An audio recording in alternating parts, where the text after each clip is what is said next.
Test, test.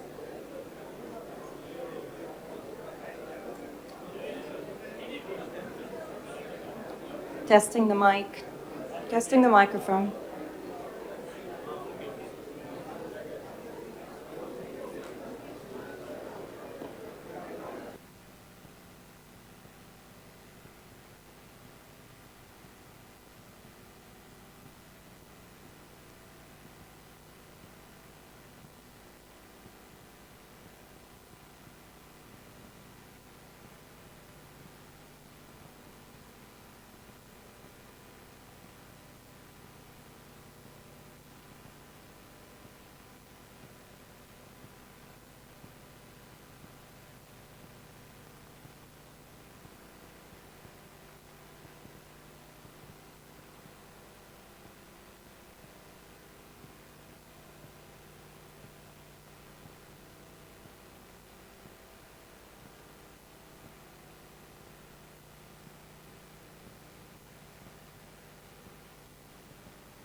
Good morning.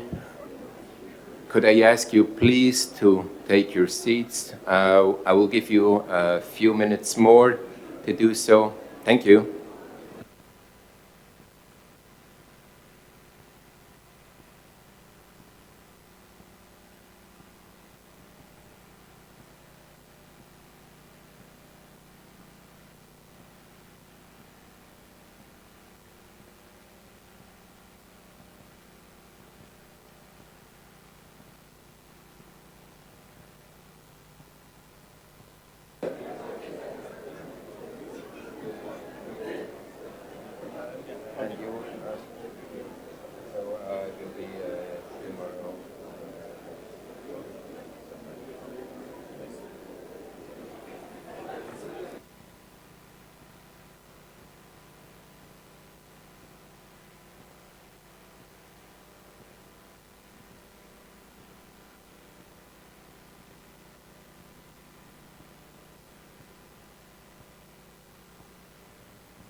Good morning once more. I see there are still some delegates waiting for their headsets, so just 2 minutes more, and I would like to start with the meeting. Thank you very much.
Good morning.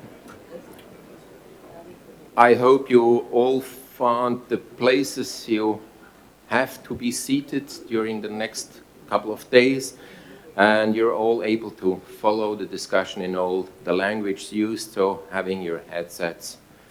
And therefore, I would like to start. First of all, I would like to thank the government of the Republic of Slovenia for their generous hosting of this meeting, and to the people of Slovenia for their warm welcome.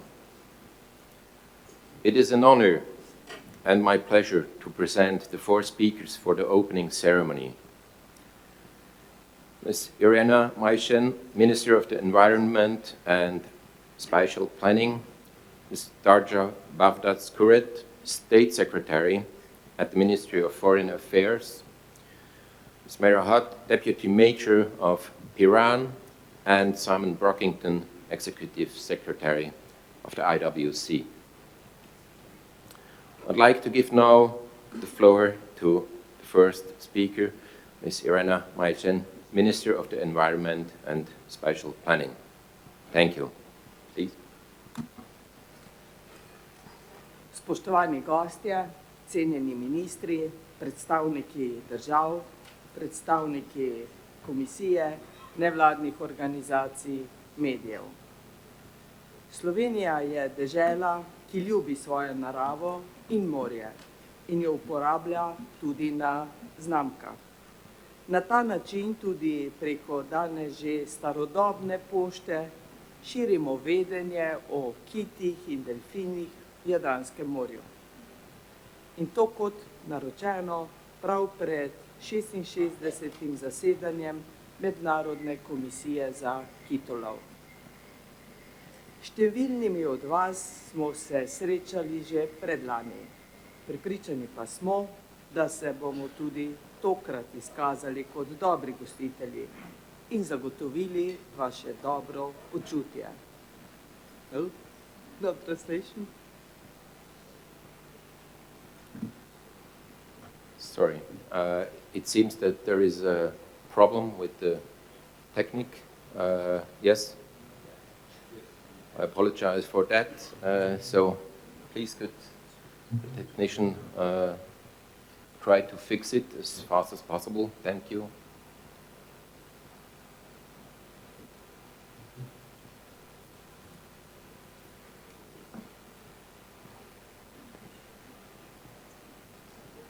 Kaj, Katja? Je ali ni? Pa se kaj Katja je poslušala? Mi so dali na uho.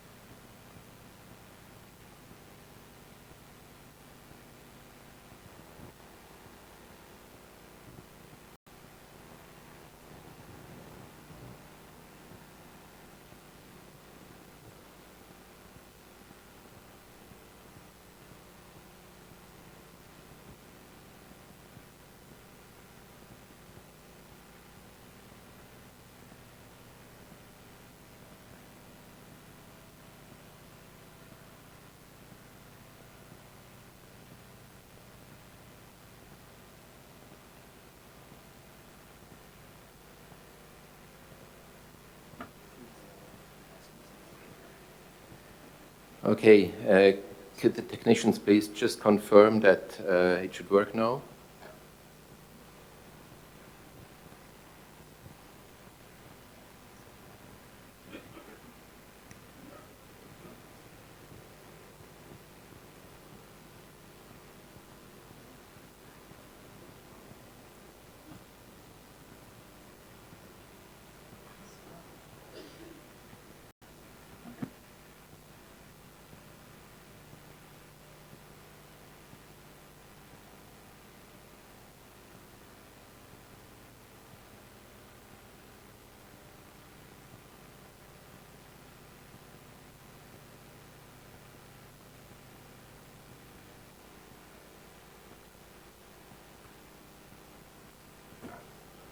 So we'll just make a test. if it's possible to hear me based on the headset. Are the translation in French, and other languages working? Still not working?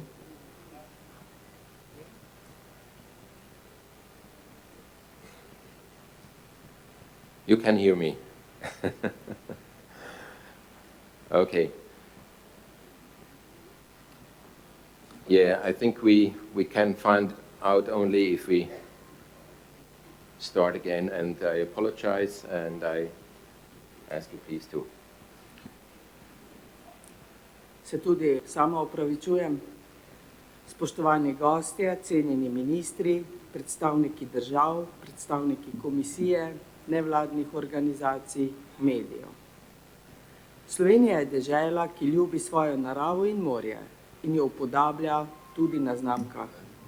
Na ta način tudi preko danes že starodobne pošte. I'm really sorry. I'm really sorry.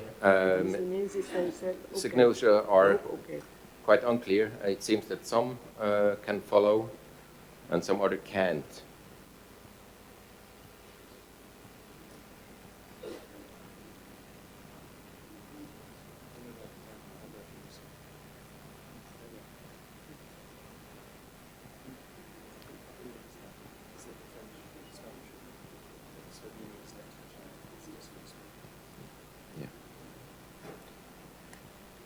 And I ask you to make sure that you're choosing the right channel as well. So,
okay, it seems we're still having some technical difficulties, so then I would like to ask to the translator for Slovene to come down, so we will translate simultaneously here at the table. I think the others should be able to follow the presentation with a headset, so I'm apologizing for this little trouble. But yes, that's the way I think we could or we should handle it. Thank you.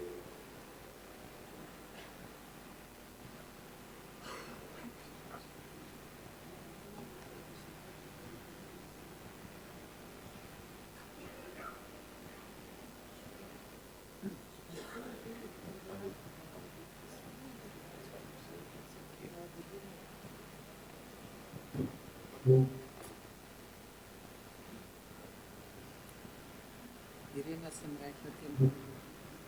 Prosim.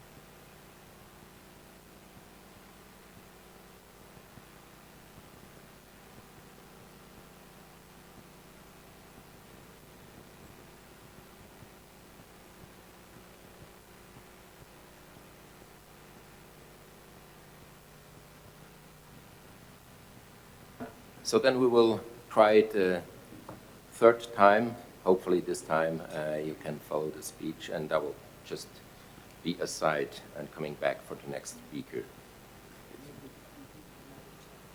Spoštovani gostje, cenjeni ministri, predstavniki držav, predstavniki komisije, nevladnih organizacij, medijev. Dear guests, distinguished ministers, representatives of states, the International Whaling Commission, non-governmental organizations, and of the press. Slovenija je dežela, ki ljubi svojo naravo in morje in jo upodablja tudi na znamkah. Na ta način danes preko že starodobne pošte širimo vedenje o kitih in delfinih v Jadranskem morju. In to kot naročeno prav pred 66. zasedanjem Mednarodne komisije za kitolov. Slovenian citizens love our country, its nature and the sea, and we therefore decided to also present that on our postage stamps. Thus, through nowadays already a rather old-fashioned postal service, we are raising public awareness about the fact that we have whales and dolphins in the Adriatic Sea as well. And all this just at the right time, just before the 66th meeting of the International Whaling Commission. Številnimi od vas smo se srečali že predlani. Prepričani pa smo, da se bomo tudi tokrat izkazali kot dobri gostitelji, kljub težavam v začetku, in zagotovili vaše dobro počutje. Poleg tega je to zasedanje še posebej svečano, saj Mednarodna konvencija o ureditvi kitolova, ki je ustanovila to komisijo, obeležuje 70 let obstoja. We met with many of you already 2 years ago, and we are convinced that this time too we will prove ourselves to be good hosts, as we try, despite these initial technical problems, to make your stay pleasant and memorable. This meeting is particularly solemn as the International Convention for the Regulation of Whaling that established the IWC marks its 70th anniversary this year. Naše okolje se je v tem obdobju zelo spremenilo. Nič več ni odročno, niti daljni in globoki oceani. Kiti in delfini se soočajo z degradiranim življenjskim okoljem marsikje na tem našem planetu in naša naloga je, da ga njim in posledično nam samim izboljšujemo. Onesnaževanje morij in oceanov, še posebej z plastiko in drugimi odpadki, je vedno bolj pereč problem, ki ga naslavlja tudi komisija. Rešitev teh težav ni enostavna, ampak z majhnimi koraki se je lotevamo tudi v Sloveniji. Naprimer s tekstilom, ki ga naše podjetje izdeluje iz starih in zavrženih ribiških mrež. Kljub različnim pogledom na varstvo in upravljanje kitov, ki jih imamo tukaj prisotne države pogodbenice, nam je vsem v interesu vrniti kitom in delfinom njihov življenjski prostor z bojem proti onesnaževanju morij in oceanov in naj nas to združuje. Our environment has changed considerably during those years. Nothing is far away anymore, not even the distant and deep oceans. Cetaceans live in a degraded living environment in many a place on our planet. Therefore, it is also our task to improve their living environment for their sake, and consequently for our own sake. Marine pollution, in particular with plastics and other waste, is a rapidly growing and pressing problem that is also addressed by the IWC. The solution to this problem is not a simple one, but with small steps we are taking also in Slovenia, we are also tackling this issue. For instance, with textile that one of our companies is manufacturing from lost or discarded fishing nets. Despite the fact that the contracting states have different views on the conservation and management of whales, it is in the interest of all of us to give back to the cetaceans their living environment by preventing marine pollution, and this is something that should unite us. Skrb za ohranjanje morij in oceanov, ne le za izkoriščanje naravnih virov v njih in tudi njihovem dnu, se odraža skozi ustanavljanje rezervatov in morskih zavarovanih območij, v morskih mejah, ki so v pristojnosti držav, kot tudi preko njih. Namera, da se nekaj takega zgodi v Južnem Atlantiku, je na programu tega zasedanja in razumemo jo kot dober korak za še bolj poglobljeno skrb za naravo v tem delu našega planeta. Our concern and care for the conservation of the marine environment of our seas and oceans, not merely for the purpose of the exploitation of their natural resources in the seas and at seabeds, is also reflected in the designation of marine and ocean protected areas and sanctuaries within the sea borders in the jurisdiction of states, as well as in areas beyond natural jurisdictions. The aim to establish such a sanctuary in the South Atlantic has also been put on the agenda of this meeting, which we understand as a good step towards greater and better care of nature in that part of our planet. Kiti so tudi naravni vir in za njihov nadaljnji obstoj je bistveno trajnostno upravljanje z njimi. Komisija ima veliko vlogo pri trajnostnem upravljanju njihovih populacij, upravlja jo zelo strokovno in naj bo to še naprej tako. Whales also represent a natural resource, and if we want to ensure their existence, sustainable management of whaling is essential. The IWC plays a major role in sustainable management of whale populations, and the Commission carries out this task with great expertise and professionalism. We can only wish for this to continue in the future as well. Naj se še enkrat povrnem na organizacijo in izpeljavo tega zasedanja. Vanj je bilo vloženega precej truda sodelujočih organizacij, zato želim izkoristiti to priložnost in se zahvaliti za ves trud in dobro sodelovanje Ministrstvu za zunanje zadeve in občini Piran, še posebej pa sekretariatu Mednarodne komisije za kitolov in hotelom Bernardin. K zasedanju sta prispevala tudi Pošta Slovenija in društvo Marigenos. Hvala lepa. Let me go back to the topic of preparation and organization of this meeting. A lot of effort has been put into that. This is why I would like to take this opportunity and thank the Ministry of Foreign Affairs and the Municipality of Piran. And special thanks goes to the Secretariat of the International Whaling Commission and the Bernardin Hotel Group for their hard work and good cooperation. In addition to that, I would like to thank the Post of Slovenia and Morigenos, which is the Slovenian Marine Mammal Society, for their contribution to this meeting. Thank you all. Preden zaključim, pa bi vas rada povabila na sprejem, ki ga danes večer ob 19:30 soorganiziramo z Ministrstvom za zunanje zadeve, hoteli Bernardin in občino Piran. Verjamemo, da bo sprejem dobra priložnost za konstruktivne neformalne pogovore. To conclude, allow me to kindly invite you to a reception that will be held this evening at 7:30 p.m. and that has been co-organized by the Ministry of Foreign Affairs, the Bernardin Hotel Group, and the Municipality of Piran. We believe that this reception will be a good opportunity for constructive, informal talks. Ob robu tega zasedanja pa vas vabimo, da občutite našo naravo, za kar je tu v okolici in nekoliko dlje obilo priložnosti. Naj vas posebej povabim v naša zavarovana območja, največ 1 uro vožnje od tod. Sečoveljske soline, Strunjan, Škocjanski zatok, Škocjanske jame, Postojnsko jamo in Notranjski regijski park.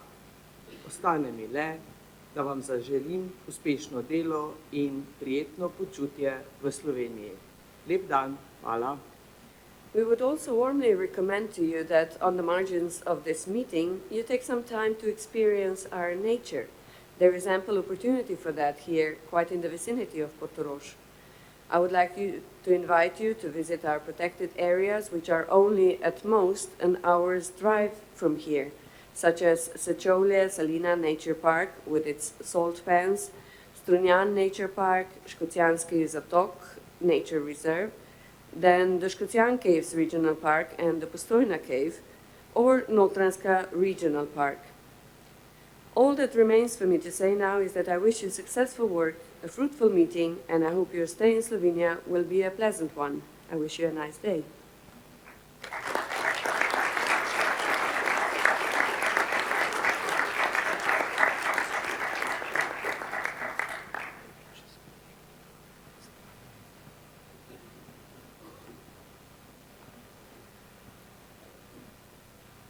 Thank you, Minister Majin, for these kind words. And I'll, first of all, thank you already now for the reception tonight. We have all, I think, only the best memories for the last one. And I'll try to chair the meeting as efficient as possible to allow all the participants to have maybe some extra time to enjoy the surroundings and the nice food. And so thank you very much. Then I have once more to apologize for the technical problems. It seems that there is still not everything in place, so the openings will be held in English, and maybe the Spanish and French speaker may not follow properly, so I apologize for that, but I know you all are, well, good speakers or better speaker in English than I am, so it shouldn't be such a big problem. Then, unlike foreseen initially, we will have a break, so, but don't run away too far. It will be as short as possible, but we will have a break after the opening statements to fix the technique so that afterwards we all can follow 100% in the language preferred by you all. So thank you very much for your understanding. And now I would like to give the floor to Darja Bavdas, current State Secretary at the Ministry of Foreign Affairs. Thank you.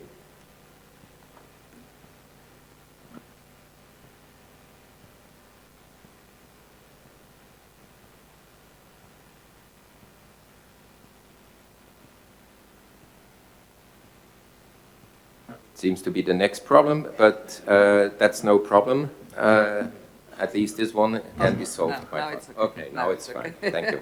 Well, if the problems like this, technical continues, I hope that you're going to have more luck when you're going to discuss the substance.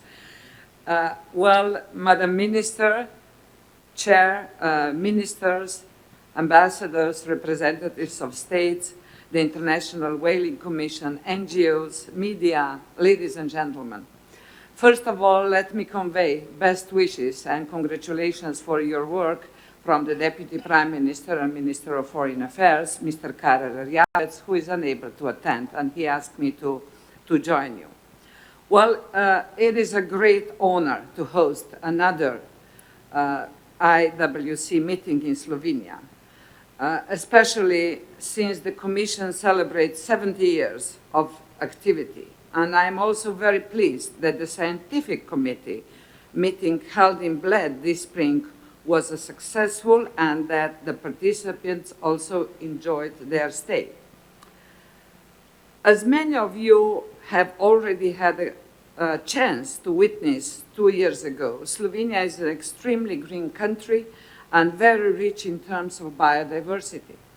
Our country is home to more than 26,000 species, of which 800 animal species and 66 plant species are endemic to Slovenia and close surrounding. Let me remind you, to 20,000 square kilometers. So it comes as no surprise that we strive to maintain this biodiversity and raise awareness of its importance also internationally. We are also aware of the complexity and the interconnectedness of the various global challenges and the possible response to them. Climate change, for instance, affects biodiversity, food security, and access to water, which are in turn related to migration flows and the wider concept of stability and security. The Agenda 2030 for Sustainable Development is a major impetus in this regard. It provides for a global push to universal sustainable development that we are responsible for. Implementing 17 SDGs, which integrate the economic, social, and environmental dimensions of sustainability, will require cooperation at all levels and definitely all countries, civil societies, and economy. In fact, cooperation and engagement at the multilateral level is a major pillar of Slovenian foreign policy, demonstrating Slovenian solidarity and sense of global responsibility. Our country is thus particularly interested in strengthening of multilateral system with the UN at its forefront. Slovenia is committed to sustainable development, which corresponds to its concerns to preserve natural resources and biodiversity. A concrete example of this, also in a view of implementing Agenda 2030, is Slovenian initiative to have 20th of May declared as a World Bee Day by the United Nations. With this initiative, we try to raise global awareness of the importance of bees, which together with other pollinators are indispensable for ensuring food security. Slovenian foreign policy pays special attention to so-called green diplomacy. We are fully aware of how urgently we need measures in the fight against climate change, an area where the Paris Agreement represents a historic breakthrough for the international community. At forefront of our activities are environmentally friendly technologies and the visibility of science. Water features prominently in our policies, including our foreign policy. It is related to the environment, health, economy, agriculture, food security, human rights, as well as international peace and security. It has the potential for enhancing ties and mechanisms between countries that share water resources. Slovenia is also a maritime country, as you can see, included in several macro-regional initiatives, Adriatic and Ionian, sharing our sea, but also sharing our rivers, Danube and Alpine region, where many areas of cooperation are related to waters in the broader sense. As you can see, IWC activities are well aligned with our own environmental and protectionist policies. We are delighted to be actively involved in the overall efforts of this international commission to ensure better coexistence with nature and to contribute to its protection and sustainable use of resources. Since Slovenia is a Mediterranean country, let me say that it's also a part of agreement which aims at conservation of Mediterranean whales and dolphins and the Barcelona Convention covering biodiversity preservation. According to the Slovenian Association Morigenos, dolphins and whales can be also seen in the Adriatic. This year, there have been many sightings of whales in the northern Adriatic, where cooperation between countries is of a paramount importance. Ladies and gentlemen, on the occasion of 66th Commission meeting, I wish you a fruitful discussion and success, especially in the efforts to protect this wonderful animal species, the whales.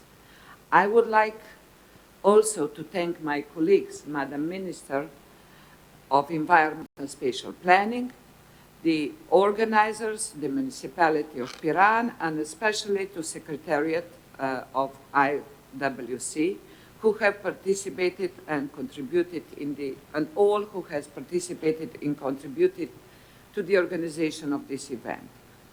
I wish you a successful meeting, and I hope that you're going to discover to Slovenia, and I wish you very fruitful deliberations for the sake of and good of all of us. Thank you very much.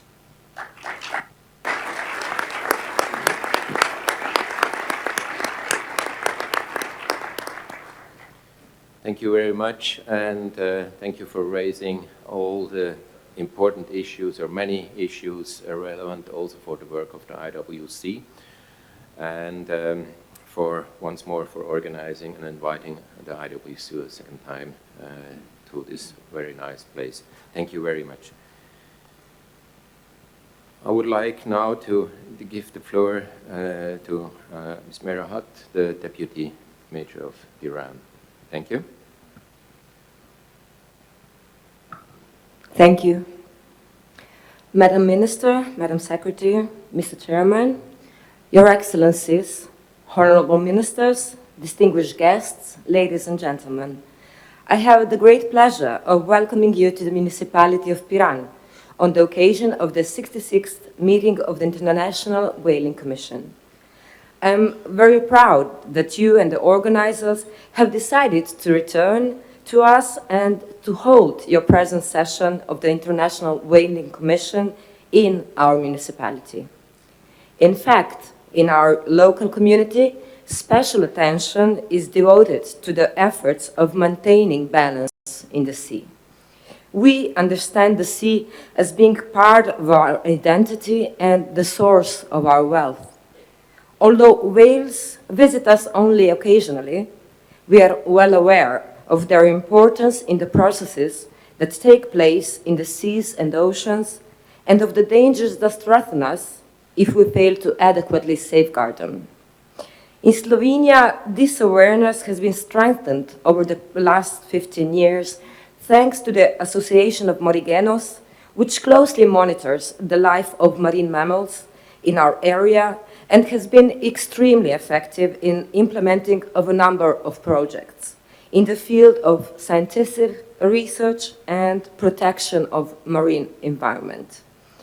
In particular, the work is important in the field of education and in actions directed towards raising public awareness about the importance of marine environment protection and biodiversity conservation.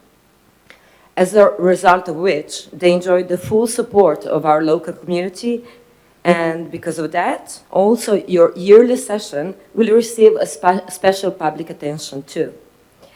Undoubtedly, the noble endeavors of the Commission are of vital importance for us, and we look forward to the results of your work. I firmly believe that you will do everything possible to meet the responsibility that comes with the important task that you have taken on, and that you will do a good job. Therefore, it is with great gratitude that I once again bid you a warm welcome to the municipality of Piran and wish you much success in your work. Thank you very much for your attention.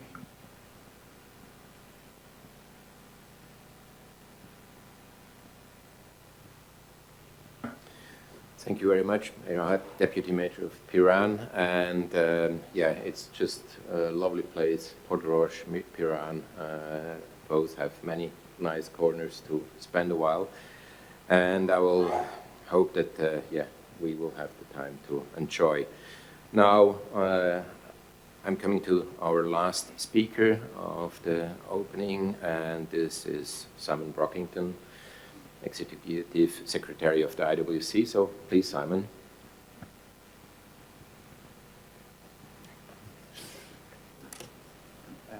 Minister, State Secretary, Deputy Mayor, Commissioners and observers, good morning and thank you for the very warm welcome. I know from the conversations I've had with many of you in this room, and particularly with my colleagues in the Secretariat, that Slovenia is becoming a second home for the IWC. We've held two very productive scientific committee meetings in Bled. A third is planned for 2017. And of course, the Commission is now back here in Portoroz, already the generous hosts of our meeting in 2014.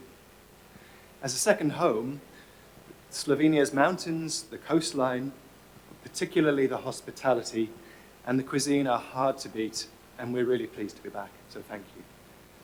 Also hard to beat is the efficient and friendly support that the Secretariat receives from the Slovenian Commissioner Andrej Vivic, and of course his colleagues at the Department of Environment and of Foreign Affairs. From myself and all of us who work on this, thank you, it's been a pleasure.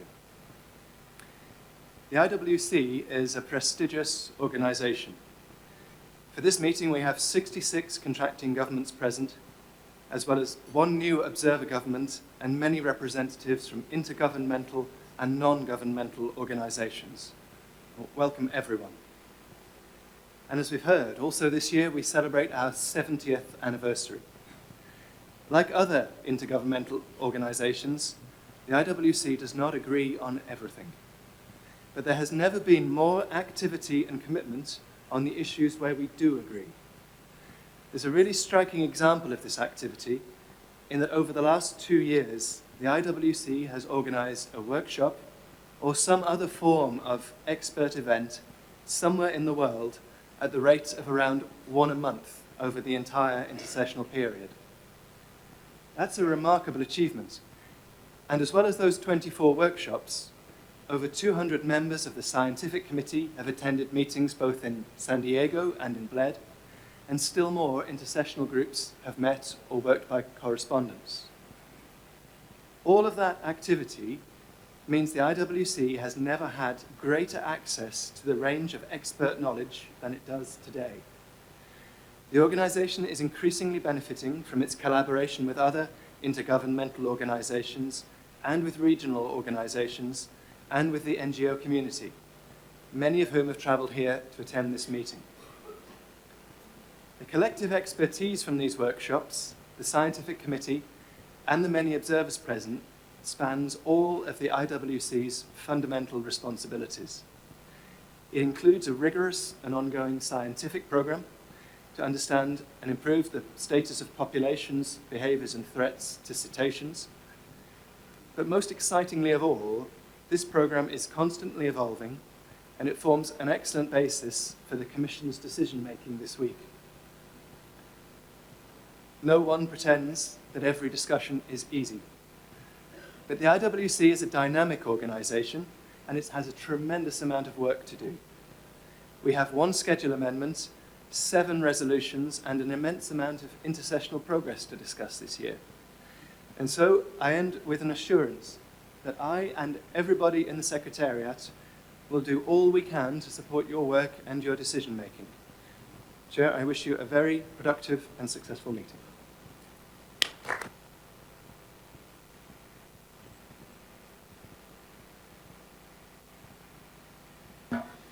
Thank you, Simon, and thank you once more to all the speakers. And I'm sure we will have tonight the time to enjoy not only nice wine and food from Slovenia, but more important, the company. And I'm looking forward for tonight. But now we have to go back to business.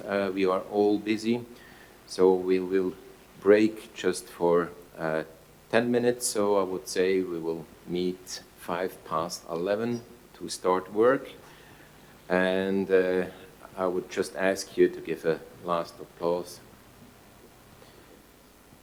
to the speakers. But before, I will give the floor to Slovenia, and especially to Andrej Vivic, Commissioner of Slovenia. Please. Thank you. Sorry for taking the floor. We would just like to use this opportunity to announce to all the participants here that the reception hosted by Slovenia is not taking place in the place indicated on your invitations, but is taking place in this hotel at the 10th floor. Thank you very much. Thank you for this information, and then I would like to applaud to our 4 speakers and to break for 10 minutes. Thank you.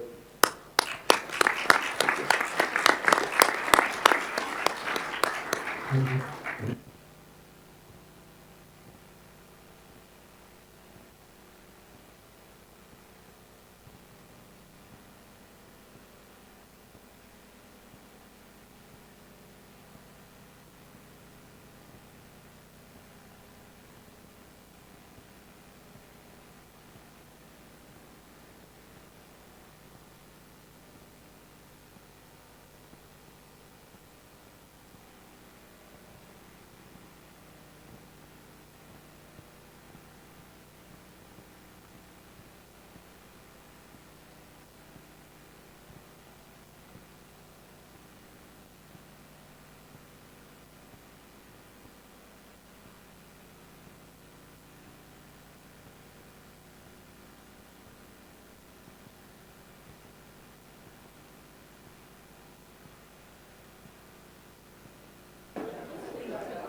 usual intergovernmental meeting.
Welcome back. The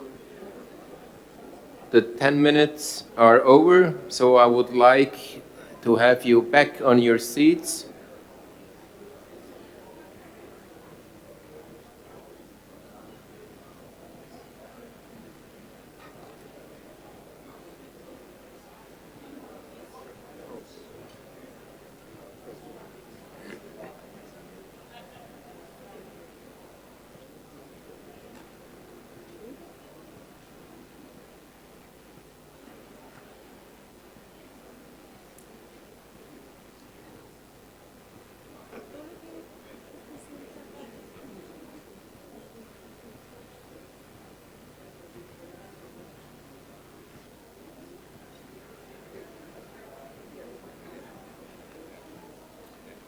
Okay.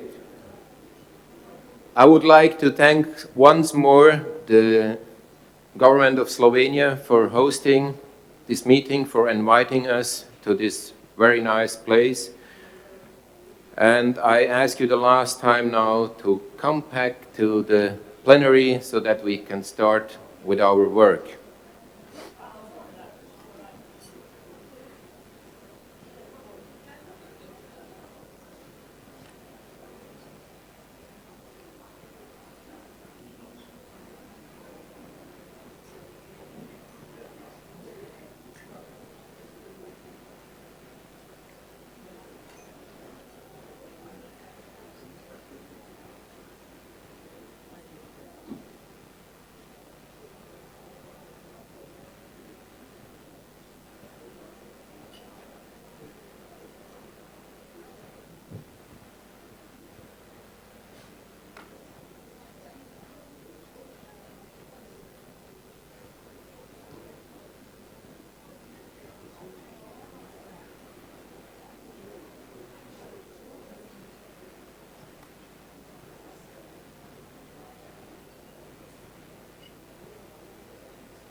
Morning.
Okay.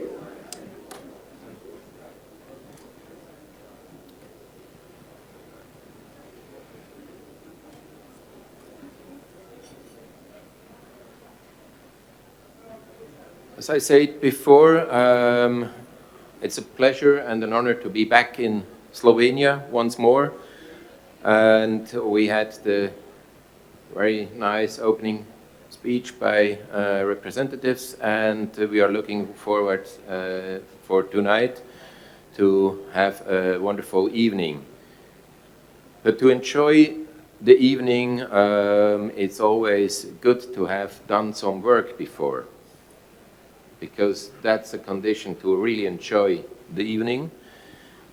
And in this regard, I would also like to thank to all those who made their tireless efforts to prepare for this meeting, especially the members of the Scientific Committee, Commissions Committees, subcommittees and working groups, my colleagues from the Bureau, and last but not least, the whole IWC Secretariat. We have 4.5 days to make the IWC66 a productive and successful meeting. And it starts with the time when we start work. So it's a while ago when I chaired the meeting in Panama. So just to remind you, I prefer to start at the time given on the timetable. And I think it's in the interest of us all that we start at the time given so that we have enough possibilities to exchange our views and we aren't running into time constraints. So the session in the afternoon will start at 2 p.m. And the first one tomorrow morning at 9 a.m. Thank you.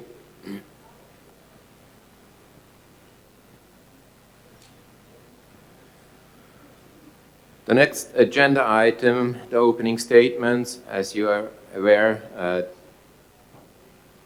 opening statements are accepted from commissioners and observers in writing, and they have been received by the Secretariat and placed on the Commission's website.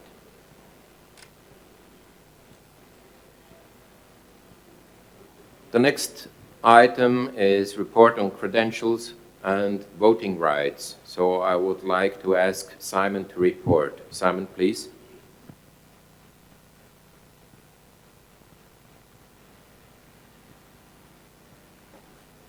Okay, good morning again, everybody. The chair has asked me to report on the outcome of the Credentials Committee. Yesterday, the private commissioners meeting agreed to form that committee, and following usual practice at the IWC, the committee was comprised of representatives from Japan, New Zealand, and the Secretariat. The committee met last night at 6 p.m. and it reviewed the credentials that had been presented so far. Of the credentials received, the committee agreed that all were in order. However, the committee also noted that quite a number of contracting governments had not presented their credentials as of 6 p.m. last night. So the committee will reconvene today at lunchtime. If you have not yet handed your credentials to my good friend Julie Creek in the Secretariat office, please do so, and Chair, I'll provide an update as soon as they're ready. Thank you, Simon.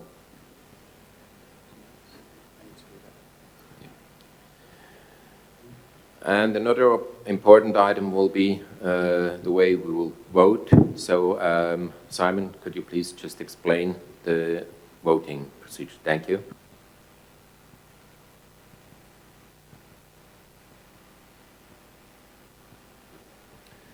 Sorry, folks, you're probably recognizing the microphones are a little different to the ones we have downstairs.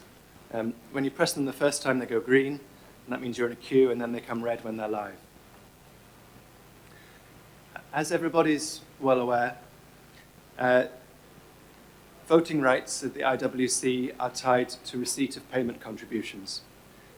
So I would like to take a minute to read out the countries who have not paid their contributions and consequently have a vote suspended.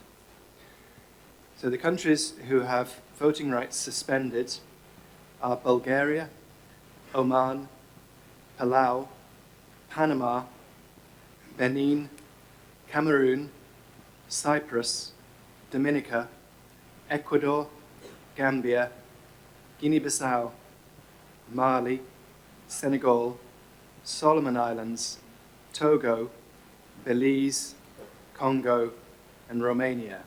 Now, I am aware that at least 2 of the countries on that list are seeking to make payment. We will advise if the payment is received.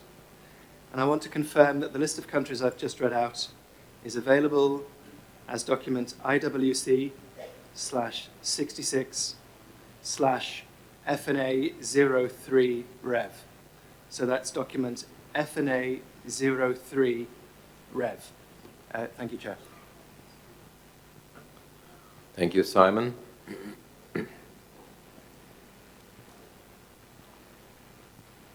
Would like now to explain some of the meeting arrangements and how I'm planning to handle the business during the next couple of days. We will hear an introduction from the chair of the scientific committee regarding the work done by the scientific committee over the last 2 years. But my intention is, of course, to give the chair of the scientific committee, whenever possible or useful, the floor if we discuss other items, just to make an introduction or to give some advice from the scientific committee. The same will be the case in other committees and chairs of other groups that prepared something. So I think it's important that they can participate, and their input is of importance to us. So this is one aspect that is important for me. So I'll give them enough time to express their views and explain what was discussed in other forums before we discuss it here in the plenary.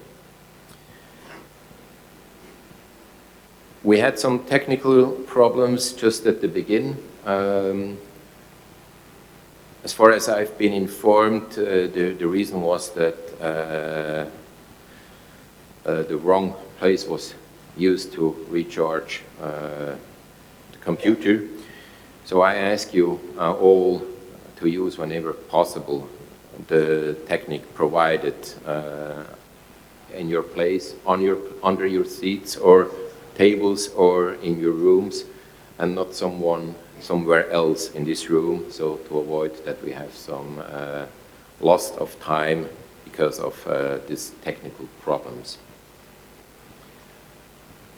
In general, I ask you to be brief in your interventions, whenever possible to associate yourself with the former speakers.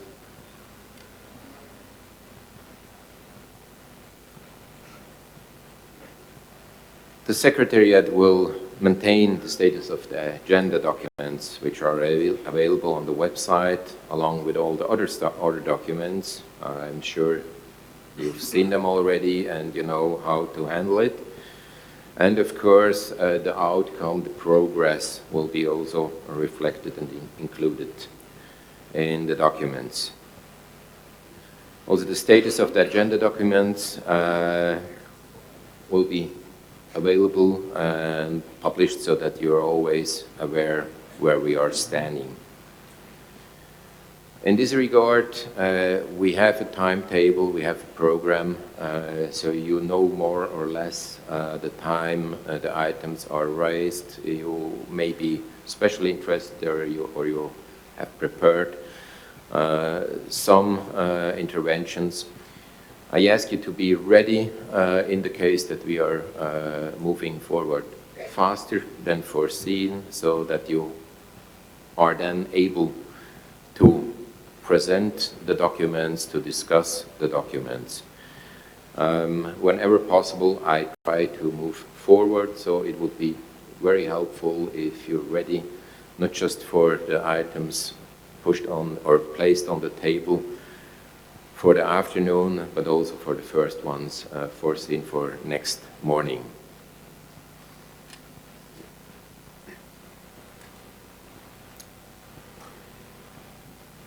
I expressed more than once the importance of the participation of civil society, of NGOs, but also, of course, of IGOs. And we have rules. We decided how to proceed in general, and that's what I intend to do. So the general rule will be that there is an intervention possible per item. Exceptionally, depending on the discussion and the circumstances, I may allow also to reply to a question or a second intervention. But to make it clear, this is the meeting of the Commission, so the commissioners are the one having the floor. And once there are no further need or wishes from the commissioners, from the delegates to take the floor, I'll give the possibility to the IGOs and the NGOs to speak. And in this regard, we had some complaints in the past regarding the lack of time for all to participate. There again, I ask the delegates to be brief in their interventions, to come to the point, because this is important to have the time to allow also then at the end maybe to NGOs to take the floor. We will have, that's almost for sure, even if I would prefer to have everything in consensus, we will have some working groups, some drafting groups, maybe related to resolutions. The drafting groups will be formed by members of the Commission. So we will form a drafting group, they will meet, and it's their decision if they wish to allow some IGOs or NGOs to participate in the work of this drafting group. So it's not a general rule or a wish from my side. It will be the decision of the different drafting groups. They will meet, they will have a short consultation so that all the members of the drafting groups can agree, and then the chair of the drafting group may invite some others to participate in the discussion.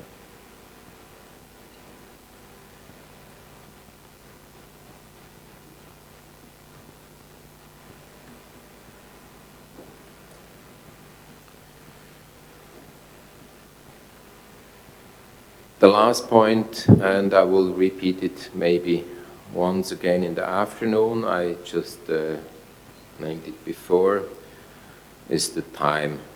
We have a lot of work in front of us, so please let us work from 2 p.m. till 3:30, or maybe a little bit longer. So you have I have to apologize, we have to start at the point, but we may finish a little bit later. It's the work that counts, it's the outcome that counts, and you will still have enough possibility to express or to exchange your views in the coffee breaks. There are still the coffee breaks and lunchtime, of course, and the evenings as well, because it isn't my intention to have any evening sessions. But in the case they are needed, I'm ready for them. Now I would like to ask Simon just to explain how the microphones are working so that there is no additional problem when we start discussions. Simon, please. Thank you, Bruno. Yes, I said this a little bit too quickly last time. If you press the microphone key once, it's going to go green. If you want to, you can do that now. It goes green, and that illuminates onto the chair's screen, so he knows you're in the queue. It won't go live until the chair recognizes you, so it will go automatically red. If you press it a second time, and you can try this now too, it's going to go off. So one press, Goes green, gets you in the queue. Second press takes you out of the queue. If it's green, the chair knows you're waiting, and that's for the observers too, and the chair can recognize you when he wishes. I hope I've made sense. Thank you, Simon. I think that's an important point. So take care when or how often you're pushing, because it's like standing in a queue and waiting for something, and then you have the idea to get out just to have a coffee. That might be nice, but then you have to drink the whole time of coffee, waiting again from the beginning on. So make sure you're using the micros the right way. Thank you. So we then come to agenda item 1.5, the review of documents. As you've certainly seen, all the documents are available on the website under IWC66. There should be, I see Russia wishing the floor. Please, Russia. Спасибо за объяснение. Это как раз тот вопрос, который я хотел задать. Thank you, Mr. Chairman. This is the question that I wanted to ask. Я нажал на кнопку микрофона, I pushed the button, microphone button, но вы мне не дали слова. but you didn't give the floor to me for the first time. Если есть заявление по поводу правил ведения, point of order, мы должны поднимать флаг или нажимать на микрофон. Если мы нажимаем на микрофон, вы стоите в общую очередь. А если будет заявление по point of order? If we have a statement as to point of order, do we have to press the button or we have to raise the flag? If we press the button, we're in the queue. I hope this isn't the first point of order, but if there is the need of a point of order, you can shout, you can stand up, you can yield with your shield or press the button. I think the most important is to make all aware that you wish to have a point of order so that I can stop immediately the discussion. So I hope this should be clear. We have the possibilities, of course, of point of orders, and you don't have to queue to do so. Thank you for your intervention, Russia.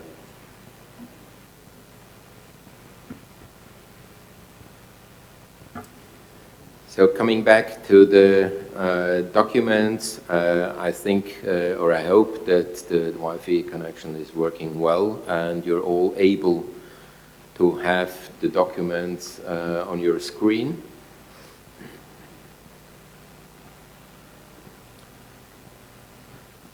If there are any questions regarding these documents, of course, you have now the possibility to ask, so I may answer or Simon may answer.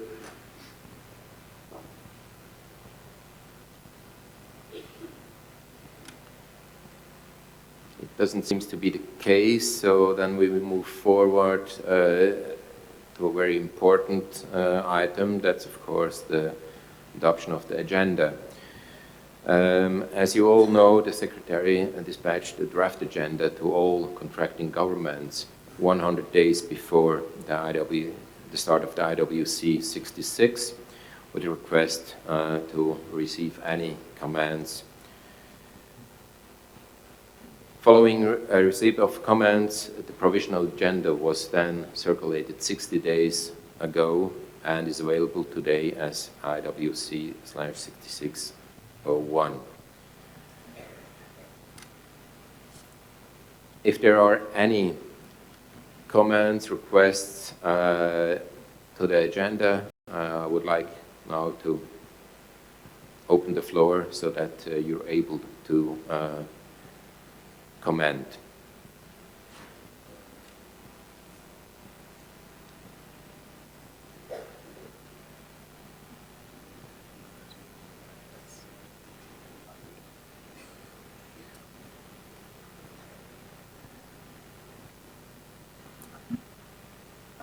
I recognize Antigua and Barbuda. I saw the plate, but I can't see something on my screen. So may I ask you if you push the button. Yeah, now Antigua and Barbuda, please. Thank you, Mr. Chair. Mr. Chair, while Antigua and Barbuda consider this agenda as acceptable, there were some observations that I think is worthwhile to be commented on. Antigua and Barbuda is noticing, Mr. Chair, that over the past two commissioners' meeting, the 65 and 66, that our agenda is significantly changing. Some of the more substantive issues that, in our view, should be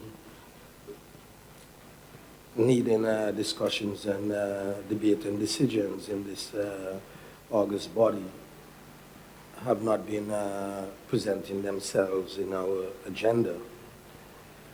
I wanted to ask one question, which can be answered after my comments, and is what are the conditionalities and also the considerations for the development of our agenda? And secondly, Mr. Chair, if in the future we might be able to, first of all, take a good look as to the object and purpose of our treaty agreement, our convention, and to see in what ways some of the more essential issues relating to the management and use of whale resources could be more incorporated into the agenda. My government, and of course many governments in this body, have spent a lot of time over the last 20 to 25 years deliberating on a number of issues like the reform of this organization, looking at issues relating to the RMS, and looking at a number of other issues that should be central to our debate and decision making. And I noticed that these issues are far removed from the agenda and might be becoming extinct. Is it a possibility that we could make a decision here or have an understanding that perhaps the Bureau in the future would be able to look at some of these issues with an effort to bring them back on the agenda so that we can have a more balanced set of proceedings as we go along 67, 68 meetings? Thank you. Thank you, Antigua and Barbuda, and thank you for your intervention. I think most of all, this is the meeting of the Commission, so all should be represented, all interests, all views. And you named just the work of the Bureau. As you know, the Bureau was established a couple of years ago, and I had the honor to work together with all the other colleagues in the Bureau the last 2 years. And sometimes the question arrived is if this is the duty or the work that should be or could be done in the Bureau. I think it's something for all of us to decide what the Bureau should or can do in between the meetings. But certainly it's a good idea to think about, and we will note your comments and include them in the record of the meeting. But I think that we will need some further discussions during this meeting, and also the members of the Bureau, some will remain in the Bureau, there may be some new members in the Bureau, will take also your comments and discuss it in the Bureau. Thank you. Yes, please. Chair, I do not want to prolong, but would it be appropriate then for us to have an understanding on agreement that we might want to put a small committee in place to review the historical agendas and the present one, and see if we can have a way to have some reconciliation so that in the future we might be able to come up with a more balanced approach. I know the agenda is reflecting the directions of the Commission in terms of the work that we have at hand, but to give more balance and to have more participation of the 66 members that are here, all the members of the committee, would it be appropriate for us to have a review committee in place to review our past agenda and the structure of it now, and see in what way we can come up with a better type of agenda that will engender more debate and more decision-making within the framework of our convention. Thank you, Antigua and Barbuda. I think it should be possible that a group might be formed during this meeting. Now, for this meeting itself, we have the agenda. The agenda was published following the rules. And so I think we will work with the agenda in front of us. But that's, of course, a good idea. Now, I'm not sure the best way to move forward, but maybe one option would be that you reach out to some colleagues during the meeting, and you may have already some ideas that can be brought back either to the Commission or to the Bureau, so that the time during the meeting is used in this regard, if this would be acceptable for you. Chair, and in that regard, Antigua would accept and join with consensus to accept this agenda. Thank you, Antigua and Barbuda. Are there any other requests?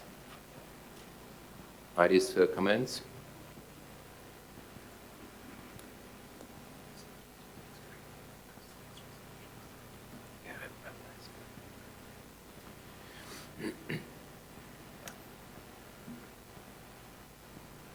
I can't see a flag or name on my screen, but maybe also for information, as I said earlier, the agenda was circulated following the rules. And also, based on the rules, there is a possibility to present a resolution after the 60-day delay, which was done and discussed yesterday, and we included this resolution. So there are now 7 resolutions we have to handle, and I just wonder if the US might be willing or wish just to give a brief note, because that's something new, and maybe not all are yet aware, as some of the delegates just arrived today. Just really brief, we are not going in detail, just that all are aware that in the afternoon, when we go into the scheduled amendments and the resolutions, there will be a 7th to discuss. US, are you ready?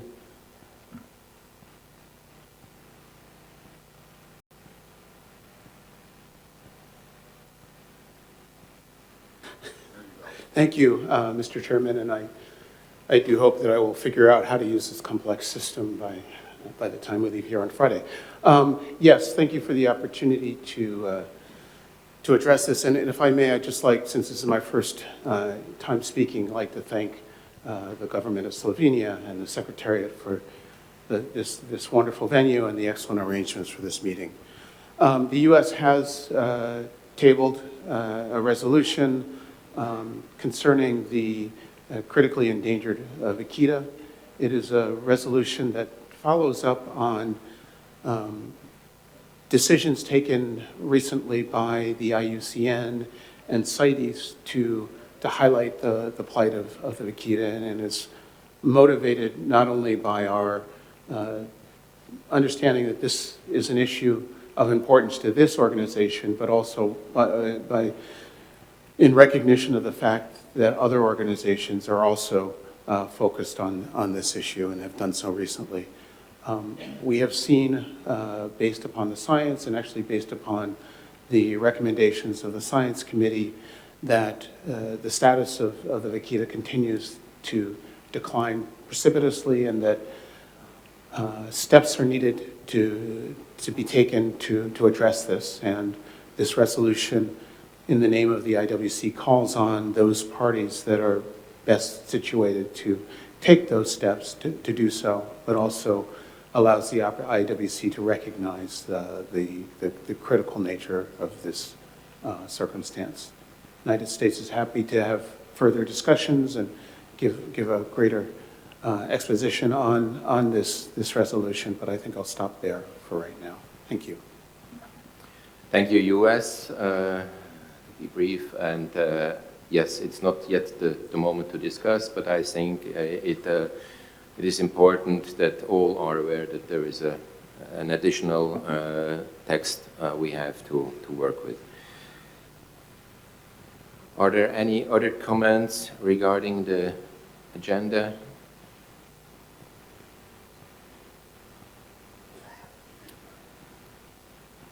If not, can we then adopt the agenda? Thank you. The agenda is adopted. Now I'm not intending to use this instrument the whole time, so maybe just when it is getting a little bit too noisy, but not to close the different items. But if you wish or if you prefer, I can, of course. So that means we can move on. Next agenda item, Scientific Committee. And I can only highlight the importance of the work of the Scientific Committee. They met twice since we met here in Portoroz the last time. And I would like to give now the floor to the chair of the Scientific Committee, Dr. Fortuna, to give a summary introduction to the work done by the Scientific Committee over the last 2 years. So if the chair of the Scientific Committee is ready, I would give you the floor then. I have to look around to orientate where people are sitting. It's all new. Are you ready? Very ready. Thank you, Mr. Chair. Where is the presentation? Okay.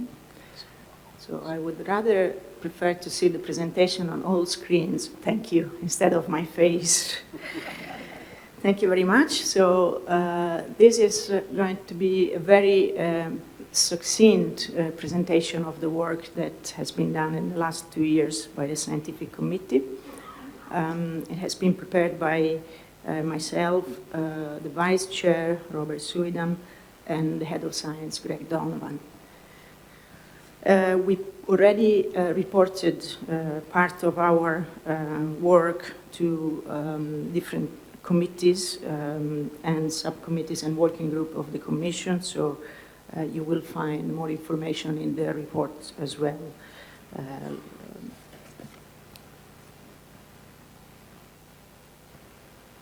Okay, so the reference documents are our 2 annual reports from the Scientific Committee from 2015 and 2016. Then there is a Commission document and 2 Commission documents. One is the short overview, which summarizes 2 years of work, and where you can find a list of recommendations which are more directed to the Commission. And then there is a work plan. It's a draft, actually, work plan for the next biennium with the relevant agenda. So just to,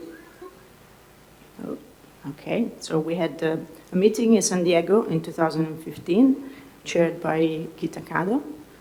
And there we had about 240 participants with 32 contracting government delegations and several IPs, many IPs, and we had the honor to have also the presence of the chair of the commission, Bruno.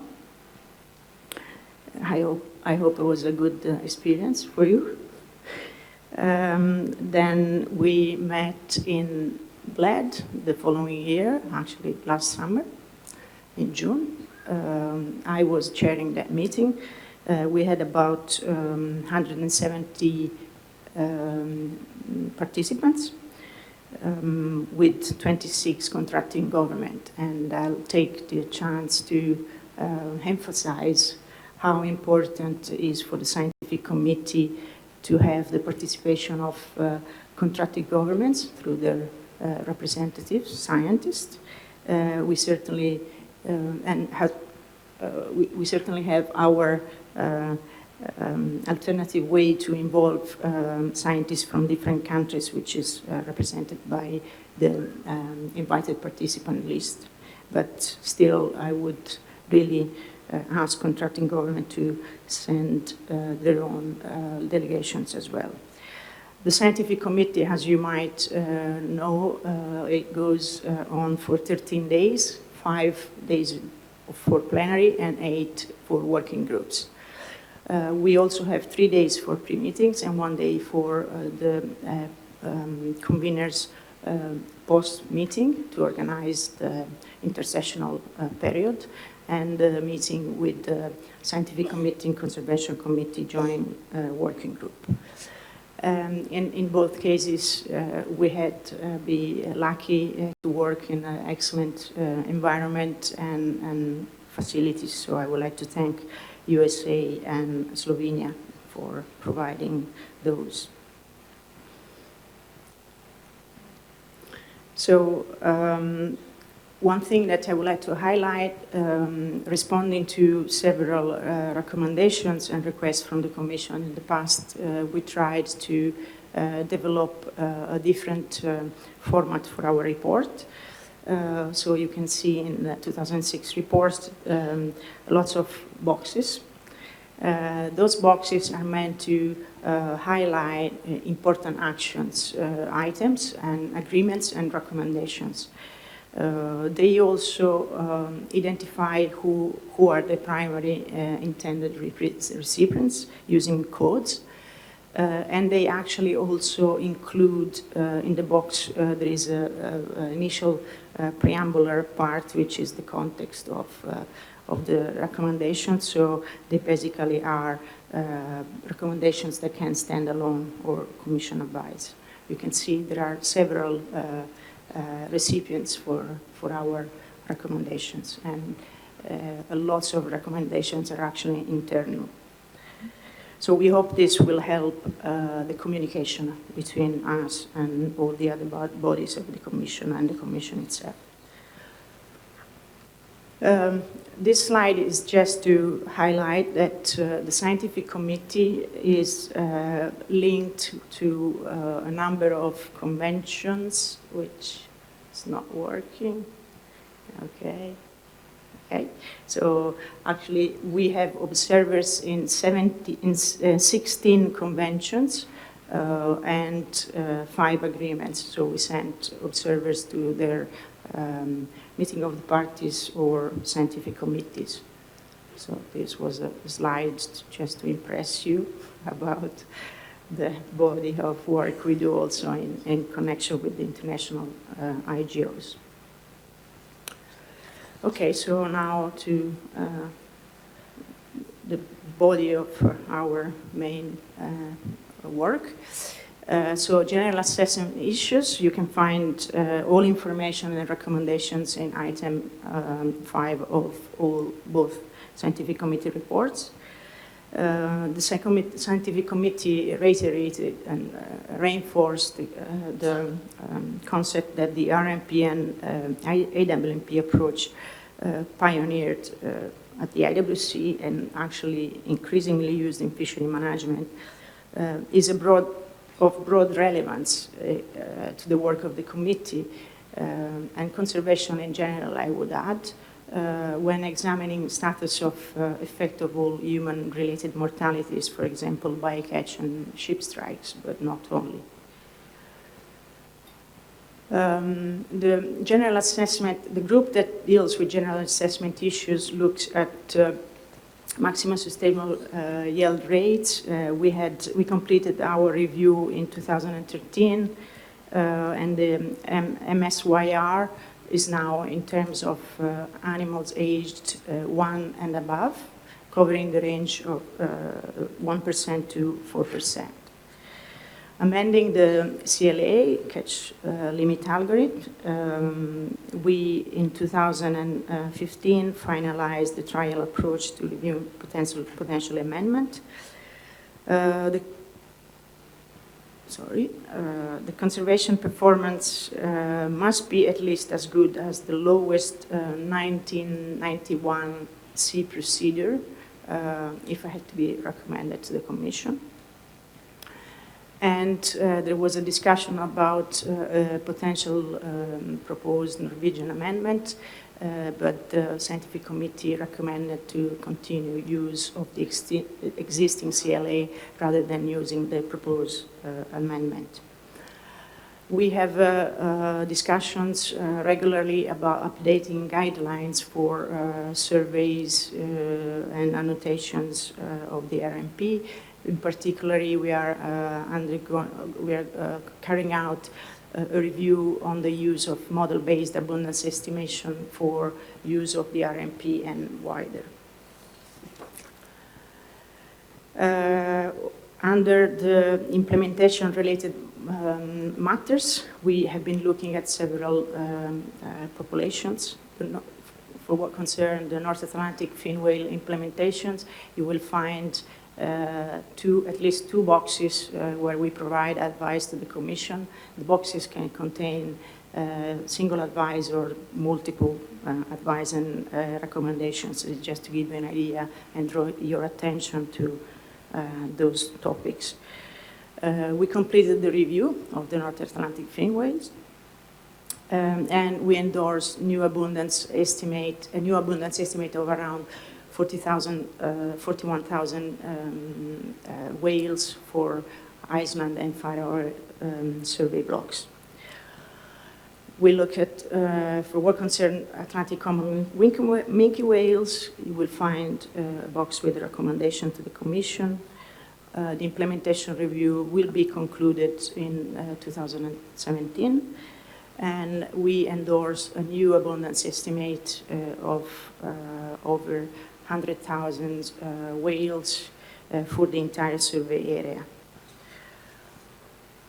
Now, going into non-deliberate human-induced mortality of cetaceans, you find all information in item 7 of documents, all documents which are relevant, our reports and the summary.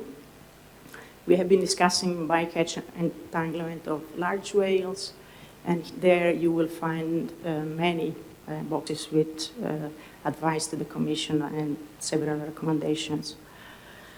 We had the discussion on ship strikes, pretty extensive. Again, there are advice to the Commission and recommendations. Another topic is how to tackle, how to discuss the scientific aspects of bycatch of small cetaceans. And there you also will find a recommended approach. All these items have been reported to the Conservation Committee, so you will hear more later, I believe. Aboriginal whaling management procedure, it's item 8 in both of our reports. This group responds to Resolution 1994-4 and 2014-1. Again, we reiterated that the overarching modeling framework of AWMP and RMP is of wide application, again, for example, for bycatch and ship strikes, but also for assessment of range-wide species, range-wide assessment of species. This body of work was fully reported to the Aboriginal Citizens Whaling Committee in previous days. So again, still for the Aboriginal whaling management procedure, once all strike limit algorithms are finalized by the scientific committee and endorsed by the Commission, the working group in the scientific committee, the IWMP working group, will need to meet only to undertake implementation reviews. And here you can see our expected work plan for those.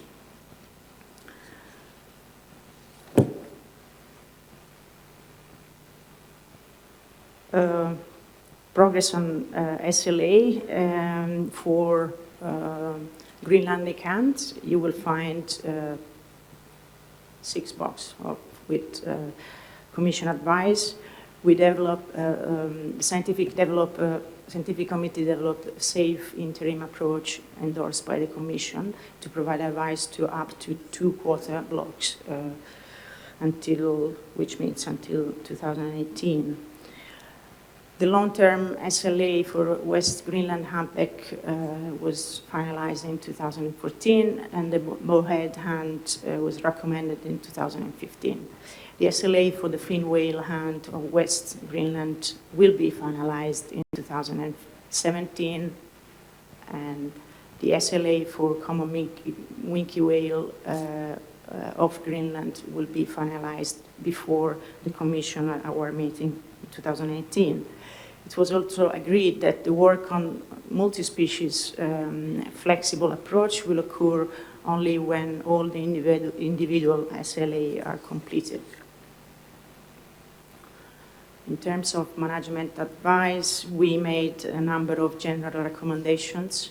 They are all in terms of intensifying collaborative efforts, especially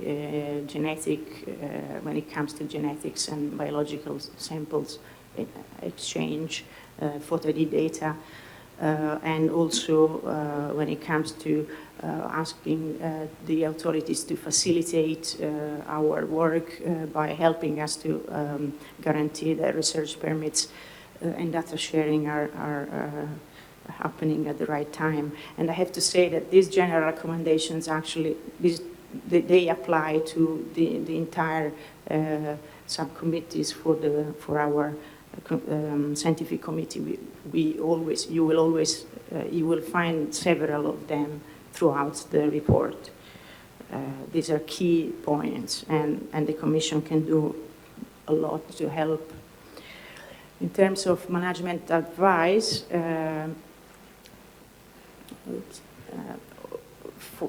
we reiterated that at present, Holland, the quotas for Holland will not harm the stock. And this was also reported at the AESW subcommittee. So next, whale stocks, item 10 in both reports. Concerning the Antarctic minke whale, we completed the in-depth assessment. We are now finalizing a consolidated document of the assessment of the Antarctic minke whales for the Indo-Pacific region, which will result in a single publication in the IWC journal next year. And it was also agreed that the Antarctic minke whales in South Atlantic and Antarctic Peninsula region are not yet a priority for assessment. Concerning Southern Hemisphere humpback whales, the breeding stocks are generally recovering well. We have a total abundance estimate which indicates that the stock recovered to the 70% of the original abundance. Okay, so Concerning Southern Hemisphere blue whales, we had lots of valuable inputs and new data from the IWC SORP and the IDCR STRAWER. You will find all information in our reports and annexes. North Pacific blue whale, the eastern population is now near carrying capacity. It has recovered above 60% of carrying capacity. We are planning to have North Pacific wider, broader, the entire North Pacific assessment very soon. So there will be discussion to actually start the assessment. North Pacific sei whale, the in-depth assessment is ongoing.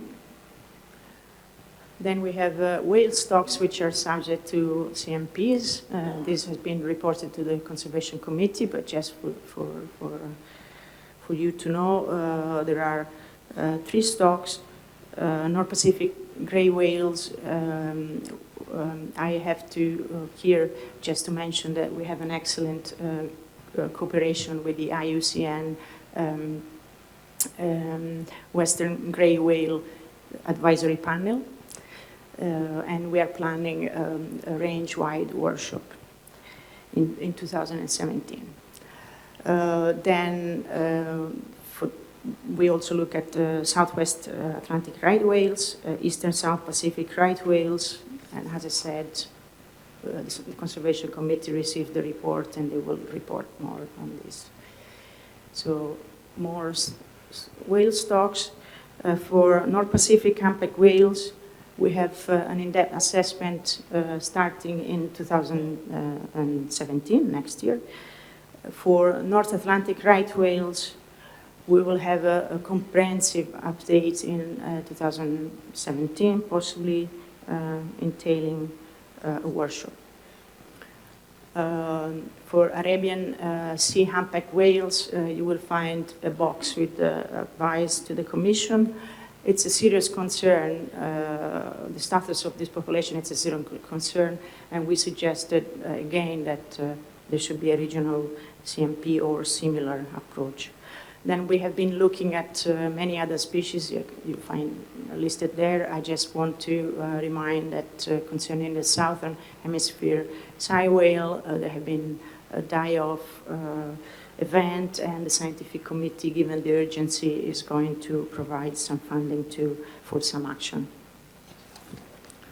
International collaborative cruises, this is a very important part of our work. We have the IWC power cruises in the North Pacific. It's a long-term program which began in 2010. Covers the entire North Pacific, I mean, not the entire North Pacific, but areas which were never surveyed recently.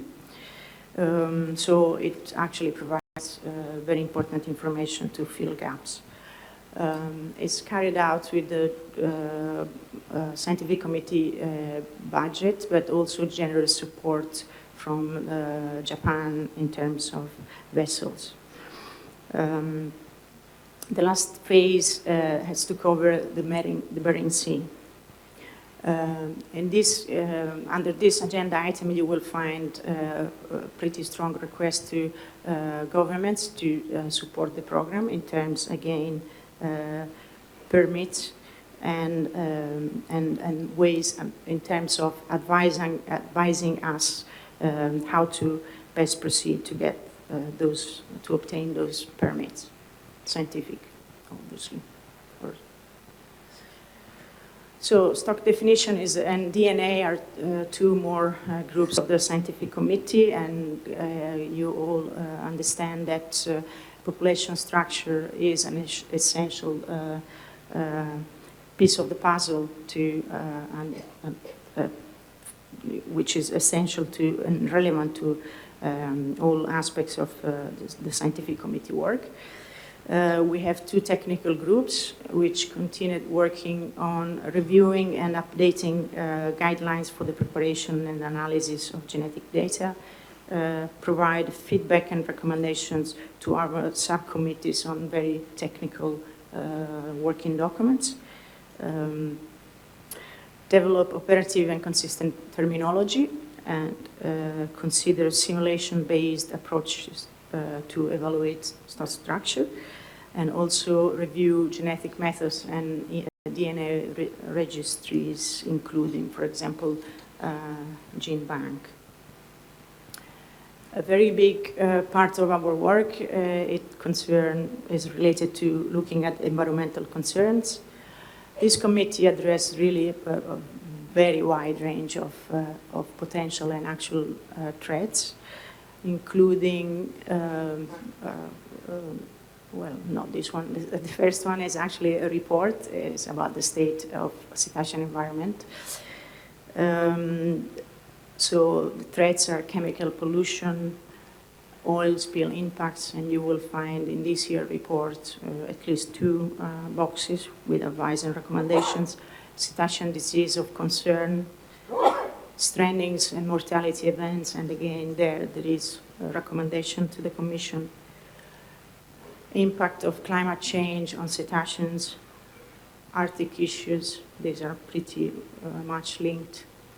Marine litter and debris, chemical spill, there is a recommendation in that regard, and all was already, many of these topics were reported to the Conservation Committee already.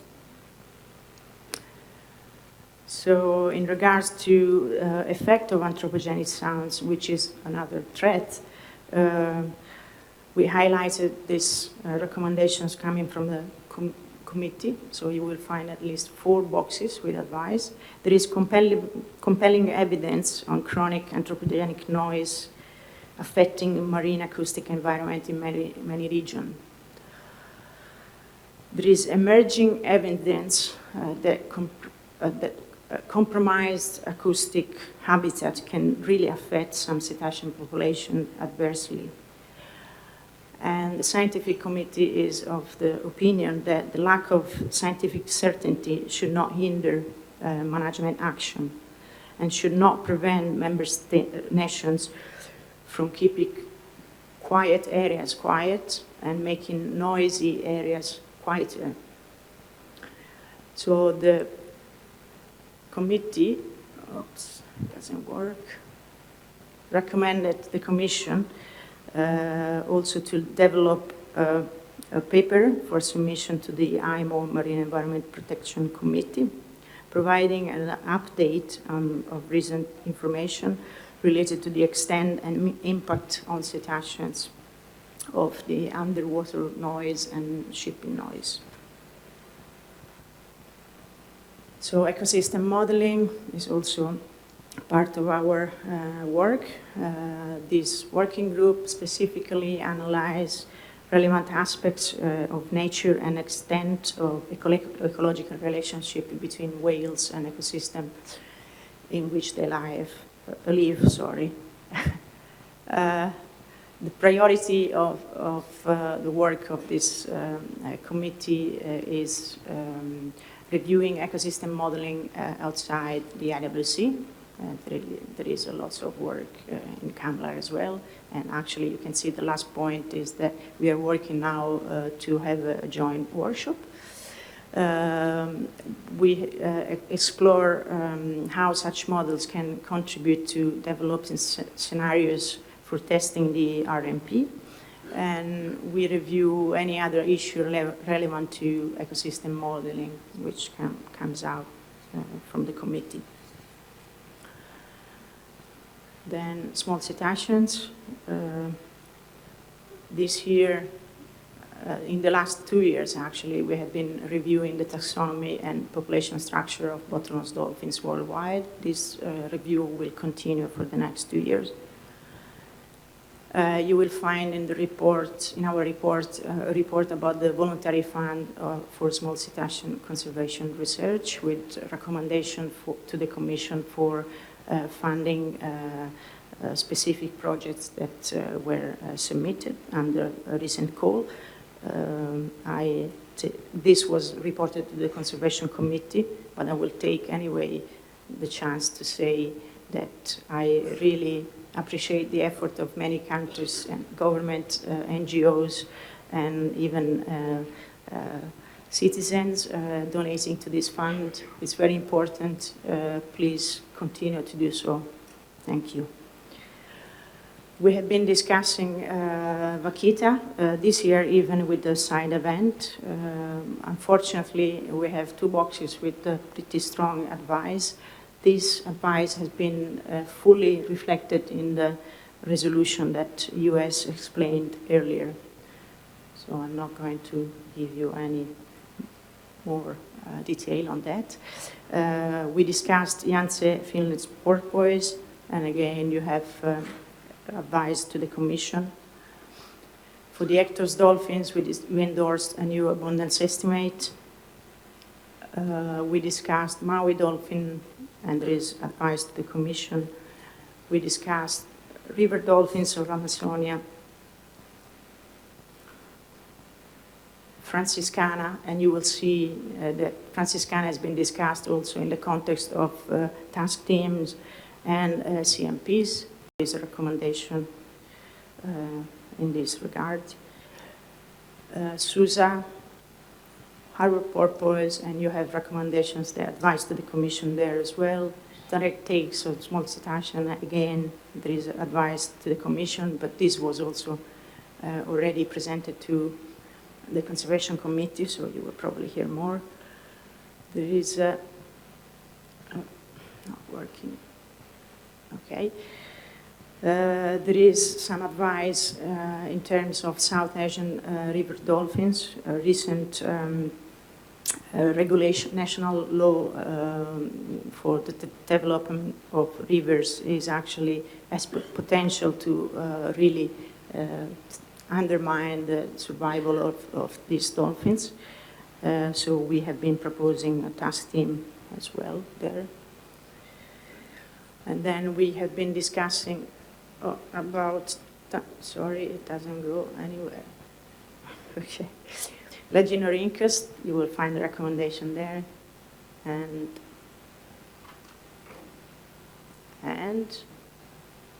now it doesn't really go anywhere. Can someone help me? Okay, thanks. Task teams and conservation management plan, this was all discussed in the Conservation Committee, so I'm not going to bore you with that, with details. Oh, okay. Whale watching. Whale watching is also an important working group. It looks at assessing the impact of whale watching on cetaceans. And in this context, we have a modeling work which is called Maui, which is looking at effect of whale watching on cetaceans. Maui stands for modeling and assessment of whale watching impact. We look at scientific aspects of swim whale operations, and we made in the last 2 years a review of the whale watching activities in the Pacific. We also had an extensive discussion about the 5 years strategic plan of the Commission and our relationship with that. You will find advice, but this, together with all emerging industry issues and concern, it was all presented to the Conservation Committee. I'm sure you will hear more in a minute. Scientific permits, we updated the Annex P twice, actually, last year and this year, in light of the Commission Resolution 2014-5. We had 2 expert panels review, which were held in Tokyo, both, one in 2015 about the new proposal, new REPA, and one in 2016. It was the final review of the program JARPAN 2. We will find a number of detailed critiques and comments which are in the reports of the expert panels and the scientific committee. And there you find many boxes for advice and recommendations. We proposed a number of changes to the procedure, to how we actually regulate our discussion at the scientific committee. So I believe we made a few improvements in order to give priority to the additional priority to this topic. Then next topic, we had a pretty extensive discussion on sanctuary, especially last scientific committee. We reviewed the Southern Atlantic Sanctuary proposal, and you will find our advice there in the item 19 of the last report. We had a decadal review of the Southern Ocean Sanctuary, and again, you will find the advice to the Commission, and this has been fully reported to the Conservation Committee. On conservation management plans, we also reported to the Conservation Committee, all this section. What I can maybe highlight here is that we renew support for the existing CMPs and review new information from those areas and populations. Again, we renew support for potential candidates that were listed in the past in terms of status-driven CMPs and threats-driven CMPs. We had the proposal of the first CMP for small stations, and you will hear more later. And we discussed two potential threat-based CMPs, one on marine debris in 2015 and one on bycatch in 2016. We still have an open discussion on the bycatch one. Threat-based CMPs are basically looking at single threats or multiple species or large habitats for multiple species or large habitats, and they all obviously require global international collaboration. So I'm very close to the end. You'll be happy about it. Other important matters on our agenda. National progress report. Item 3, please submit your national report. There is very important data in there, including, for example, information on ship strikes and bycatch. IWC SORP is a very important program. It gives valuable information and recommendation. We made recommendations on its continuation, and you'll find all information under item 20 of the 2 years report, actually. Taxonomy, we updated the list of the IWC recognized species. We are still working on summarizing the abundance estimate in a big table. I'm happy to say that the table is almost, it's partially finalized. It's extremely complex, but you can certainly be satisfied by the progress. You can find all information under item 23. And actually, the work on abundance estimate is so important and complex that we have been establishing a new working group that will deal with that. Finally, publications, where the subcommittee reiterated that the journal and the publication system of the IWC provides a very important tool and knowledge resource for our work. Finally, and this is really finally, working methods.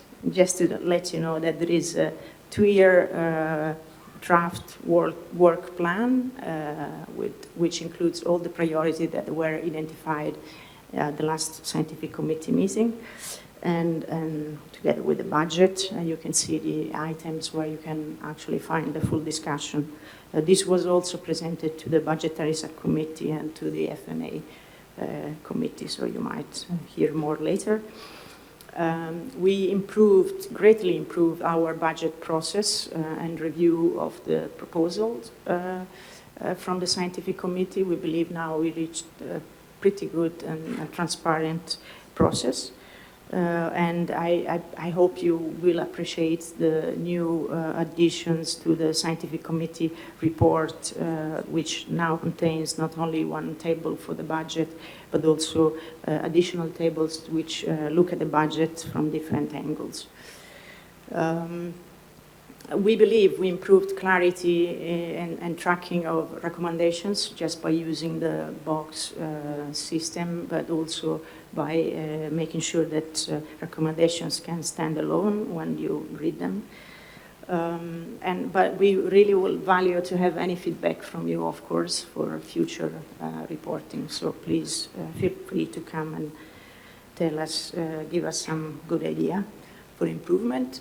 So we believe overall we are doing work for improving communication recommendations. But again, we are open to any advice from the Commission and contracting governments. We are also always revising our rule of procedures, and you will see later that we propose some changes this year as well. So I think I'm at the acknowledgements. Thank you for your patience. It's really difficult to summarize the work of the scientific committee. It's like trying to summarize 600 pages in a few minutes. But you have been, I mean, the documents are available, have been available to you for a few months now. So we are very happy to answer to any question. Possibly if you ask us during the breaks is better. If you, this sentence about not surprise, it wasn't mine. I love surprises, so you can surprise me. My male friends, the vice chair and the head of science, they don't like surprise, but I'm a lady, I'm happy. Please surprise me. Thank you, of course, to all scientific committee participants. You have no idea. We talk about the budget of the scientific committee, which is about £300,000, but the work that people is voluntarily donating to this commission is worth, I believe, millions of pounds. So really, thank you very much for your hard work, and thank you to the Secretariat, because they are wonderful, really, and extremely useful. As a chair of the scientific committee, I couldn't really survive without the Secretariat. And once again, and that's the last, thanks to all the host governments, which in this case were US and Slovenia, for hosting the scientific committee. And I'm looking forward to the next scientific committee in Bled. And Chair, thank you very much. And that concludes my report.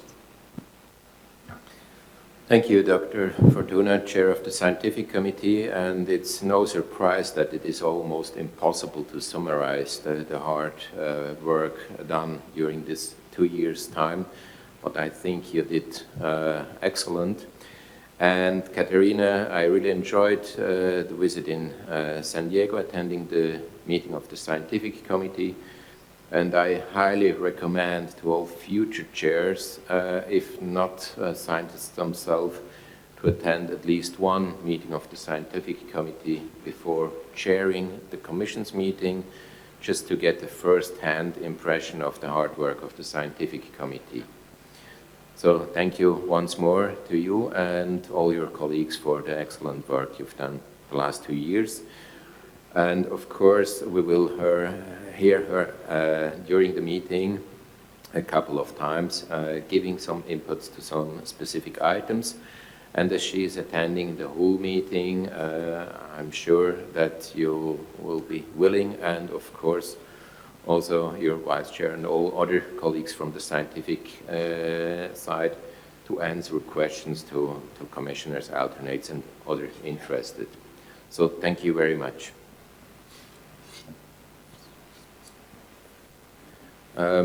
I see Switzerland. Thank you. I would like to take this chance to greatly acknowledge the work of the scientific committee. It's really a lot of overtime work, and enthusiasm and engagement of the scientific committee members, the conveners and co-conveners. I think it's hard to put it in words, but I think we should really acknowledge that. We should also take the recommendations the scientific committee made seriously.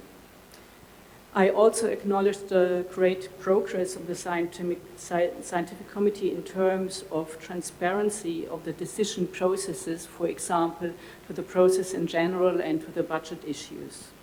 And last but not least, I would also, a more specific remark, I would like to suggest to distribute information on the small citation voluntary funds, those who are interested and who could go with that, as broadly as possible, so also in your personal networks, for example, in your professional networks and so on.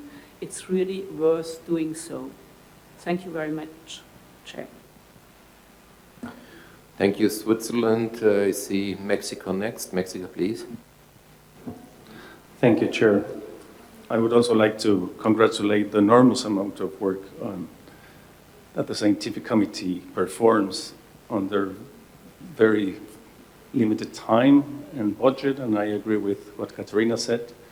The amount of work donated by top scientists in the world costs millions of pounds, or euros, probably. And I think I'd like to congratulate Katerina. She's done an outstanding job, and I would like to recognize that to her, and also the conveners, the rapporteurs, and all the bright minds that attend the scientific committee. Finally, I would like to welcome the work plan that she presented and the new ideas to renew many of the work that the scientific committee does. Thank you. Thank you, Mexico.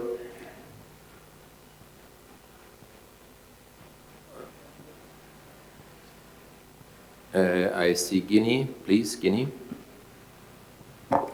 Merci, Monsieur le Président. Je me joindrai à ceux qui ont parlé avant moi pour féliciter le comité scientifique pour ce travail abattu. La prière que je ferai, c'est que dorénavant, que les conclusions de ce comité guident nos pas dans la prise de décision dans cette salle. Je vous remercie. Merci, Guinea. And I see no one else wishing the floor. We are a little... I see that Monaco tries to get the floor. I see on my screen Antigua and Barbuda, and now Monaco as well. So as I saw the sign first, so please first Monaco and then Antigua and Barbuda. So Monaco, please. Good morning, everyone. I first want to express our deep thanks to Slovenia, to the effort of Andrew and his delegation for hosting us again. I mean, this is very much appreciated.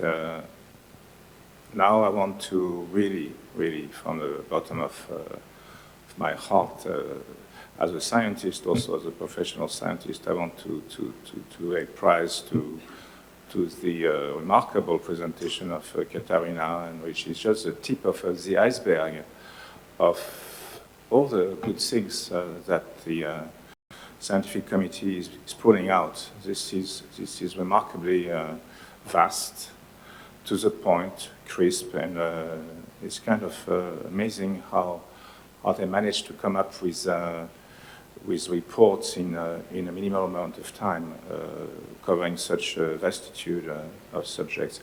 I'm also, but we'll come back to that later on in the day. I think I am very interested in the convergence of many of this work with the synergy with the conservation committee.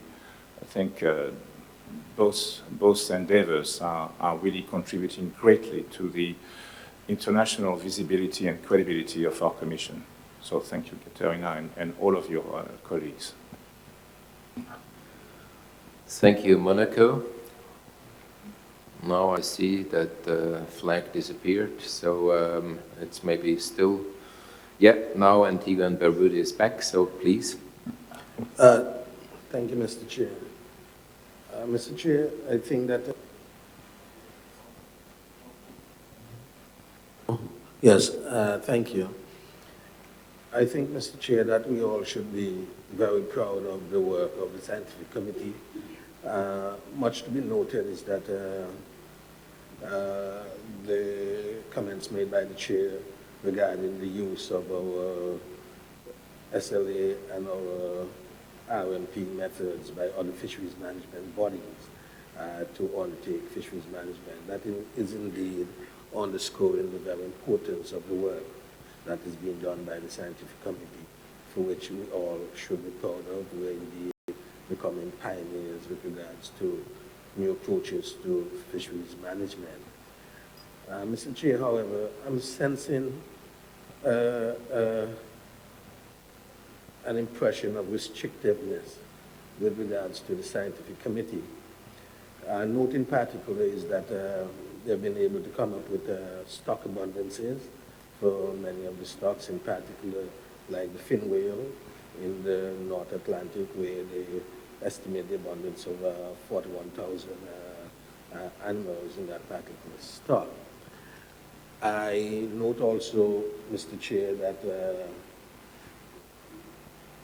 while they have given us an idea of what the MSYs are, they have stopped short of giving us any ideas to what the maximum sustainable use might be with regards to these resources. I know that the Commission have advised that some of these resources should be restricted to 0 quotas, but that should not restrict our Scientific Committee from giving us commissioners an idea as to what the potential MSUs are, the maximum sustainable use of these resources. Perhaps, Mr. Chair, that as a way forward, we could suggest to the committee as a recommendation coming out of this body today that at the next report of the committee in our meeting, that they should provide us with some advice with regards to potential maximum sustainable use of these resources as we move towards the normalization of our commission. Also, on another point, the chairman underscored the reporting of member states and their national reviews on whale stocks. I note particularly coming out of the United States that some of our stocks are being declassified from and taken off of the endangered species list.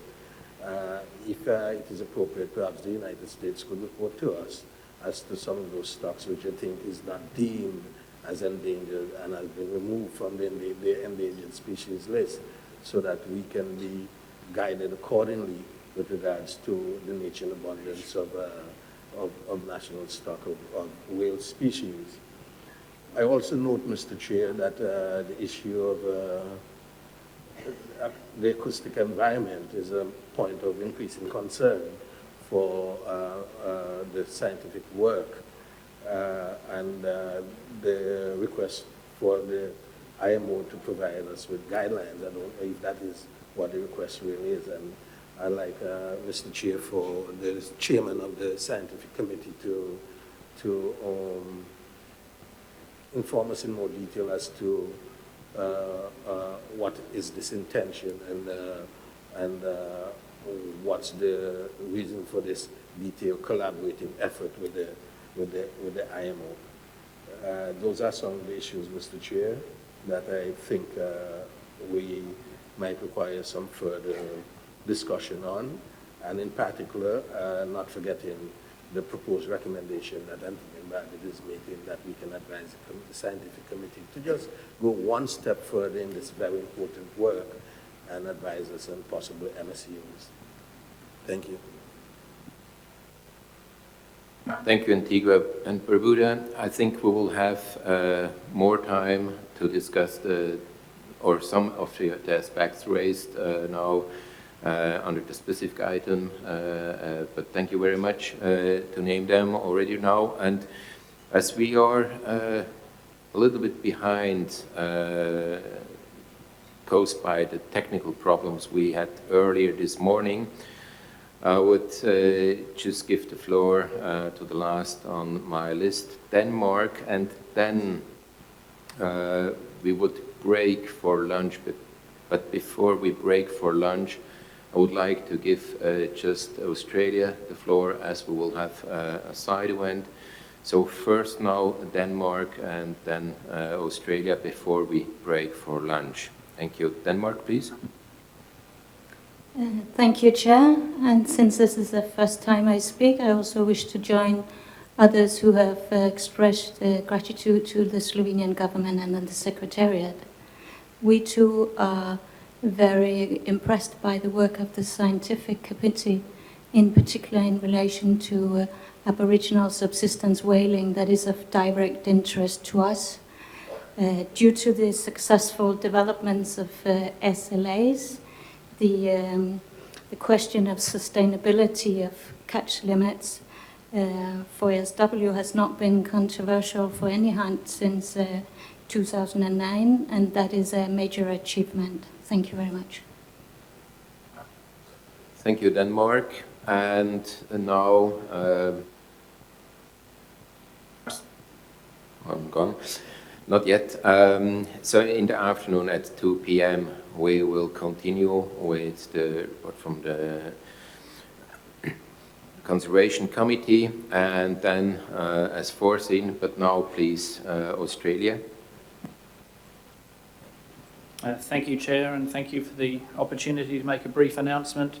It's just a reminder that at lunchtime now, in the Emerald Ballroom, which is just downstairs, turn right once you have gone down the stairs, we'll be hosting a celebration of the Southern Ocean Research Partnership work. Our Minister for the Environment and Energy will open the discussions, and others will join him in discussing and to encourage people to come along. Beyond the interesting talks and the information there, we also have a light lunch available. So you're very welcome to join us, and we look forward to seeing you there. Thank you. Thank you, Australia. So we will break for lunch, and I see you back at 2 p.m. Thank you.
Ese proyecto de ley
Okay, testing 1, 2.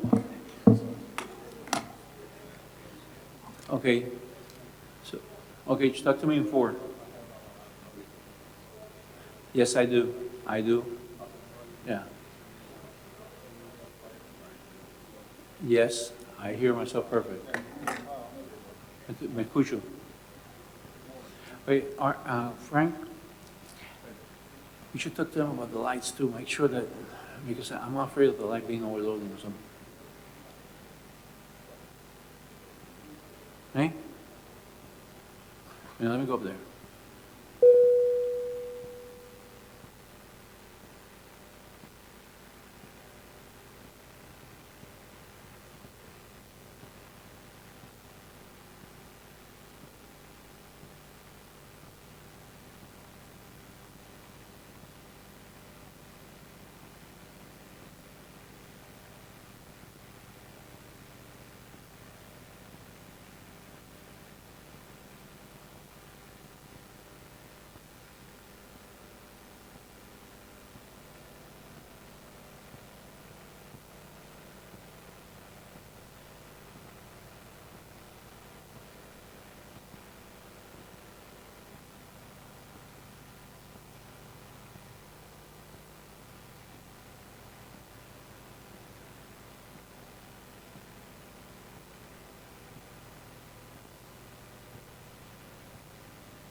1, 2, 3, 1, 2, 3. Ladies and gentlemen, how are you? I want to hear. 1, 2, 3. 1, 2, 3, 1, 2, 3. Hey, hello, hello. 1, 2, 3, 1, 2, 3. Hey, Alexis, can you talk into your interpreter console?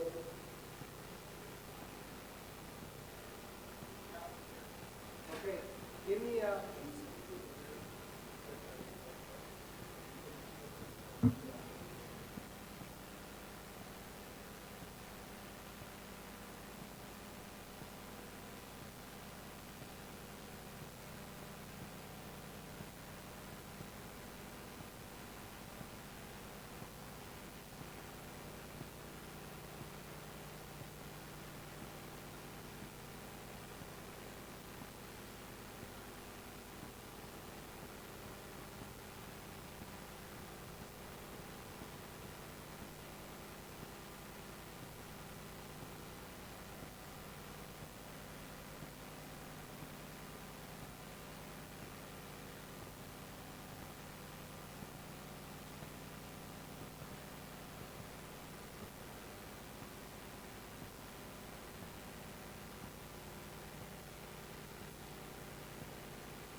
Pardon?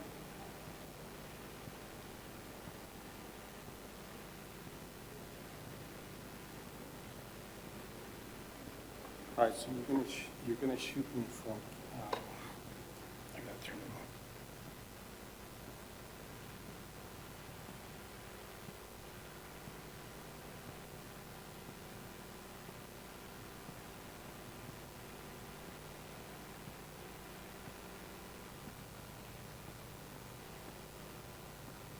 Me?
funny, very interesting.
Good afternoon. Could you please take your seats? Thank you.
Thank you and welcome back to work. I hope you had an enjoyable and interesting lunch break, and I'm sure many of you attended the reception by Australia and some are prepared maybe already this afternoon. So the next agenda item will be the summary of the activities by the Conservation Committee. So I would like to ask Dr. Rojas Brajo to introduce and to present the Conservation Committee report. Please.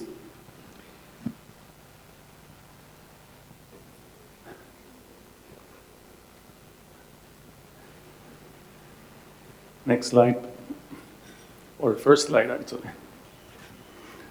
Chair, well, before I start, I'd like to thank Australia and New Zealand for the reception. I shouldn't have eaten as much as I did before I'm presenting, but also I would like to thank the Slovenian government and the local government of Piran for hosting us again here in this beautiful country, and our appreciation, of course, to our friend Andrei.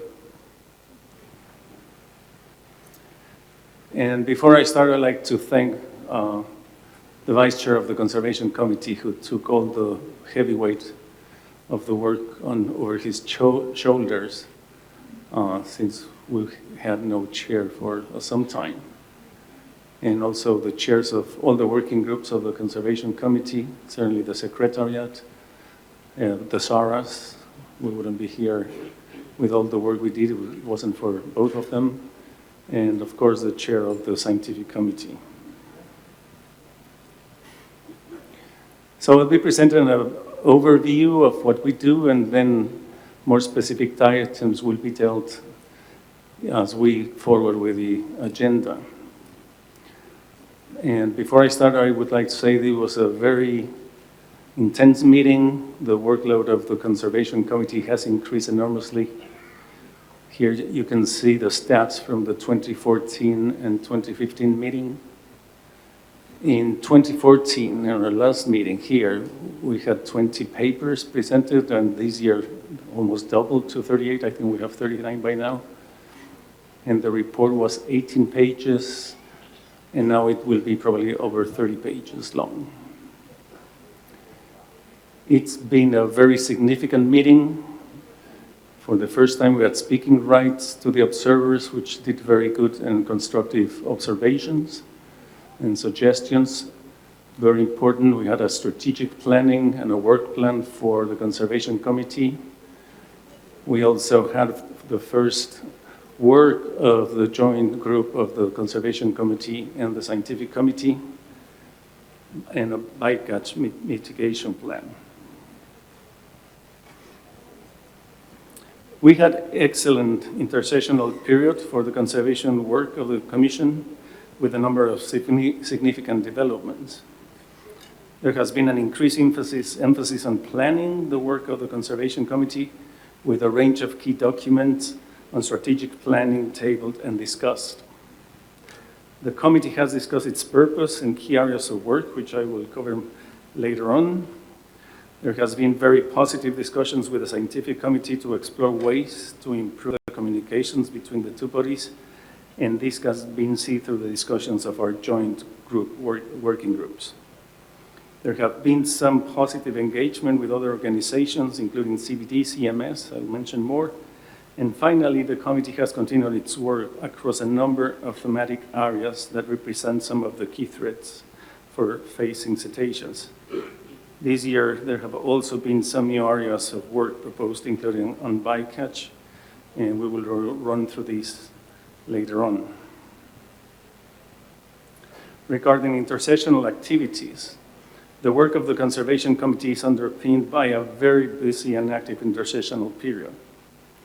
2015 and 2016, we had planning meetings of the Conservation Committee, meetings of the Standing Working Group on Whale Watching, meetings of the Standing Working Group on Conservation Management Plans, the Joint Conservation and Scientific Committee Working Group meetings, and the CMP or Conservation Management Plan meetings for southern right whales from the South Atlantic population, Franciscana, CMP, among others. And this, I don't pretend that you have to read that, just to show you how our strategic plan looks very nicely. We endorse the terms of reference in paper CC10 that are the guidance on the Conservation Committee strategic planning. This has been a key development for this year, and Conservation Committee strategic plan was also endorsed at this meeting. We also had the proposal for an outwards-facing strategic plan that arose through intersessional planning meetings in 2015, 2016, and was refined through consultations through via internet. And I would like to thank very, very much Australia for the hard work, and they led this strategic planning, and also I would like to thank very much the UK and all the others involved in the development of this strategic plan. The strategic plan has a vision. The Conservation Committee vision is for healthy, well-managed populations and recovered cetacean populations worldwide. We have 4 objectives in the plan. The first one, to deliver effective and relevant conservation advice to the Commission and the international community that contributes to global efforts for cetacean conservation. Identify and promote best practice and collaborative management to address priority global threats facing cetaceans. Coordinate and deliver the conservation agenda across the Commission and in partnership with relevant organizations. And number 4, establish and leverage financing mechanisms to resource global cetacean conservation efforts. The strategic plan identifies some points that I will mention now.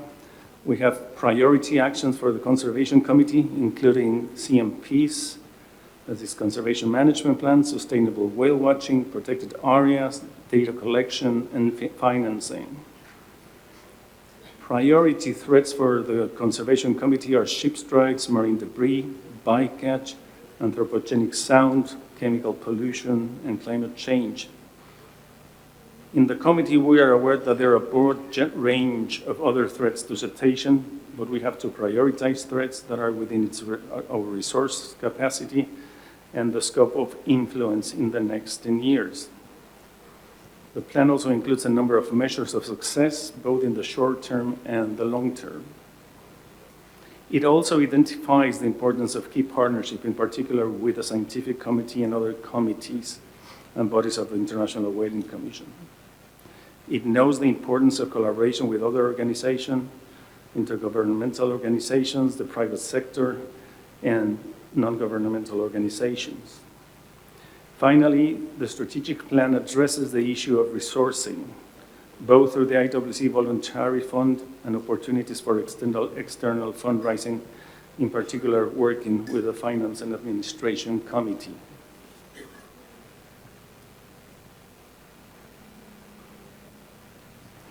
The Conservation Committee recognizes the importance of working with other committees. The Joint Conservation Committee Scientific Working Group established through Resolution 2014/4, last time we met here. We followed that and we held 2 meetings, the first one in 2015 in San Diego and the second one this year in Bled. This led to the compilation and analysis of conservation recommendations of the Scientific Committee, and a number of recommendations were considered by the Conservation Committee to facilitate communications between the both committees, the Scientific Committee and the Conservation Committee. The Conservation Committee endorsed recommendations on paper, and you can look at those, IWC66/CC25, and recommends the Commission this recommendation. This is item 3.3.3, page 6 in our draft report.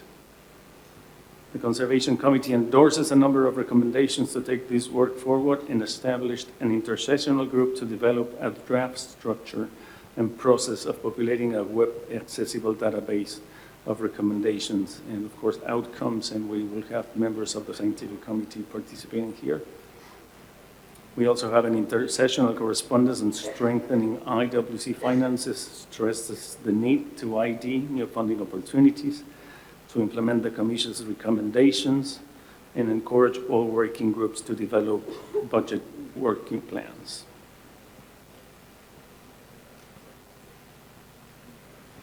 Regarding working with the other organizations, our committee welcomed and updated on engagement with other organizations, which include the International Maritime Organization on Ship Strikes, Marine Debris, Ocean Noise.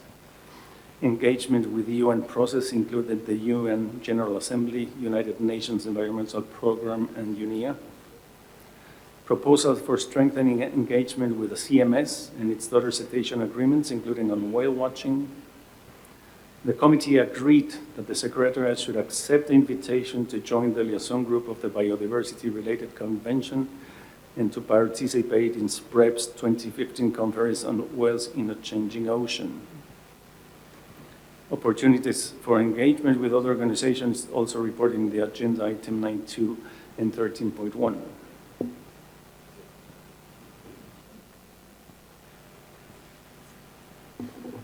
Regarding review of progress, Chairman, the committee has also reviewed significant progress in other areas, such as conservation management plans, sanctuaries review, ship strikes, bycatch, marine debris, and whale watching, and we will give more detail on these recommendations as we progress through our meeting. Regarding a work plan, the committee agreed to a work plan for the next intersessional period.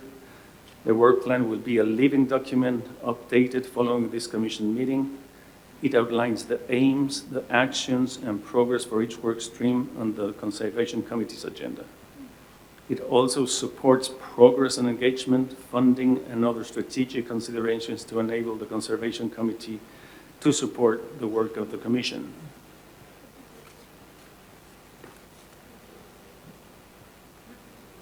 In developing the work plan, the committee will also consider priority issues not currently in the Conservation Committee agenda. The CC has undertaken a huge amount of work which brings tremendous benefits, and I would like to thank those countries that have participated actively to make this happen. I would like to mention, Mr. Chairman, that the weight of the work of the Conservation Committee rests in the shoulders of very few countries, about 5. So I would like to invite other countries to participate more actively in our work plans. And with this, I would like to thank you for your attention.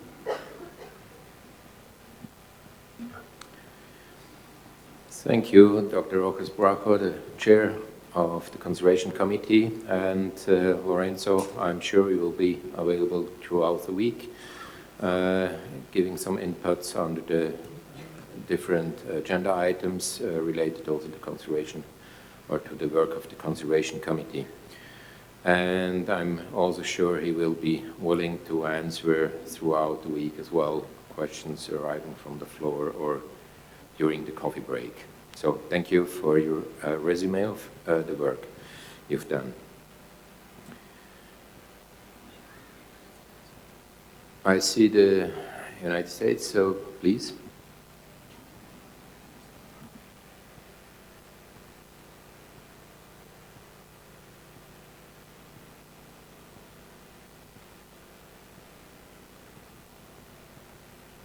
Then we move on to the Netherlands. Thank you, Chair. Thank you for giving me the floor. I would like to explain that the Netherlands is speaking in this meeting on behalf of the European Union member states, party to the ICRW. We welcome the Conservation Committee's strategic plan and acknowledge the efforts that have been made for ensuring its high quality and forward-looking vision.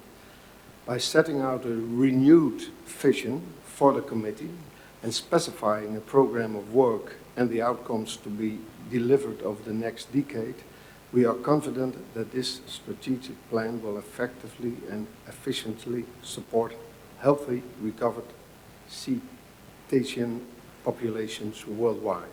Thank you. Thank you, the Netherlands. Then I see the United Kingdom, please.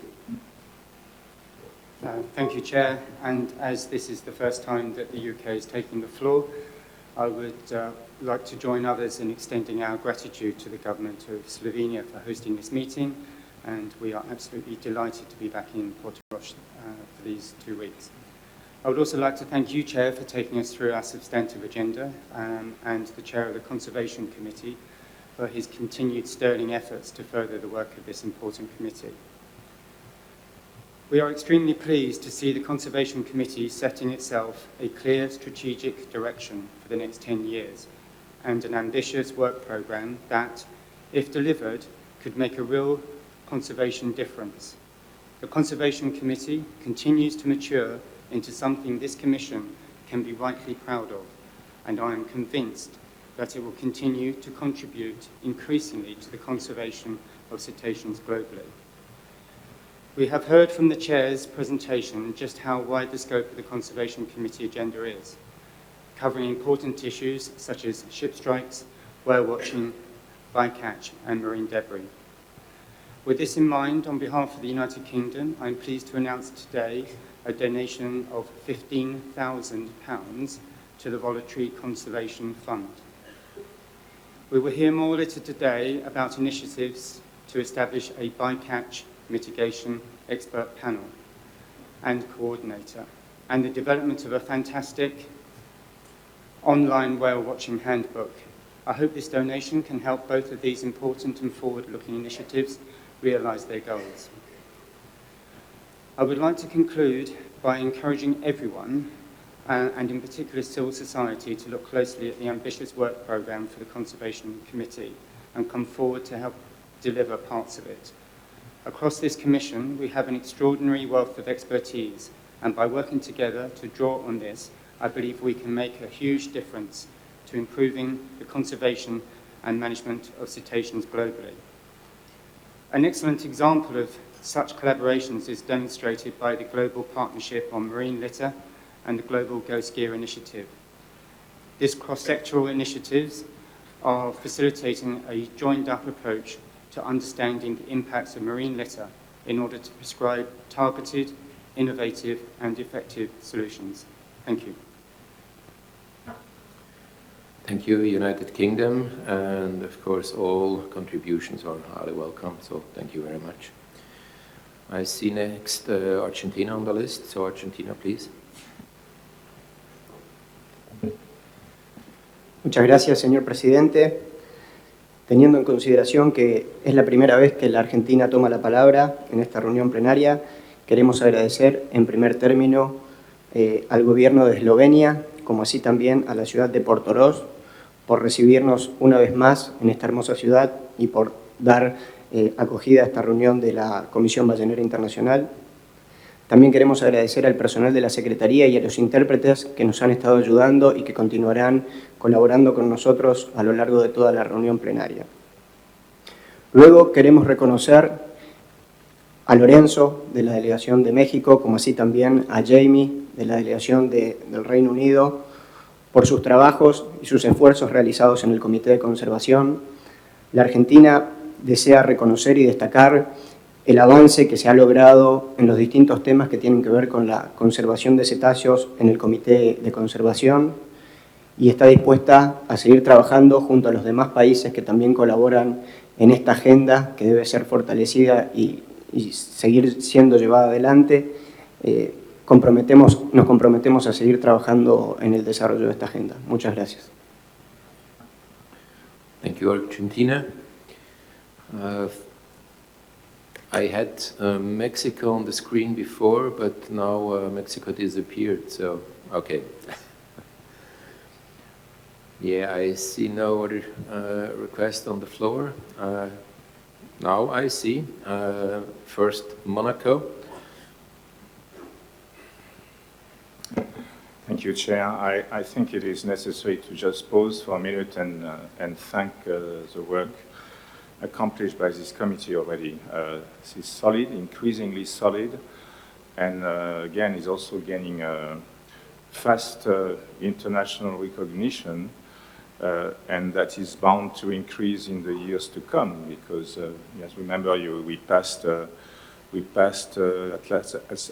65th meeting, we passed resolution 6511 on increased collaboration on highly migratory species, and which calls for exchange of data, collaboration, research collaboration with all these bodies, and we already see the result.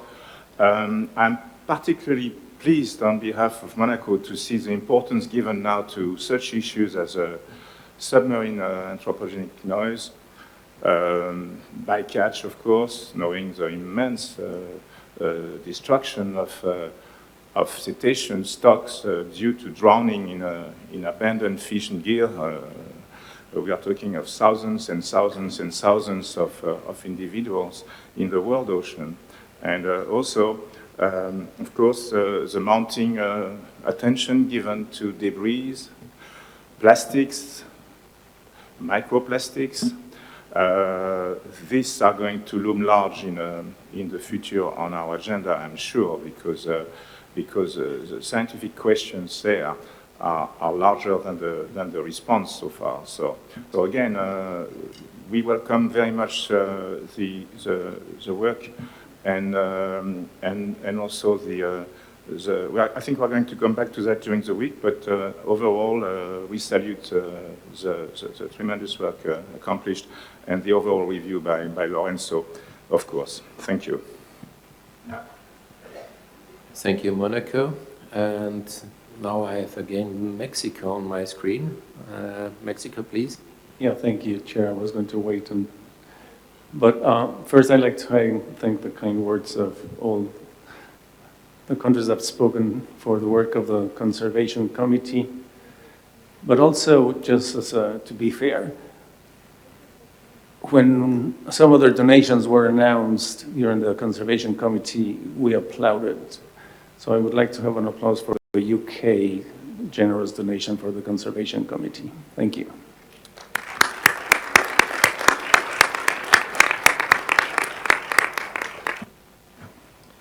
Thank you, Mexico.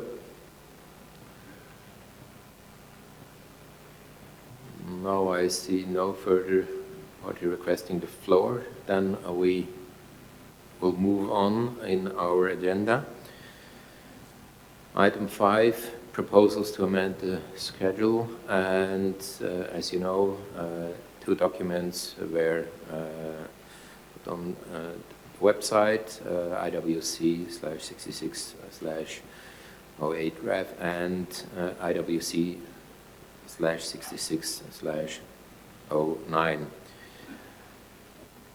I would like now to ask Brazil, as one of the opponents, to introduce the document or the documents. And so if you're ready, so please, Brazil.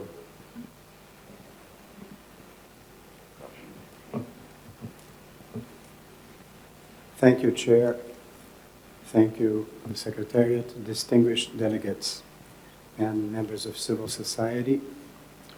I wish to express first the gratitude on behalf of the Brazilian government to the government of Slovenia and the authorities of the municipalities of Iran and Portoroz for their very gracious hospitality. I also want to acknowledge and recognize the hard work done by the Secretariat in preparing this meeting and in delivering on all the manifold requests from members and from other players in this organization and in this meeting. Mr. Chair, as Commissioner for Brazil, it is indeed an honor and a great pleasure to give the floor to the Minister of State for the Environment of Brazil, Congressman Sarney Filho, and I think he will address item 5.1, which all are aware of the title of that is in the agenda. And I give the floor to Congressman Sarney Filho. Thank you very much.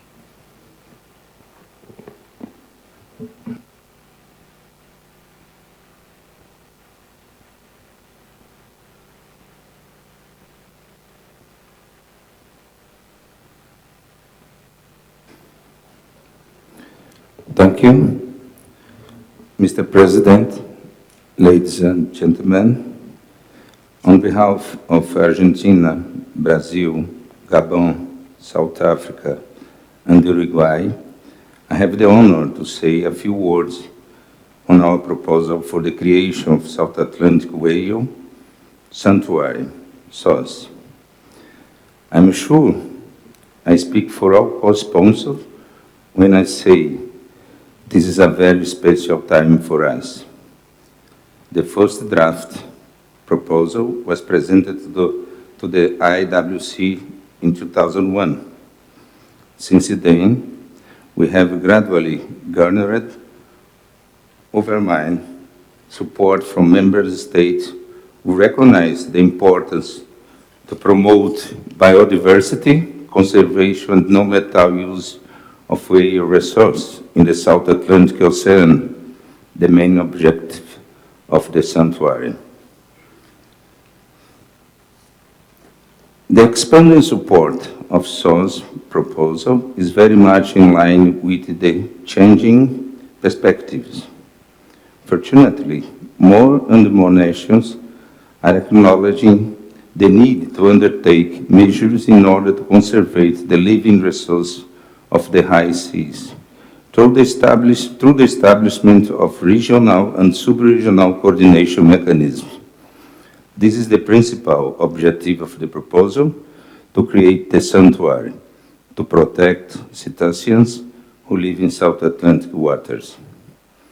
The SOS proposal has broad support from member countries from this Commission and from other multilateral forums. An example of this is the approval of a motion by the IUCN World Conservation Congress in Hawaii in September. Civil society also fully supports the proposal to create the SOS. Yesterday, here in this hotel in Portoroz,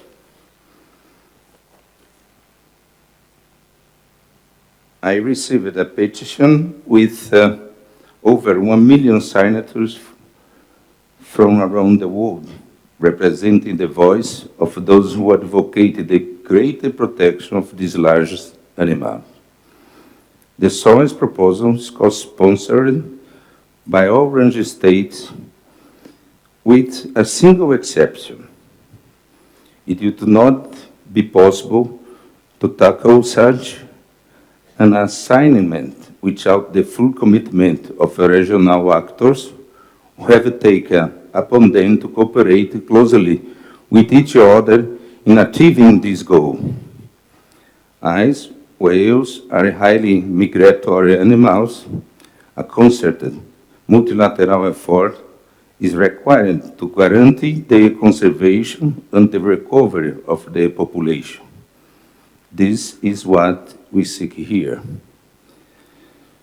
During the last meeting of IWC, some member states expressed concern in regards to matters pertaining to the relation between the source and the food security. There is absolutely no scientific evidence to corroborate this thesis. On the contrary, according to the recent scientific studies, the establishment of sanctuaries of whales does not threaten in any way the fishing economies of coastal states. Actually, it helps preserve the natural food chain in the ocean and to keep fishery levels high. The establishment of whales sanctuaries such as the source is entirely consistent with the current practice regarding marine conservation worldwide and has the potential to enhance socially important activities such as research and environmental education, particularly in developing countries. Strangely, it is countries not bordering the South Atlantic that are opposed to the creation of the sanctuary.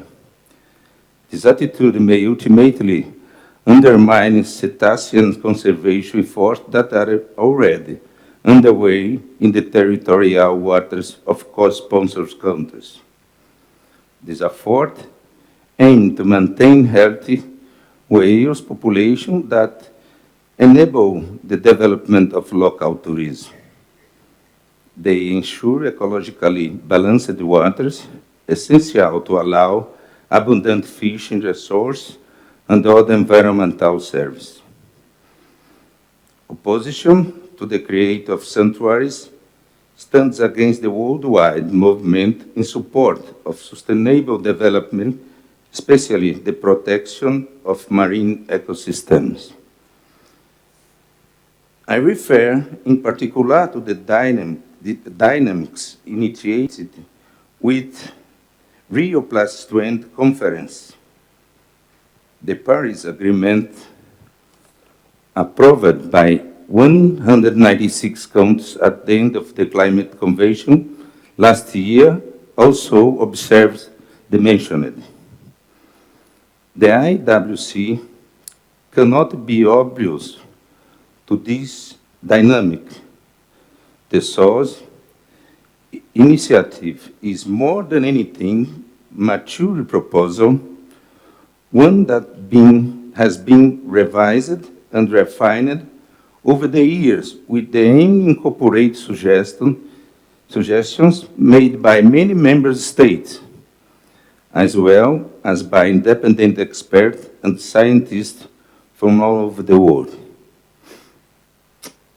I'm glad to inform you that we have also presented a comprehensive and efficient management plan, a first for any sanctuary established under the auspice of the IWC, with the aims established measures for the implementation of SOS. This plan shall not interfere with the sovereign rights of coastal states, but rather represent a unique opportunity for regional cooperation, while it recognizes the importance of national roles in safeguarding whale species and populations. The management plan was very positively reviewed last June by the Scientific Committee. We believe, it's now up to the members of this plenary to decide on its approval. We believe it is high time for the IWC to take this crucial step towards the protection of whales in the Southern Hemisphere. In 2016, we are celebrating 70 years of IWC's existence and 15 years from the date the SOS proposal was first presented to this plenary. We remain now, more than ever, absolutely confident of its approval by the Commission. Mr. President, I'm very pleased to offer Brazil as host of the 67th meeting of IWC. My country will be greatly honored to welcome delegations of member countries, civil society, and academia. After 70 years, IWC has garnered significance and solid scientific credentials as the primary forum for the international community to address the conservation and the sustainable management of cetaceans. I look forward to see all of you in my country. Thank you.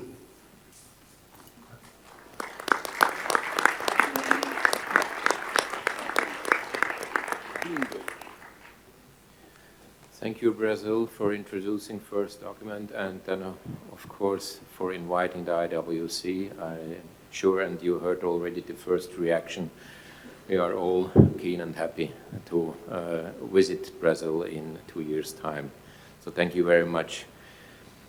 I've the intention to give the floor to first to the 4 co-proponents, and then to ask the scientific committee and the conservation committee, both handled also this item, before I will open the floor for discussion. Now I have India as the first on the list, so is it acceptable for India to proceed that way, so that we listening first to the co-sponsors, and then we will open the discussion after the chair of the Scientific and Conservation Committee gave some further inputs. India? Yes. Certainly, Mr. Chairman. Thank you, India. So then I would like to give the floor to Uruguay, please. Muchas gracias, señor presidente. Antes que nada, las felicitaciones por su designación y la conducción de nuestras deliberaciones. También el agradecimiento al gobierno de Eslovenia por brindar acogida una vez más a la reunión bianual de la CBI. Señor presidente, en calidad de copatrocinador del proyecto de resolución presentado por la distinguida delegación de Brasil, tenemos el agrado de proceder a la apertura, a la presentación de un video de 3 minutos que complementa la iniciativa brasileña y que se refiere a la creación legal en el año 2013 de un santuario de ballenas en Uruguay. El video ha sido preparado por la Organización de Conservación de Cetáceos con base en el Uruguay. Muchas gracias. Thank you, Uruguay. So if the technicians are ready to show the short movie, then please.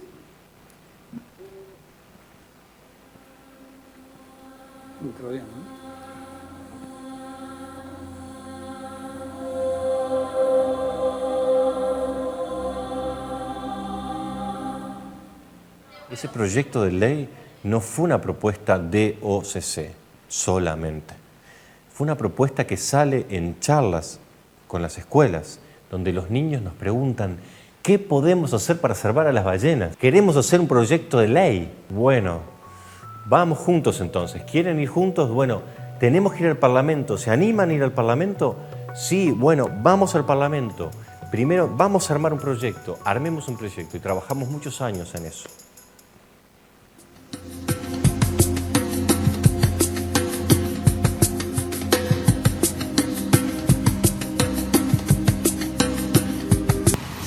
La OCC es un claro ejemplo de una organización que cuida de ellos. Nosotros queremos crear un santuario para conservar la especie. Son seres vivos, como ustedes, como nosotros.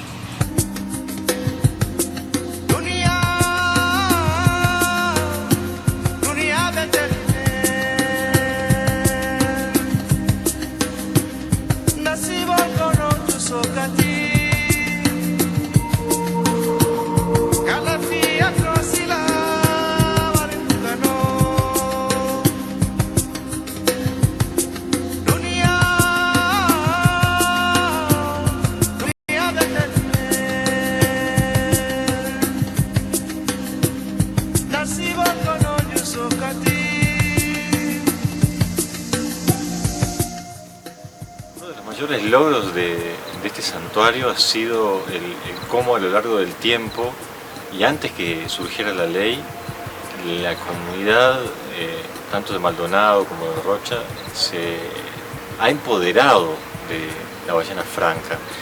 Y ahí es que podríamos decir que es uno de los mayores éxitos, porque cuando la sociedad, la comunidad se involucra con la gestión, en este caso de la ballena franca, podemos decir que alcanzamos el éxito.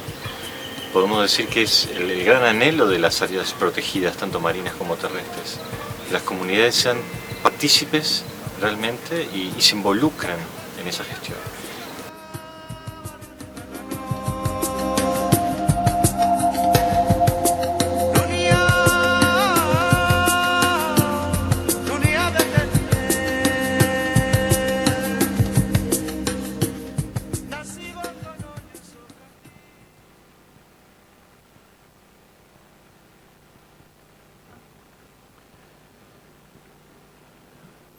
Thank you, Uruguay. I see South Africa next on the list, so South Africa, please.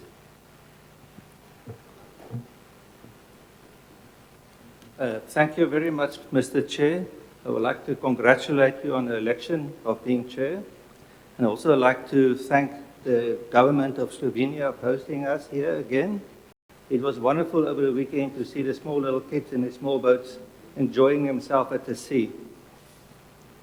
South Africa is a co-sponsor of the South Atlantic Whale Sanctuary proposal as an expression of our policies of conservation and sustainable non-lethal use of cetaceans.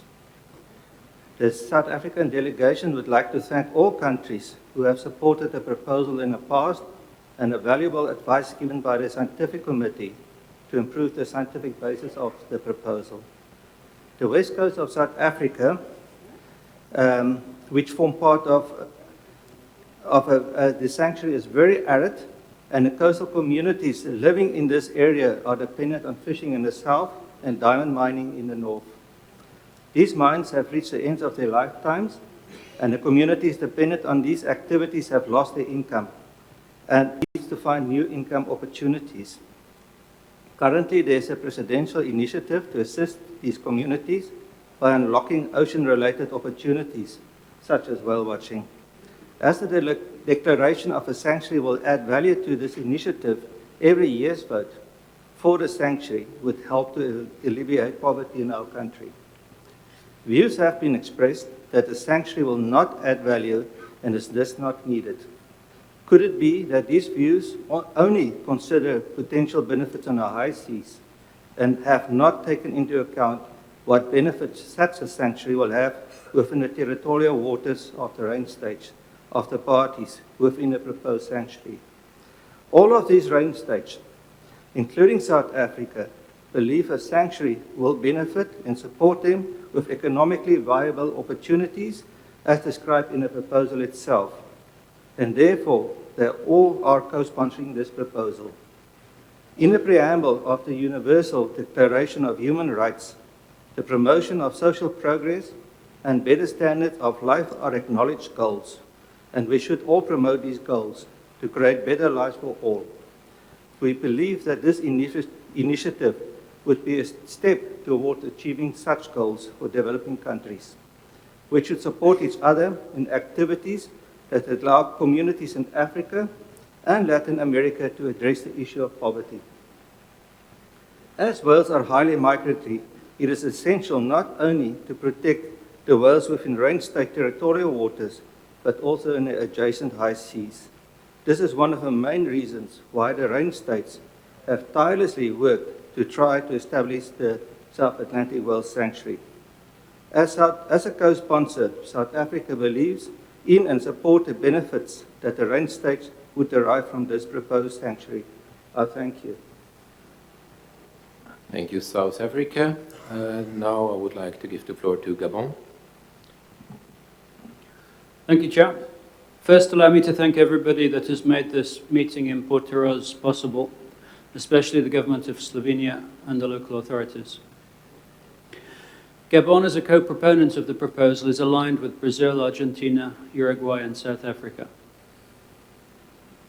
It is just 10 years now that we've seen humpback whales moving back into the halo to the north of Cap Lopez, a whaling station that saw tens of thousands of humpbacks and other species captured by the international whaling fleets.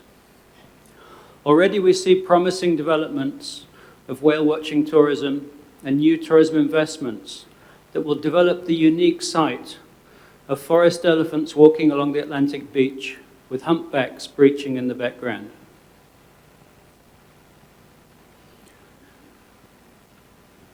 For years, non-specialists have peddled the myth that the whales are eating all the fish in the Gulf of Guinea.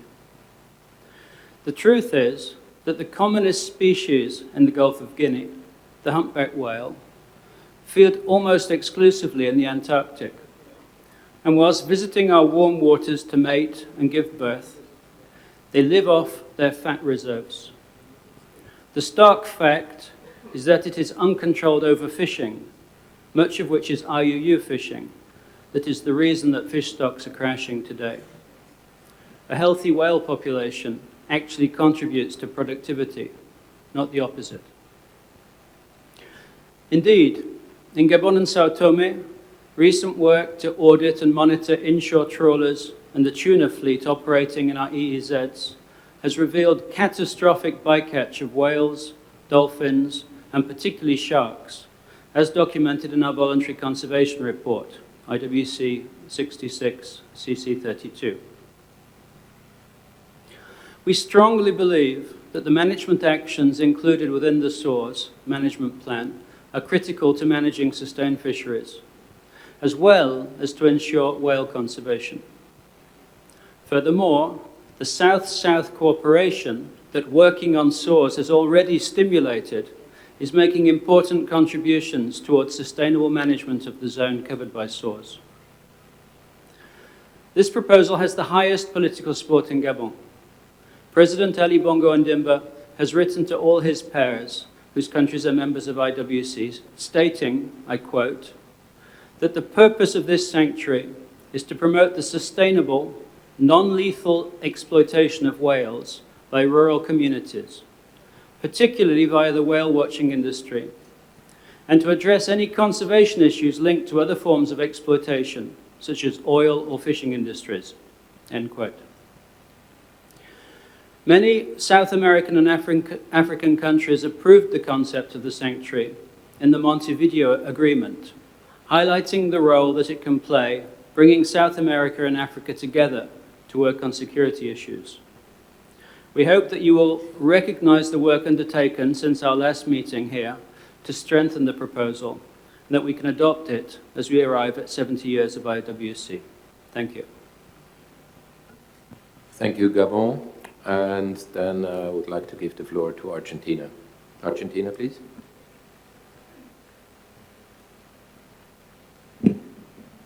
Muchas gracias, señor presidente. La Argentina agradece a los demás copatrocinantes por sus anteriores presentaciones. Asimismo, la Argentina desea reafirmar su compromiso con la conservación de cetáceos, con su uso no letal y no extractivo, como así también nuestra convicción con relación a los múltiples beneficios que el establecimiento del Santuario del Atlántico Sur aportará.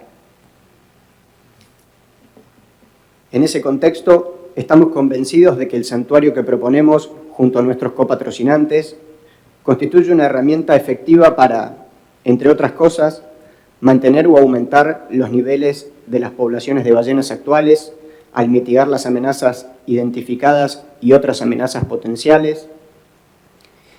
En conjunto con el Santuario del Océano Austral, promoverá la conservación a largo plazo de grandes ballenas al sur del Ecuador, permitirá estimular la investigación no letal y no extractiva coordinada en la región, especialmente entre los países en desarrollo y mediante la cooperación internacional con la participación activa de la CBI,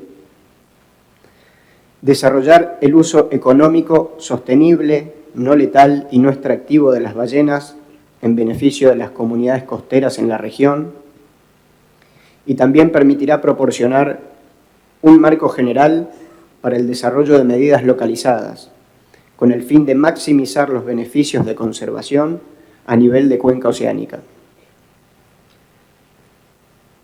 Invitamos a todos los gobiernos contratantes a apoyar esta iniciativa que ha sido evaluada positivamente por el Comité Científico de la CBI, el cual ha concluido que la evaluación de los aspectos científicos y técnicos de la propuesta ha finalizado.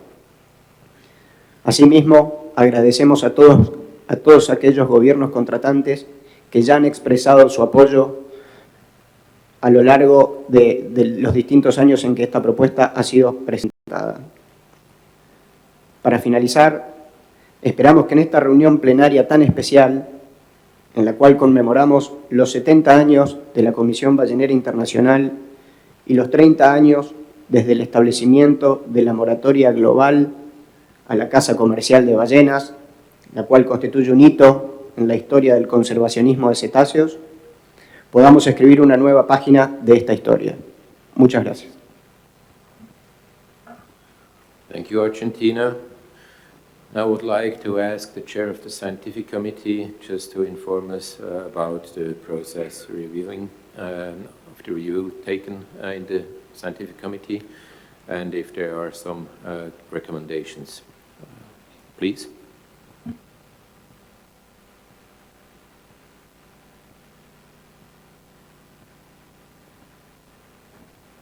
Thank you, Chair. I was just double-checking. We had a discussion, the scientific committee, on this proposal, and what I can add is that the role of the scientific committee in reviewing existing sanctuaries and sanctuaries proposal has been defined by the Commission. This began in 2001 with instruction from the Commission, and it has been updated subsequently, including through Resolution 2002-1, and in recommendations that the Scientific Committee itself was proposing to the Commission, and they were endorsed by the Commission in 2004.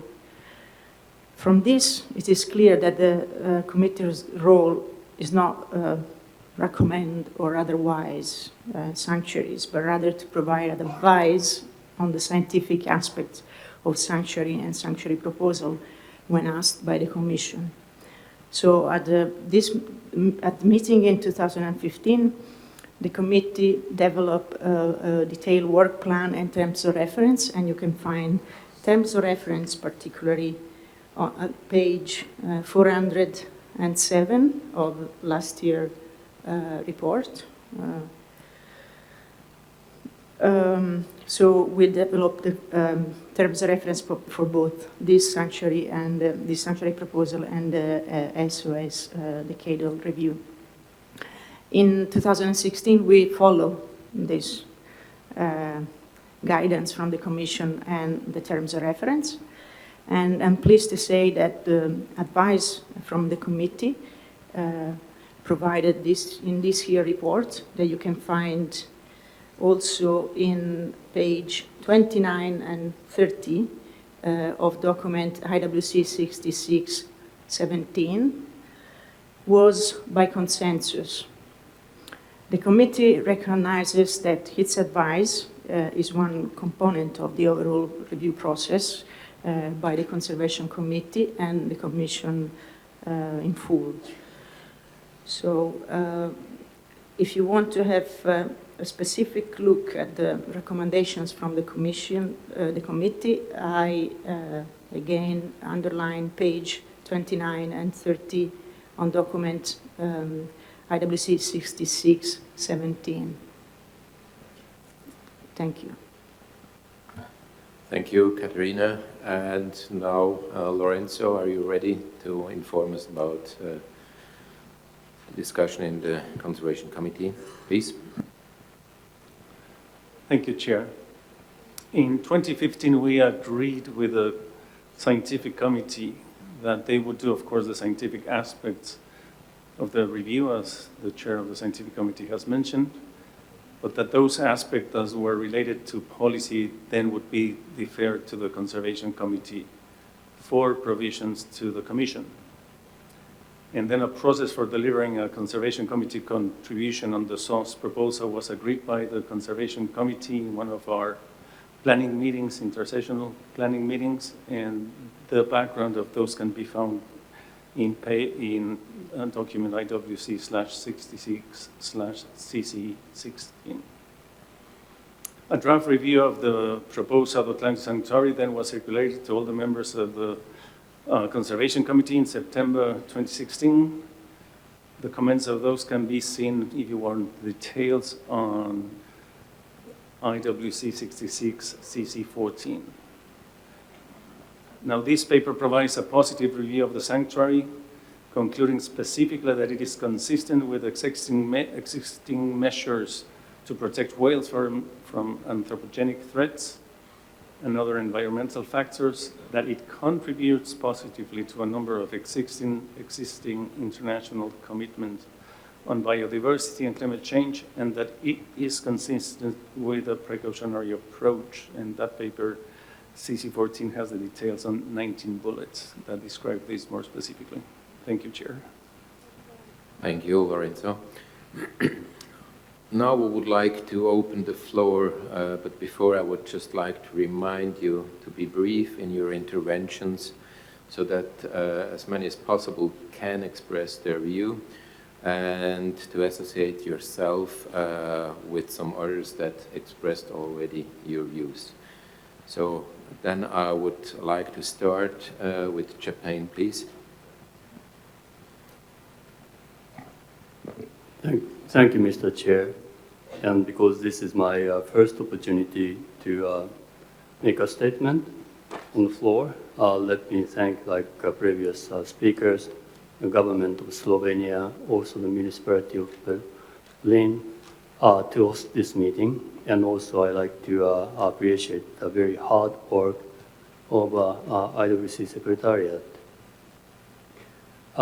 It is well known that Japan's position is support for the sustainable utilization of marine living resources, including whale species.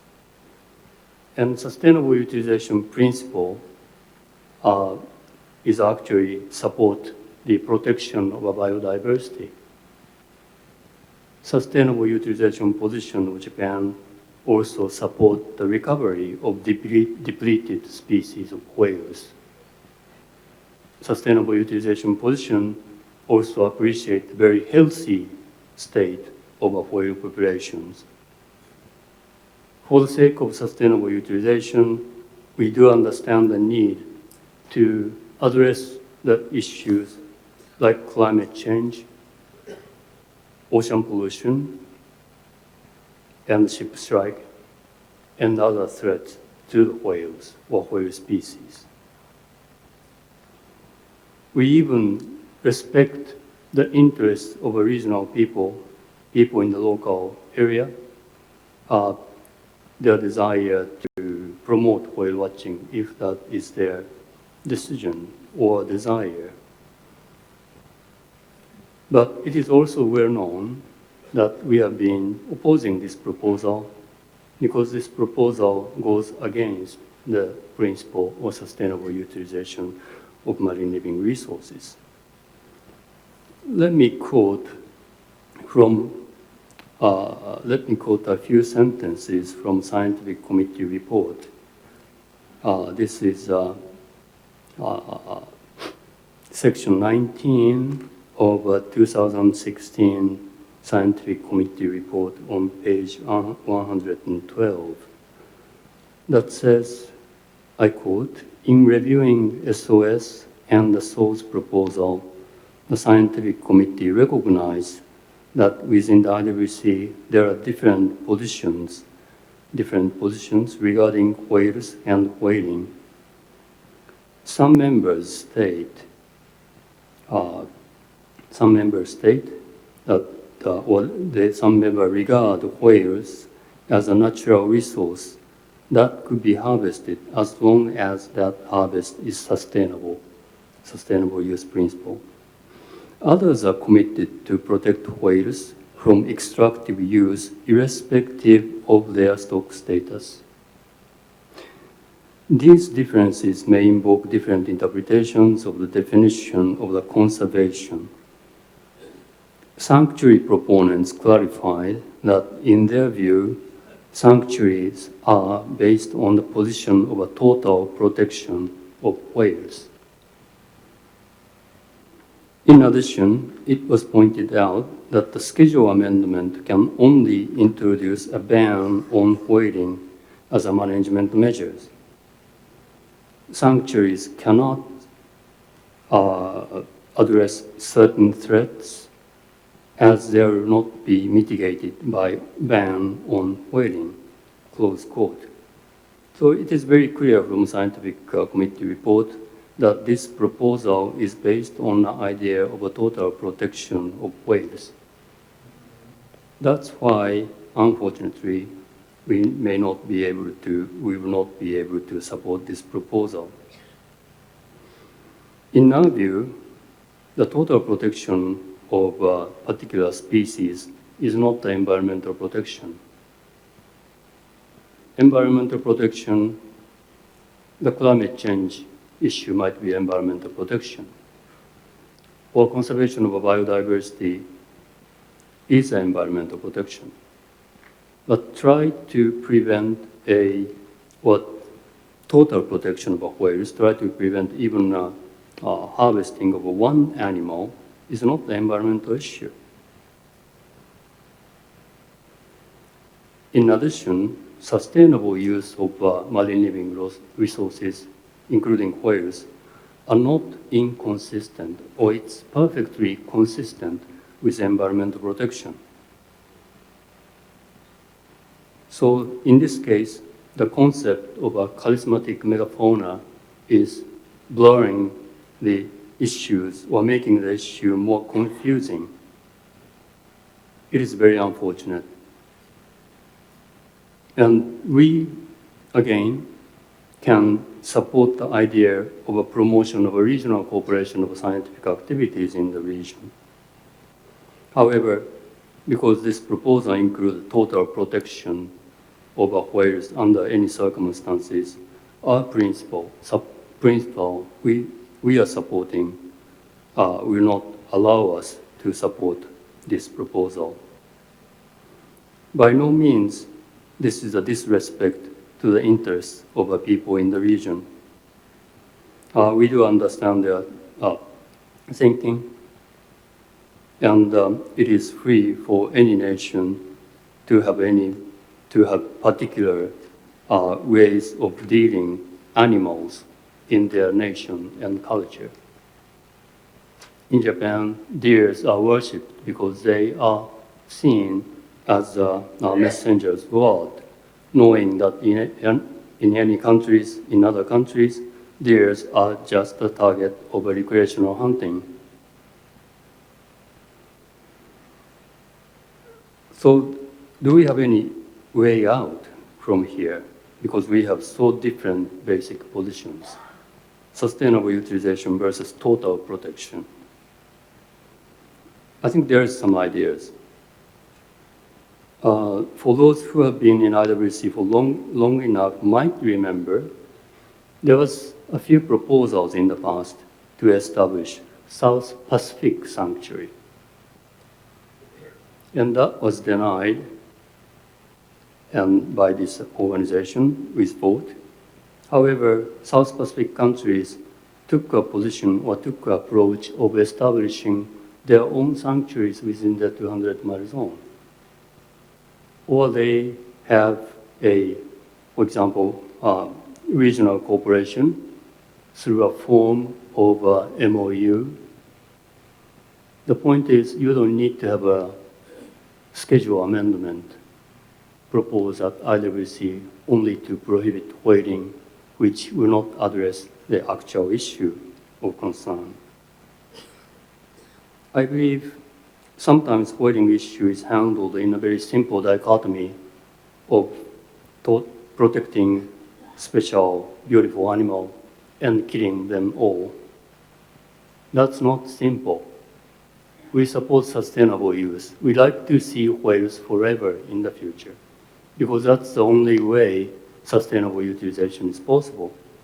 We have a room for cooperation to promote recovery of depleted species of whales. We have a room for the cooperation for the healthy whale stocks. Just for confirmation, Japan has no intention of hunting animals of depleted species, or our interest is mainly abundant species of whales. We saw in the video right whales, humpback whales, or killer whales. We are not asking for the quota for these species. And we are not asking to go to South Atlantic for whaling. The issue is about the principles we support. But as I stated, there are some ways for us to respect both principles and avoid conflict in some manner. I hope we can have some cooperative and constructive discussion after this and possibly toward the end of this meeting. Thank you very much. Thank you, Japan. And I would like to give India the floor next. Thank you. India, please. Thank you very much, Mr. Chairman.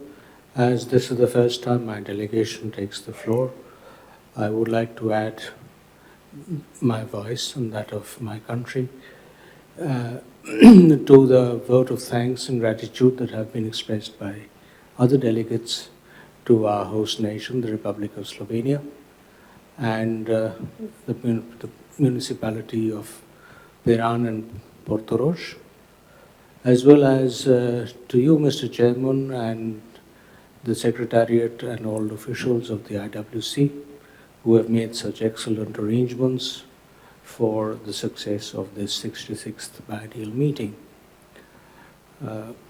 India, Mr. Chairman, congratulates the IWC on this 70th anniversary and wishes to reiterate that we consider this organization as a key tool for the conservation and management of whales, their sanctuaries, and to enforce a moratorium on whale killing. We believe it will be in the interest of conservation that the nations come forward to accrue economic benefits through more cogent and sustainable means like whale watching tourism, rather than unsustainable killing. Mr. Chairman, India deeply appreciates the work of the scientific and conservation committees, and in contributing to this very valuable global effort at sustainable development and restoration of the balance of the planet.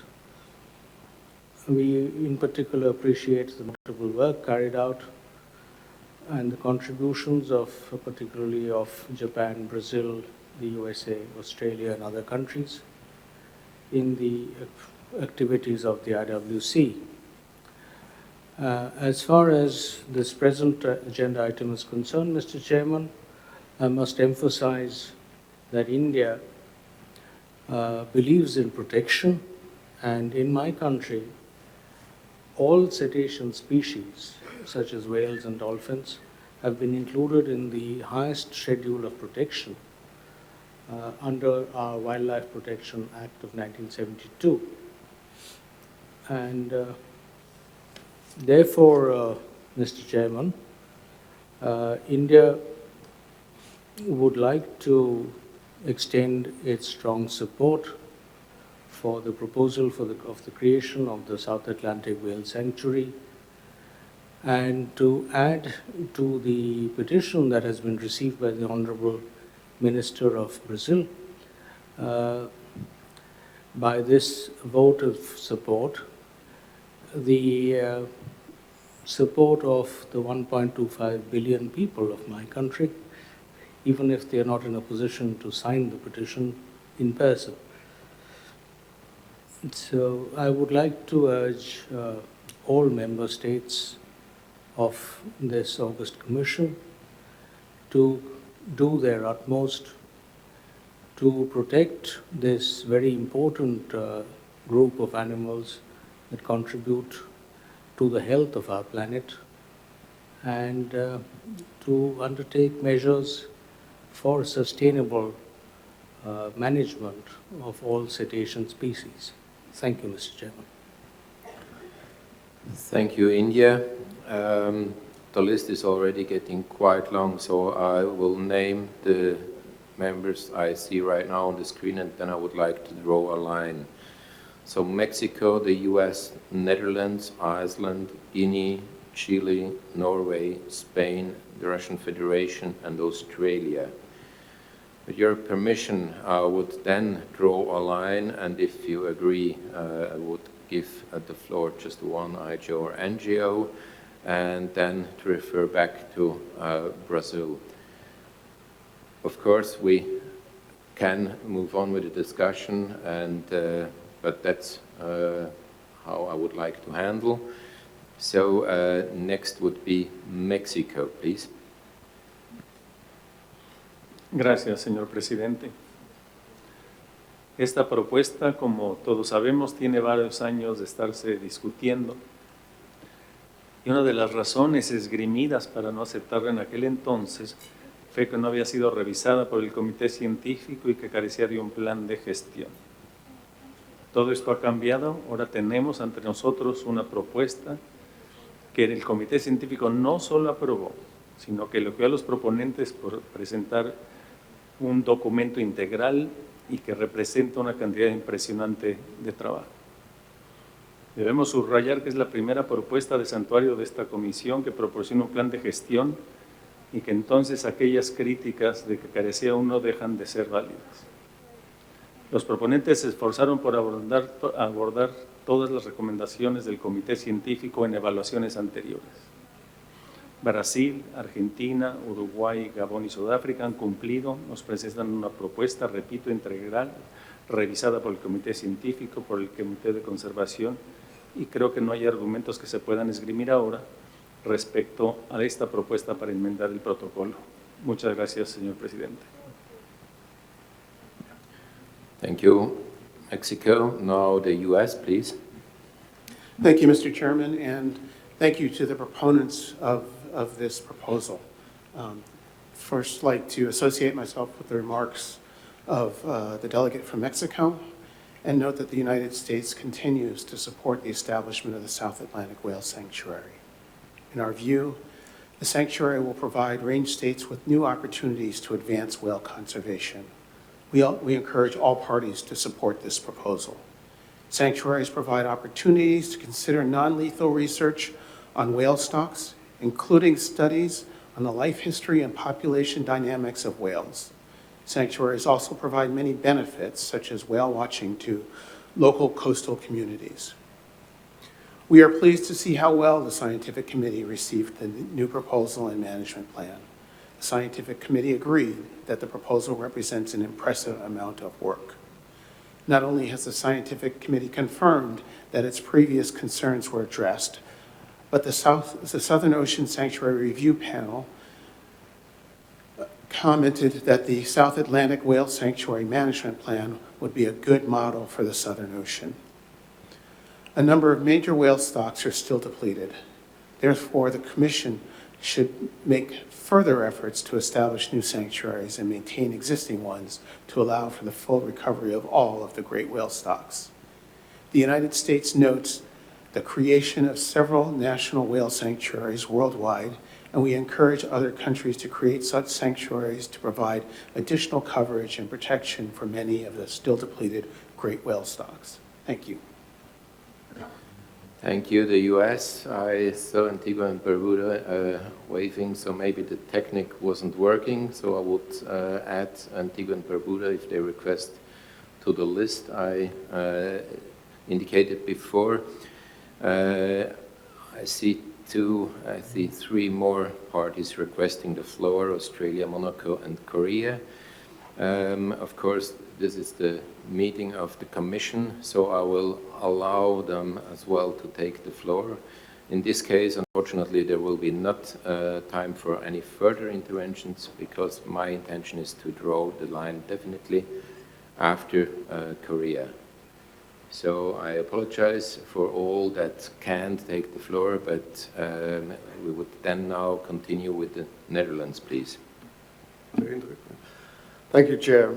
The Netherlands, on behalf of the EU member states party to the ICRW, wishes to reiterate the strong commitment of the EU member states to the protection of whales, and thus welcome any initiative that could contribute to a significant improvement of their conservation status. We consider sanctuaries to be a valuable component in a range of measures for the conservation of whales, affording them greater protection in specific areas important for their life cycles.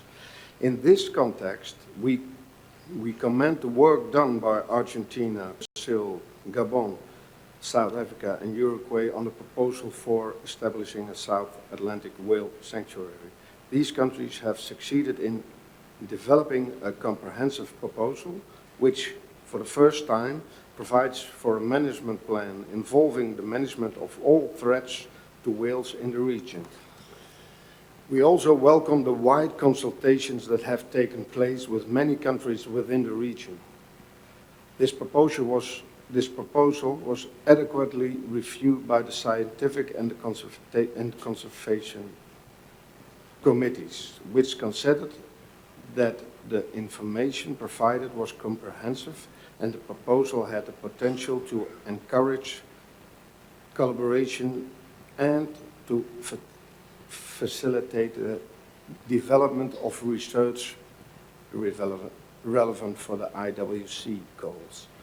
We believe that, as well as stimulating joint research efforts involving developing countries and foreseeing capacity building and the public education activities, the South Atlantic Whale Sanctuary will also develop the sustainable, non-extractive and non-lethal economic use of whales at the benefit of coastal communities in the region. In doing so, the South Atlantic Whale Sanctuary will also contribute positively to a number of existing international commitments on sustainable development, biodiversity and climate change. We therefore are happy to express once again our clear support for this proposal, which is fully in accordance with the IWC rules. Thank you. Thank you. The Netherlands. Iceland is next on the list. Please, Iceland. Yes. As this is my first time to take the floor, I'd like to use the opportunity to thank Slovenia for its generous hospitality and the Secretariat for its excellent preparations and services during this meeting. Iceland supports sustainable use of whales and other natural resources and therefore oppose the establishment of the South Atlantic Sanctuary on the following grounds. It is contrary to Article 5 of the ICRW, which requires that the regulation be based on scientific findings. The IWC has already in place a scientifically based management system that ensures the conservation and sustainable management of whales. The RMP is rigidly tested, precautionary and extremely conservative tool for this purpose. Therefore, there is no need for additional regulations such as the proposed South Atlantic Sanctuary. Iceland is of course willing to support increased research cooperation in the area, but that can easily be achieved with other means. The proposal has been on the agenda of the IWC since 2001 and taken enormous amount of time and effort of the Commission without recommendations from the scientific committee. I don't know how the result of the vote tomorrow will be, but if denied, can we really expect this issue to be on our agenda for the years to come? I'm not sure it will be constructive for this organization at all in the long run. Thank you, Mr. Chairman. Thank you, Iceland. Guinea, please. Merci, Monsieur le Président. Nous avons un grand respect et une grande admiration pour ces pays qui ont fait cette proposition. Et Monsieur le Président, depuis l'an 2000, nous participons aux sessions de la Commission baleinière internationale. Mais nous avons une grande incompréhension pour cette insistance, pour remettre toujours cette proposition sur la table. Et pourquoi? Aujourd'hui, la réalité est la suivante. Depuis 1982, il existe un moratoire qui interdit la chasse baleinière, la chasse commerciale. Cette interdiction est une mesure de protection absolue. Moi, j'ai apprécié le rapport du comité scientifique, mais au cours de ce rapport, je n'ai pas entendu une seule fois, je n'ai pas entendu le comité tirer sur la sonnette d'alarme pour dire qu'on est en train de prélever des espèces de baleines dans cette zone où on voudrait mettre un sanctuaire. Donc moi, je ne vois pas la réelle menace qui va nous pousser à aller vers le sanctuaire. Les dispositions qui sont mises actuellement en place par la CBI assurent une protection pour la régénérescence des espèces baleines, car personne de nous voudrait voir une extinction de ces dites espèces. Monsieur le Président, vous savez bien que nous, les pays consommateurs de petits pélagiques, nous nous faisons un grand souci parce que scientifiquement, il existe une réelle compétition entre les hommes et les baleines pour l'exploitation des petits pélagiques.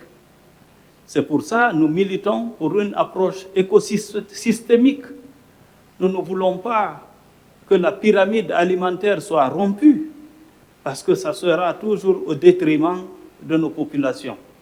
C'est pour ça que nous militons pour l'exploitation durable des ressources. Je vous remercie.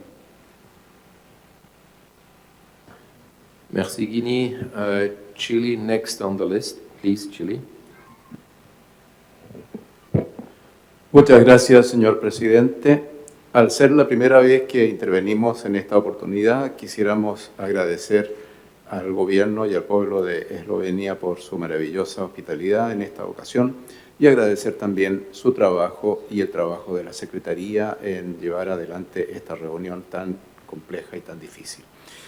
Haciendo el respeto de su petición de ser breves, nosotros queríamos solamente manifestar en esta oportunidad nuestro más decidido apoyo a la idea de la creación de un santuario ballenero en el Atlántico Sur que proponen Brasil, Argentina, Sudáfrica, Uruguay y Gabón. Nosotros como país oceánico en Chile somos profundamente respetuosos de los océanos y de sus recursos y entendemos que es nuestra obligación como seres civilizados proteger a las ballenas y a todo lo que ello significa en el fortalecimiento de la mantención del océano y sus recursos. Queríamos solamente manifestar, señor presidente, reitero, nuestro más sincero y profundo apoyo a la creación del Santuario Ballenero del Atlántico Sur. Muchas gracias. Thank you, Chile. Norway, please. Thank you, Chair. And as the previous speakers, I would like to join in and thank our host country and the city of Portoroz. Responsible fisheries nations have cooperated for some years now through various international organizations to establish the concept of marine protected areas as effective and meaningful tools for conservation and management. This work is slowly paying off through a combination of realistic and science-based approaches. The proposal for the South Atlantic Sanctuary lacks this fundamental basis, and it undermines the work undertaken in serious organizations. It is also clear that the sanctuary only would protect whales against so-called commercial whaling. No such whaling is taking place in the relevant area, and Norway certainly do not entertain any such plan. And as our excellent chair of the scientific committee highlighted this morning, should whaling be considered in this area, the scientific committee has developed a comprehensive and robust procedure, the RMP, to protect whales against overexploitation. Norway therefore cannot give this proposal its support. Thank you. Thank you, Norway. Now I would like to give the floor to Spain, please. Thank you, Mr. Chair. Gracias, presidente. Como es la primera vez que hago uso de la palabra, quería felicitarle a usted por su presidencia, agradecer al Gobierno de Eslovenia y al pueblo y la ciudad de Portoroz por la espléndida acogida que nos brindan, y también agradecer a la Secretaría por el continuo apoyo al desarrollo de la reunión y a todos los delegados. Tras lo expresado por Países Bajos en nombre de los miembros de la Unión Europea y de la CBI, yo lo único que quería era aportar el punto de vista de una delegada que ha visto cómo esta propuesta ha ido evolucionando y mejorando año tras año durante 15 años. Al principio eran solo una parte de los países los que presentaban la propuesta. Esto se les llamó la atención, ellos han ido trabajando año tras año y ahora todos los proponentes apoyan el establecimiento del santuario. También se les criticó en un principio y más adelante que no hubiera una justificación sólida científica y que no tuvieran un plan de gestión. Hoy vemos cómo tenemos un magnífico plan de gestión revisado y aprobado por el Comité Científico. Como en ocasiones anteriores, España se complace en apoyar el establecimiento del Santuario de Ballenas del Atlántico Sur, y termino agradeciendo a Brasil por el ofrecimiento de sede para la próxima reunión. Gracias. Thank you, Spain. Now the Russian Federation, please. Thank you, Mr. Chairman.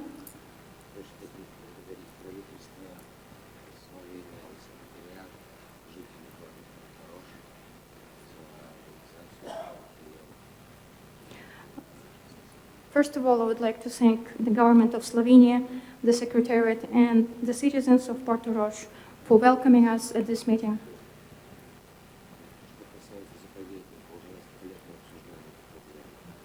As for the creation of the sanctuary, we've been discussing this issue for several years.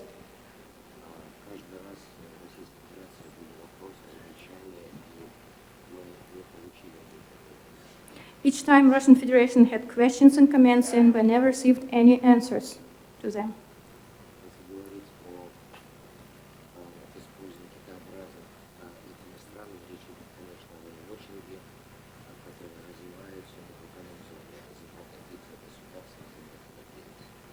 If we talk about the utilization of the whale resources by these countries, and of course, first of all, this is whale watching as a means of economic support of these regions.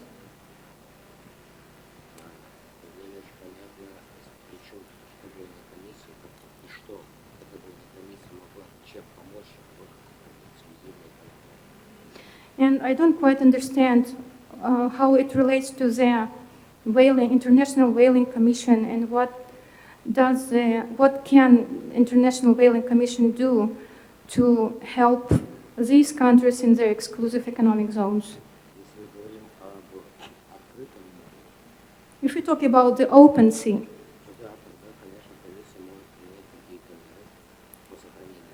in this case, the International Whaling Commission can adopt some measures to protect the whale species.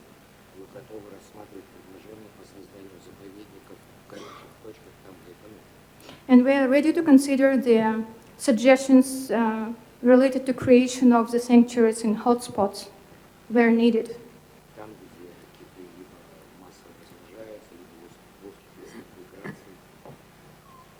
Where whales breed, give birth, and in the places of their migration.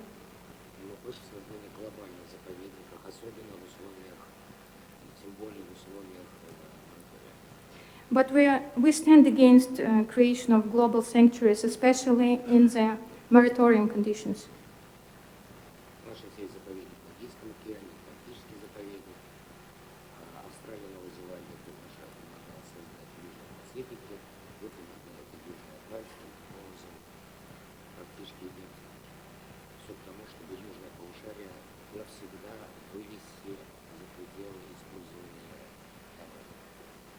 We already have sanctuaries in the Indian Ocean, in the Southern Ocean, and there were proposals to create whale sanctuaries in the Southern Pacific.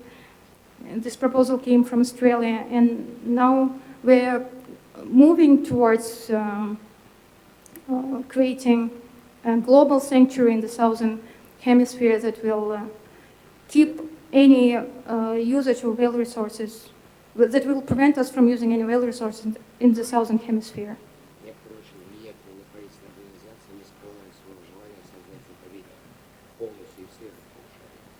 Some influential non-governmental organizations do not hide their intention to create a global sanctuary in the Northern Hemisphere.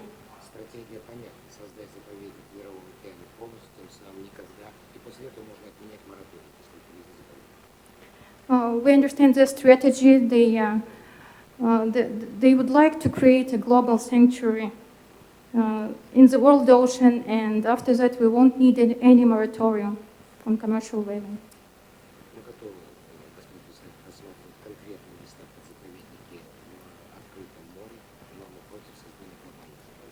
Mr. Chairman, we are ready to consider any proposals on creating sanctuaries in any specific place, but we are not ready to support the global sanctuary. Thank you, Mr. Chairman. Thank you, Russia. Now Australia. Thank you, Chair, and as it's my first time to the microphone, can I also thank the Government of Slovenia and the Municipality of Piran for their warm hospitality, and can I commend the Secretariat on the excellent organisation of this meeting. The Government of Australia would like to associate itself with previous comments from the EU, Mexico, the United States and others in strongly supporting this proposal for a South Atlantic sanctuary, which builds on the successes of the Indian and the Southern Ocean sanctuaries. And we'd like to congratulate the governments of Brazil and Argentina and Uruguay, Gabon and South Africa for their initiative in this regard. The reason why we support this proposal is threefold. Firstly, all IWC range states support this proposal, and that is not insignificant when they are the most impacted by it. Secondly, the proponents have gone through the proper process, ensuring that the scientific committee was fully engaged in this proposal, and it has received the unanimous support of the scientific committee, and the proponents continue to improve their proposal as they go forward. And finally, the benefits of having a sanctuary is that it provides an opportunity for better cooperation on non-lethal research, as well as ensuring that we can create jobs from the booming $2 billion whale watching industry, which employs around the world more than 13,000 people. So I think this is an important proposal. I commend the proponents for the way they have conducted themselves and for the substance of this initiative, and Australia is proud to support it. Thank you, Australia. Now Korea, please. Thank you, Chair. As it is my first time to take the floor, I'd like to express my gratitude to the Slovenia government and Secretariat for hosting and preparing this meeting. And Korea deeply agree with the view that the marine species should be conserved. However, unfortunately, Korea also consider that cetacean resources, as with other marine resources, should be subjected to sustainable use based on the international law and scientific evidence. From this context, there is no clear scientific evidence whether sanctuary addressed the objective of this proposal, which is the maintenance of the marine ecosystem diversity. Furthermore, we consider the adoption of a new sanctuary in addition to the existing two sanctuaries is a unilateral strengthening of conservation measures. Hence, Korea is in a difficult position to support the proposal. Thank you. Thank you, Korea. I saw one or two popping up on the screen disappearing, so because it might be related to technique, I would first allow to Antigua and Barbuda to take the floor, because you indicated the wish. Then I will give the floor to Monaco. And as it might be also based on technical problems, then I would like to give the floor to one NGO to speak to the item. And then, if you agree, then I would give back to Brazil. So this is really the end of the list, so be prepared, be short if possible. Now, Antigua and Barbuda, please. Thank you, Mr. Chairman. Mr. Chair, Antigua and Barbuda listened quite carefully to the arguments put forward by the proponents of this schedule amendment, and also those who are supporting it. We also listened carefully to the arguments of those who are opposing the schedule amendment. And we have concluded, Mr. Chair, that the proponents and their supporters have not actually presented any new evidence with regards to the justification of this sanctuary as a viable resource management tool for whale resources. Indeed, Mr. Chair, some proponents and some supporters have spoken to the support given to this proposal by the scientific committee. But one has to listen carefully to the submission of the supporters and proponents. They have never said that this proposal have been recommended by the scientific committee as a necessary management tool. What was said is that the scientific committee have endorsed the management plan that was put forward by the proponents of this. That is quite a different issue. The question is, has the scientific committee agreed that this sanctuary is critical or even necessary as a useful management tool or a critical management tool for the purpose of the management of whales in the South Atlantic? Be that as it may, Mr. Chair, Antigua and Barbuda have some serious concerns about this proposal.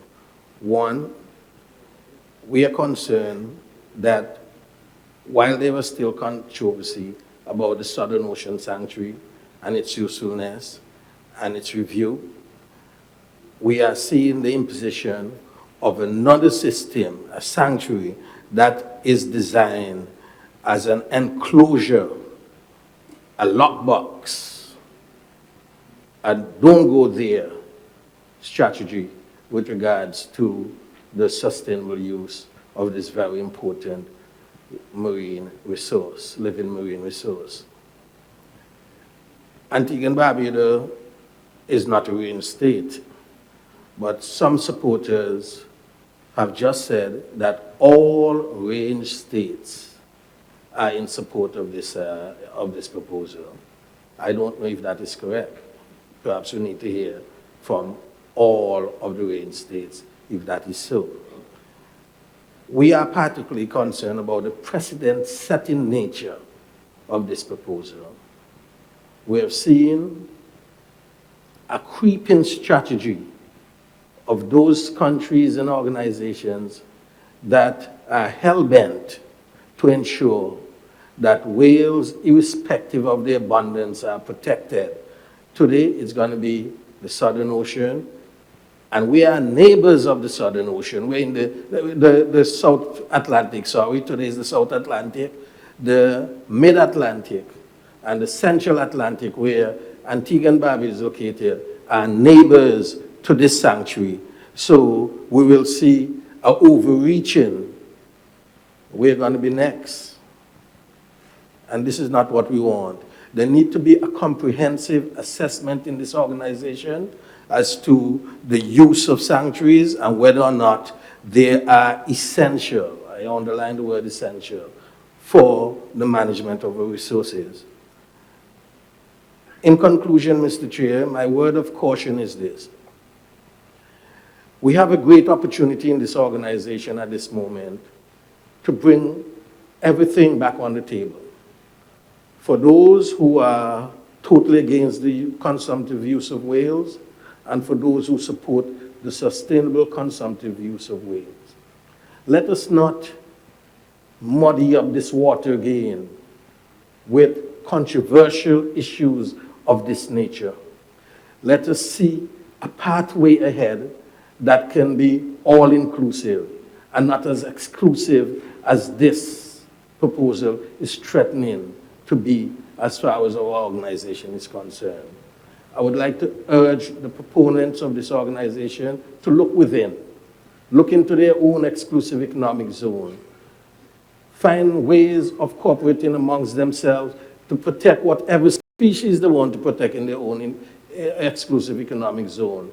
And don't flout international law or best management practices for living resources by trying to use the IWC, our august body, as a medium to advance the individual nationalistic views as to how these resources should be managed.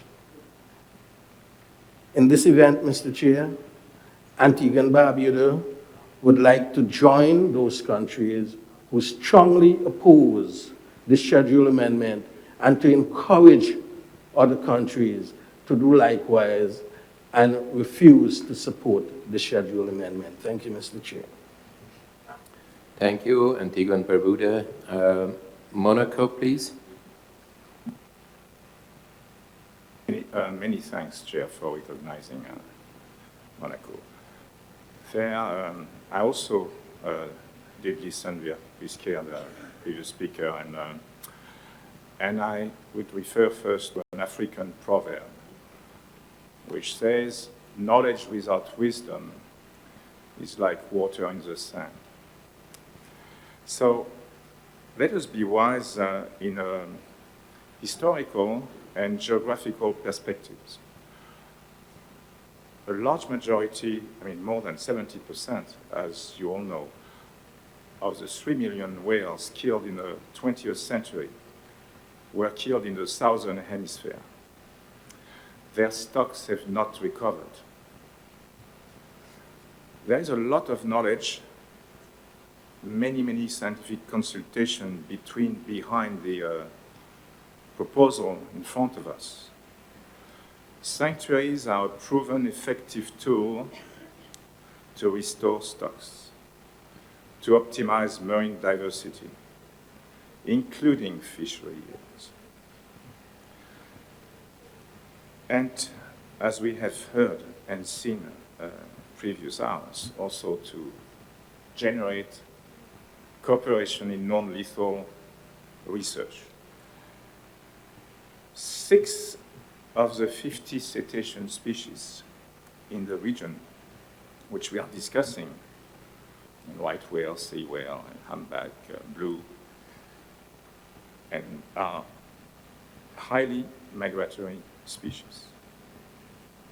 They feed in the Southern Ocean Sanctuary in the summer, and they breed in the winter in the tropical waters that would be covered by the proposed sows. It is countries from the Southern Hemisphere that sponsor this proposal. They all border the proposed sanctuary. The only obstacle to the adoption of this sanctuary today, or tomorrow rather, because we will vote tomorrow, as I understand, would be votes by a minority of Northern Hemisphere countries. Now let's ponder about this. I mean, there are surely higher principles than wishing to destroy the marine megafauna, the marine biodiversity, thousands of miles away from your national waters, in waters that riparian countries all wish to preserve. The southern whales, the people of the Southern Hemisphere, deserve far better. Monaco will strongly support the sanctuary proposed. Thank you, Monaco. Now I see that there was maybe not enough information given before we started the discussion, especially regarding the way that IGOs and NGO could take the floor. Actually, I draw a line. I see still some waving their plate. Now there are tables and micros that were installed to first indicate the wish to speak, and then of course also to have the chance to speak. I just allowed before one intervention by the NGO, and I regard the late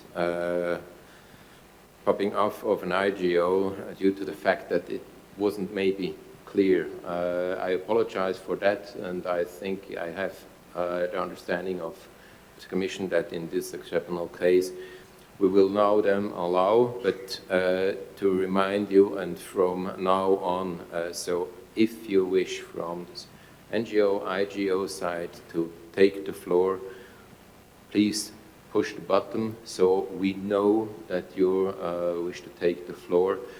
You will have to coordinate yourself so that when I give you the floor, a person is sitting there just announcing the organization she or her is representing, and then to give the speech. So I hope this will help to eliminate maybe some confusion and all the waving in the back. Now I would like to give the floor to one NGO, and please present yourself and the others you may represent, and then I have an IGO, and I know before there is some flag coming up, the standard order is first to have the IGOs and then the NGOs, so forgive me, but both will have now the chance to take the floor, and then I hope it is definitely settled for the rest of the meeting how we will proceed. So thank you for your understanding, and now please take the micro.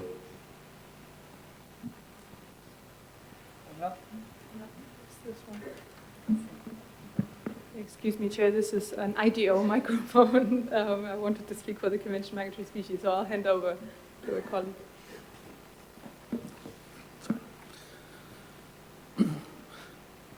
Antes que nada, deseo agradecer a Eslovenia por ser anfitrión de esta importante reunión. Mi nombre es Miguel Botassi y soy parte de la delegación del Instituto de Conservación de Ballenas de Argentina. Agradezco la oportunidad de estar aquí presente para traer la voz de quienes realizamos el uso no letal a través del turismo de observación de ballenas y otros mamíferos marinos. Soy la segunda generación de uno de los pioneros que comenzó con la actividad de avistaje de ballenas francas australes en la Patagonia Argentina. Personalmente, haré entrega a los países patrocinantes de este santuario de uno de los documentos que manifiesta el más ferviente apoyo a esta propuesta y que fuera firmado por todos los operados de avistaje de ballenas de la provincia del Chubut, cuyo texto es el siguiente y será remitido a la Secretaría para su distribución.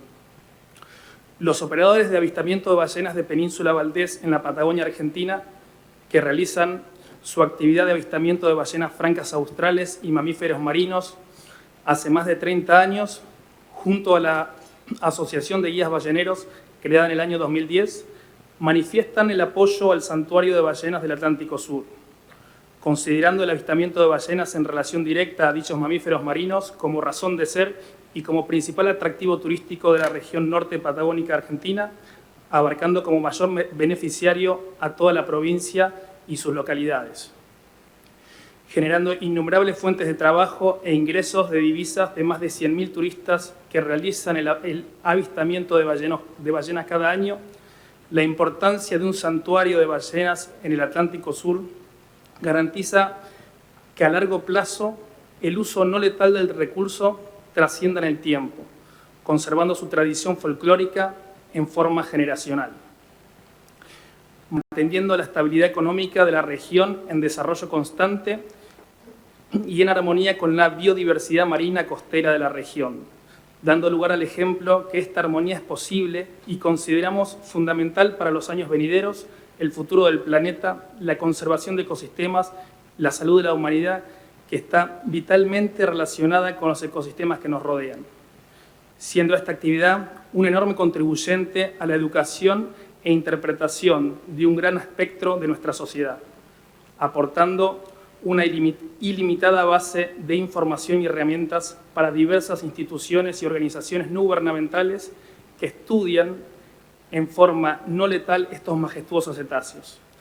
Es por esto que consideramos de suma importancia la creación de dicho santuario y felicitamos a Argentina, Brasil, Gabón, Sudáfrica, Uruguay por llevar adelante esta iniciativa. Muchas gracias. Thank you. And now the last speaker on the list, please. Joe.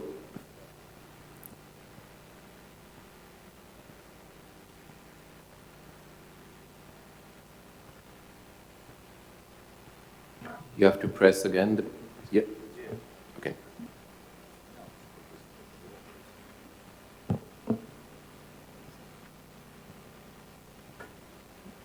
As soon as you have the red light, you can indicate you're speaking and, yeah, start. Thank you, Mr. Chair. Yes, I'll be brief. IUCN strongly supports the proposed sanctuary and endorses the management plan. A resolution in support of the sanctuary was adopted at the IUCN World Conservation Congress last month. The resolution achieved a large majority in support. Over 95% of governmental members and over 98% of non-governmentals supported the resolution. IUCN sees the sanctuary very much as a long-term measure. We expect it to be in place for a considerable period. And we see one of the main values of the sanctuary as a mechanism to ensure that the conservation needs of cetaceans are taken into account at an early stage in all planning and decisions relating to activities in the various regions of this ocean. And IUCN is looking forward to advising and helping in any way it can in the implementation and in the evolution of the management plan. Thank you.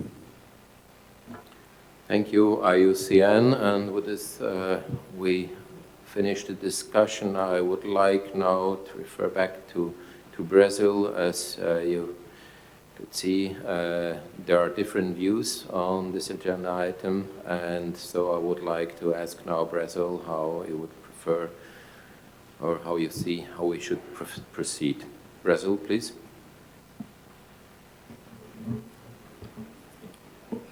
Yes, thank you very much, Chair. We have heard very attentively all interventions in this gathering.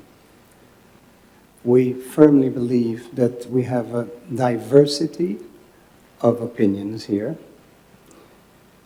We do not believe in inflexibility. Brazil is about negotiation. So I mentioned that we have a diversity here of opinion. But I believe it would be wise, therefore, for us to go for a decision on this issue tomorrow morning in tomorrow morning's session.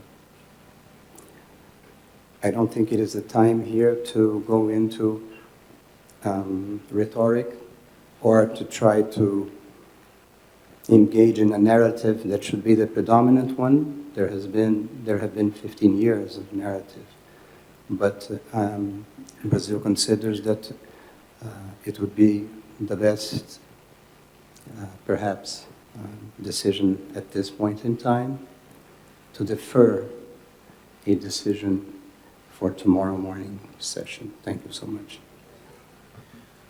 Thank you, Brazil. So we'll keep agenda item 5.1 open till tomorrow. Now, I'm not intending to reopen the discussion. We had time today to listen to the different aspects, and there might be still some time overnight or tonight to have some talks, but we would then go straight tomorrow morning to the vote as the first agenda item of tomorrow's day. So once again, I ask you to be here at 9 a.m. and then we will move on to the next agenda item, which actually would be a coffee break.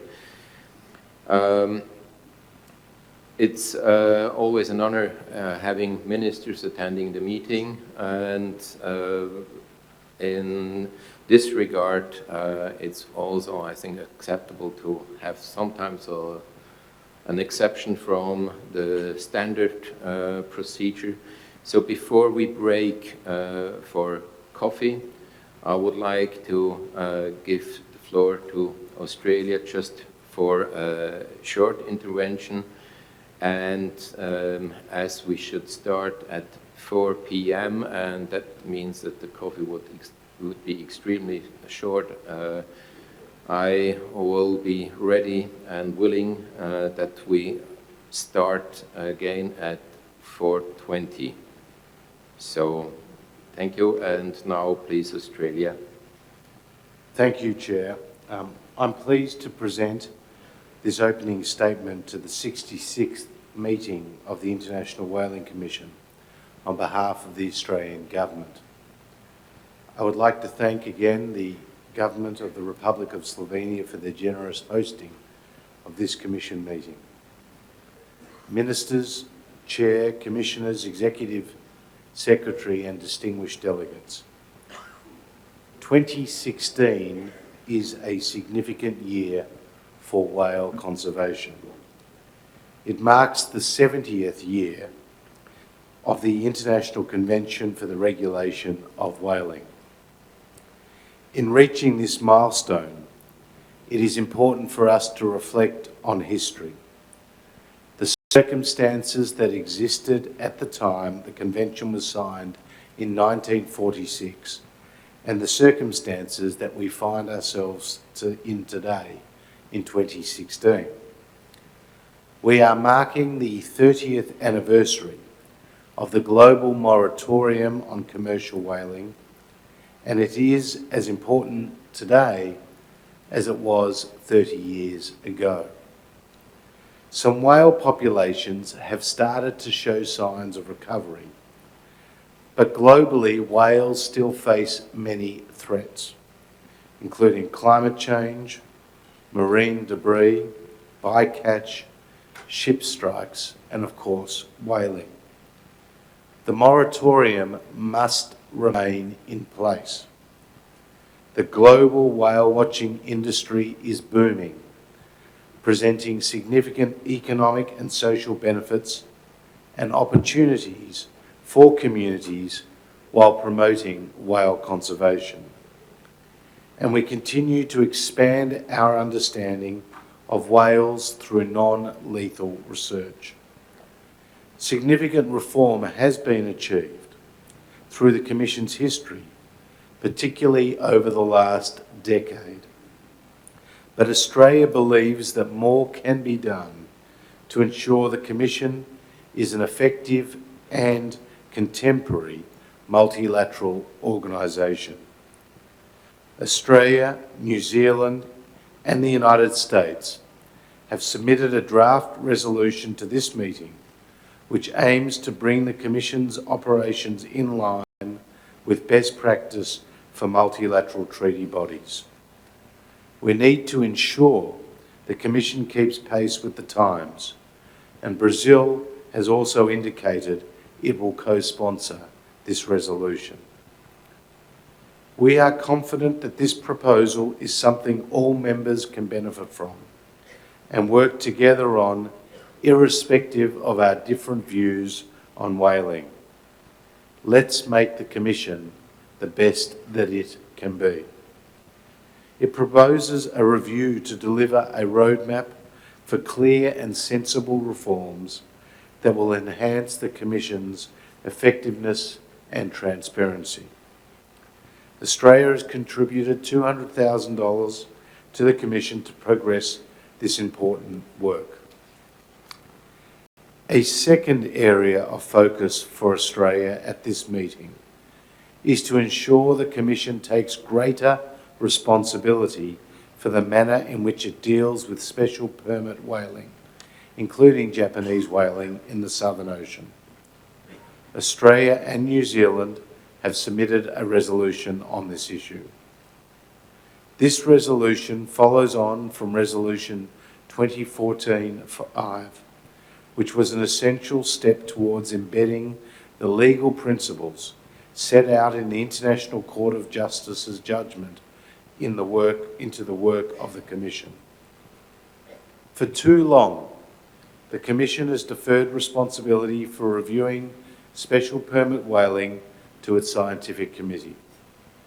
Our resolution sets out a process for the Commission to be more engaged on this important and divisive issue and to form its own conclusions. This is particularly important in light of the International Court of Justice's views that whether or not a special permit program is consistent with Article 8 is to be determined objectively and cannot simply be self-determined by a contracting government. The need for this resolution is clearly illustrated by the situation that we find ourselves in with new Rep A. Resolution 2014-5 requested proponents of special permit programs not to issue permits until the Commission had been able to consider the Scientific Committee's report and make such recommendations on the merits or otherwise of the special permit program as it sees fit. It is regrettable that despite this, in the last summer, Japan took 333 minke whales in the Southern Ocean under special permit. Australia will have more to say on this subject under Agenda Item 14.1. Thank you, Australia, and sorry to interrupt you. We are already getting quite into details regarding the resolutions we will handle after the coffee break, so please. Australia, the other two priority areas for this meeting are whale and small cetacean conservation and science. I'm very pleased to see the progress and important work being achieved by the Commission's Conservation Committee. At this meeting, Australia will support the adoption of a strategic plan that sets the direction of the work of the Conservation Committee over the next 10 years. Conservation management plans are now a major element of the work of the Conservation Committee and represent a powerful tool to improve the status of the most at-risk populations of whales and other cetaceans. Finally, another important matter before the Commission this year is the proposal for the South Atlantic Whale Sanctuary, which we just discussed. And Australia supports sanctuaries and congratulates the proponents on an excellent science-based proposal.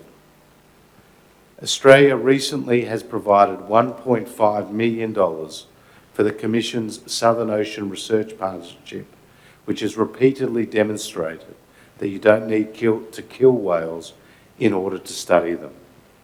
In conclusion, Mr. Chair, Australia strongly supports the global moratorium on commercial whaling. We will continue to work towards a permanent end to all forms of commercial and so-called scientific whaling.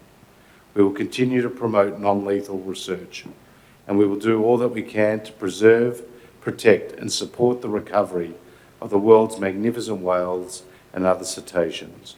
We look forward to working constructively with all members of the Commission at this meeting. Thank you. Thank you, Australia, and thank you very much for this generous support of the research in the South. Thank you very much. And with this, I would like to break for coffee, 15 minutes, and then I'll see you back. Thank you.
I'm sorry about that.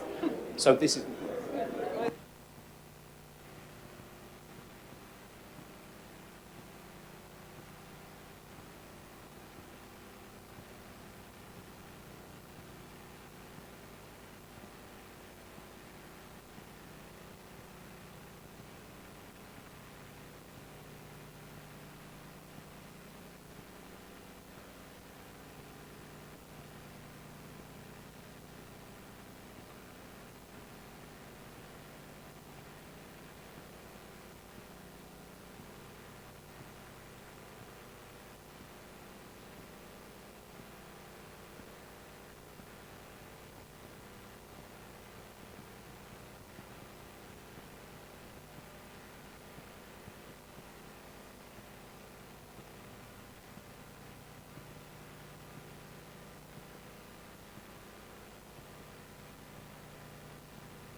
Welcome back. I hope you can hear me outside around the table with all these nice things to eat.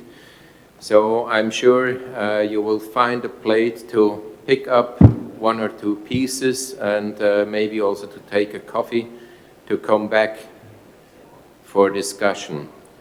Thank you.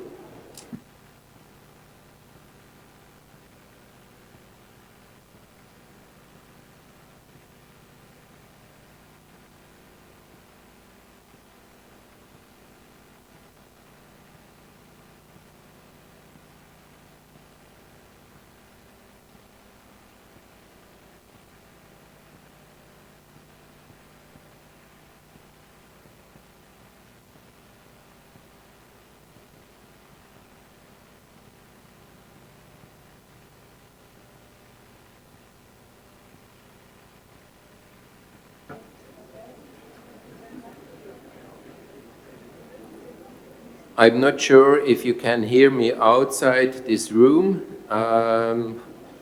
So may I ask you just to pick up some of these very nice sweet things you have on the tables and the coffee or an orange juice and to come back so that we can start the work we have still to do today. Thank you.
Thank you and welcome back. Please take your seats.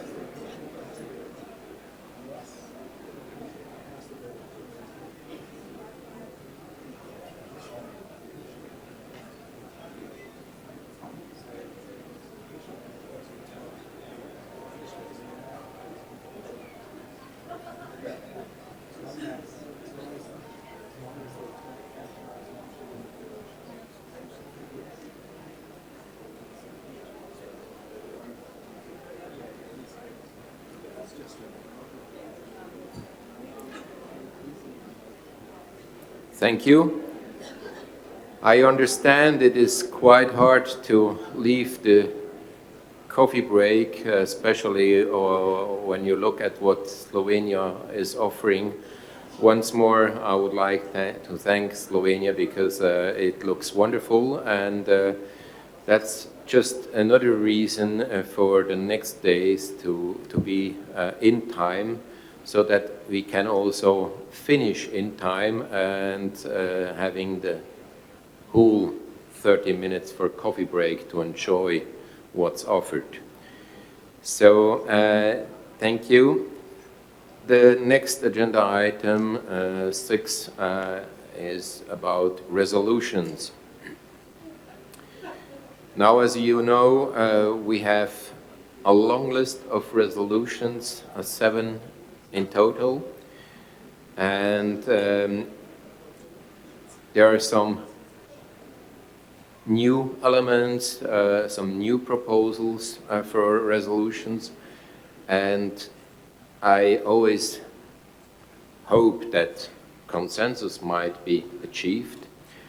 So the idea is to have maybe an introduction by the proponents of these resolutions, to have a short discussion, and if acceptable for the proponents, maybe then we could have some further work in the next days. But I think it is important to have the possibility to announce, to propose, to explain the resolutions put forward, and then, as I said, a short discussion, unless the wish of the proponents is different. And if so, we could have also a long discussion. But as I said, I would prefer first to have a short one, giving some extra time maybe in the time in between. And therefore, we just go straight forward. We have agenda item 6.1. That's the proposed resolution on enhancing the effectiveness of the International Whaling Commission.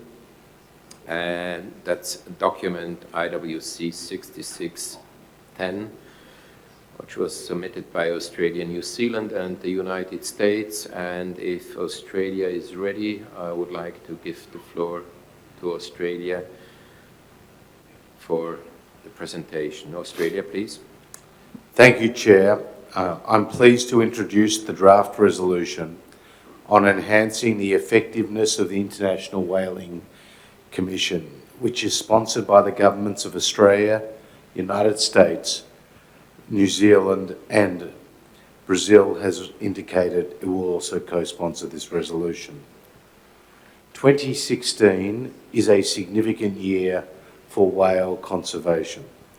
It marks the 70th anniversary of the International Convention for the Regulation of Whaling. As I noted earlier, reaching this milestone is cause for reflection on the current state of the International Whaling Commission.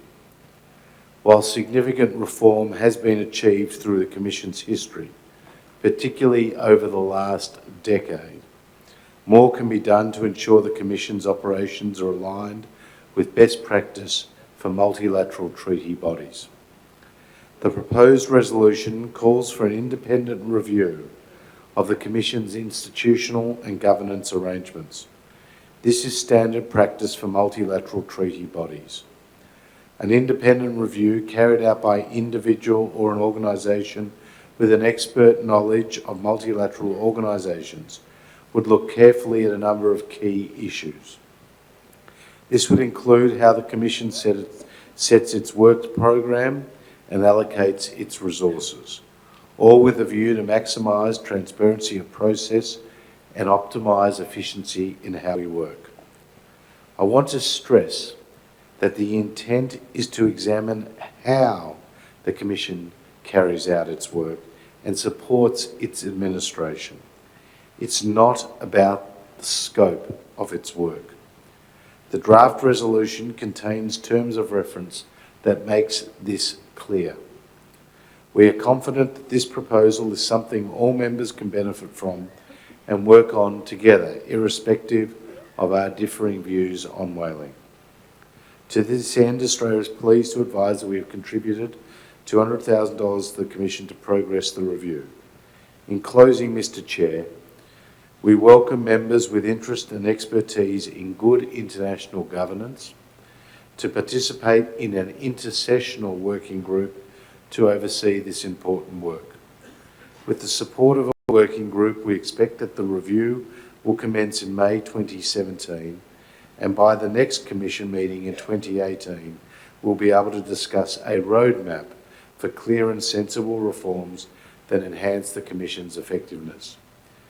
Mr. Chair, I'll note that some of our co-proponents may have a word to say on this, but I do commend this draft resolution to this meeting and look forward to the Commission's support. Thank you. Thank you, Australia. I see the US.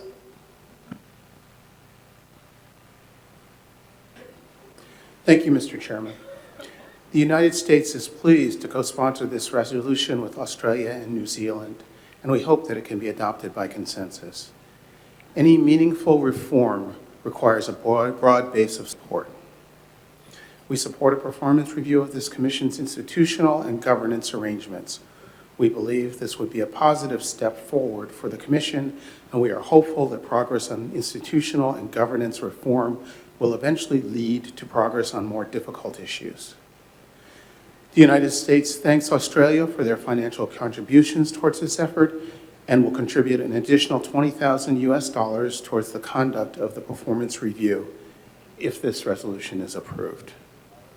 In order to try and achieve a consensus, the proponents of this resolution would like to hold a drafting group session tomorrow from 1 to 2 in the Adria room. We welcome those who would like to suggest changes or express their views. Thank you. Thank you, US. Brazil, please. Yes. Thank you, Chair. On behalf of the delegation of Brazil, I would like to state that commend Australia for advancing this proposition. We are co-sponsoring the initiative. Our understanding is that there is a drafting group that is being invited to work on the initiative, always with the spirit of negotiating, opening the text to contribution, to improve the language in order to bring a harmonious, cohesive, and mature text to be approved by this meeting. Thank you very much. Thank you, Brazil. The Netherlands, please.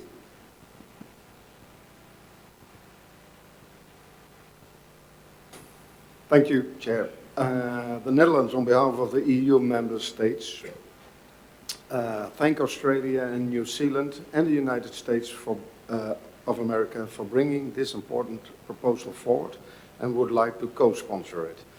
We acknowledge the importance of the steps already taken to improve IWC governance, but no organization can or should stand still. Further progress can and should be made.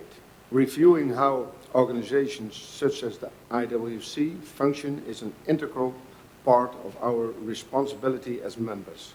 We therefore welcome and fully support the ideas underlying this resolution. We agree that there should be a comprehensive, independent review of the Commission's institutional and governance arrangements. We believe that it is the independence of the review that will make it valuable and allow it to bring fresh ideas to our debate. all contracting parties will need to be able to discuss the report on equal terms at the next IWC meeting and decide whether and how to take forward the recommendations. We would like the review to also cover financial procedures and rules, and will be proposing an amendment to the draft text of the resolution to that effect. We do see a role for the working group made up for a regionally representative group of contracting parties to provide the reviewer with a consultation mechanism so that they can discuss the feasibility of recommendations and be advised on where the potential difficulties might lie. Thank you. Thank you, Netherlands. Mexico, please. Gracias, señor presidente. Los estados, organismos y académicos internacionales están evaluando cada vez más la eficacia de las organizaciones multilaterales. Las evaluaciones se han vuelto cada vez más importantes, en particular en los últimos 10 años más o menos.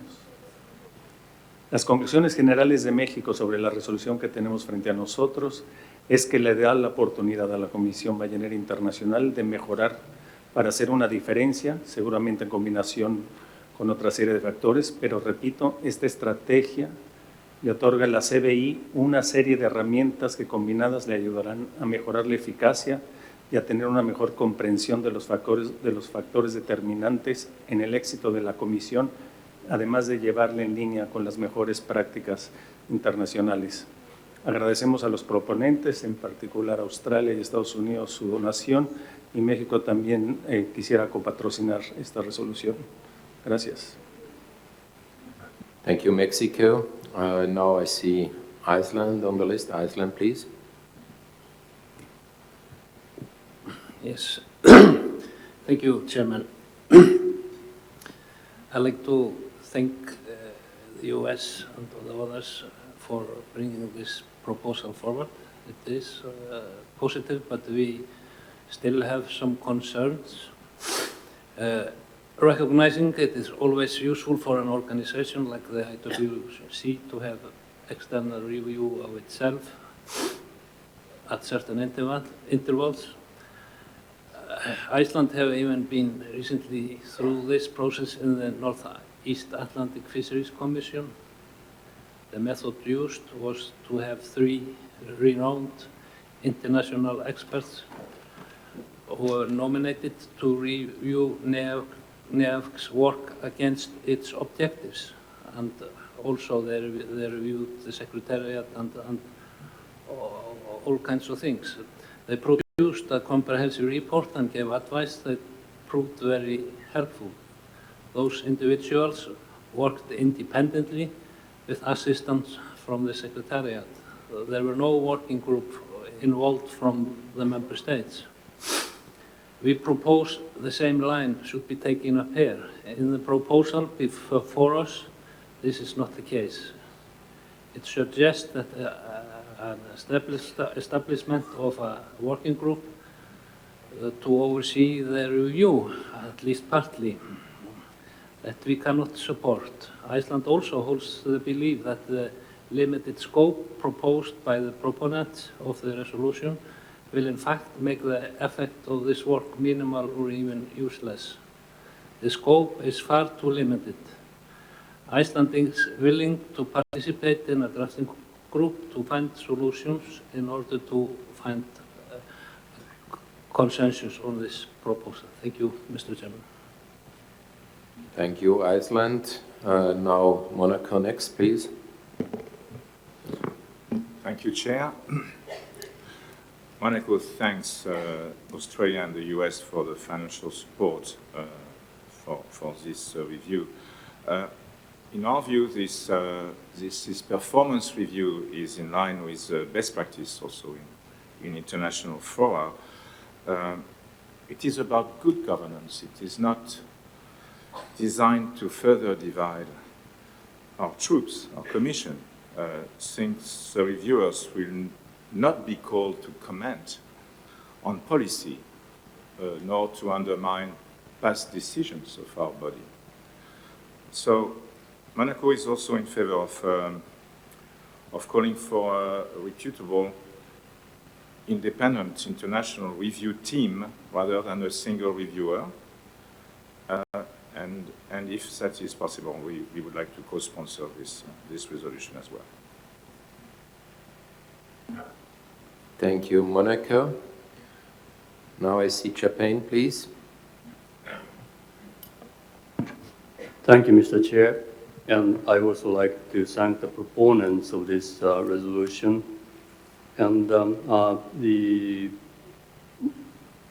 we believe, or we agree that irrespective of the positions about whales and whaling, there should be some common ground or some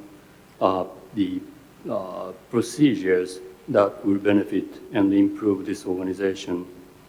And what is important through this review process is to achieve a balanced and the fair treatment of all parties.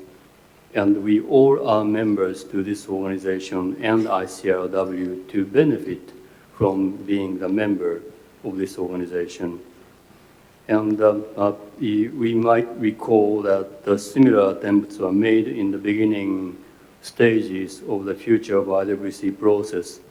And in my view, this is the extension or enhancement of that process. And still, we have some point we like to see some improvement in the draft. For example, the selection of a review panel is a challenging job in any other organizations. And we need to achieve a very good balance. And that needs to be seen from all parties of this organization as fair and balanced. So we are happy to join the drafting group, which will start tomorrow, in order to achieve the consensus over this draft. So thank you very much. Thank you, Chapin. It seems that there is agreement that there is a base regarding this resolution for further discussion. And as the US proposed to have a drafting group meeting tomorrow over lunchtime, and many showed the willingness or the wish to participate. And I would just like to ask the US or Australia to repeat the time you would like to meet, and if it would be an open discussion. So please, US or Australia. US, please. Thank you. And we are planning to meet at 1 o'clock tomorrow in the Adria room, which I believe is downstairs on the corridor where the Secretariat check-in was. And yes, we are planning an open group. Thank you, US. So with this, would then end the discussion regarding item 6.1, which will remain open. And I hope we'll have a constructive discussion tomorrow.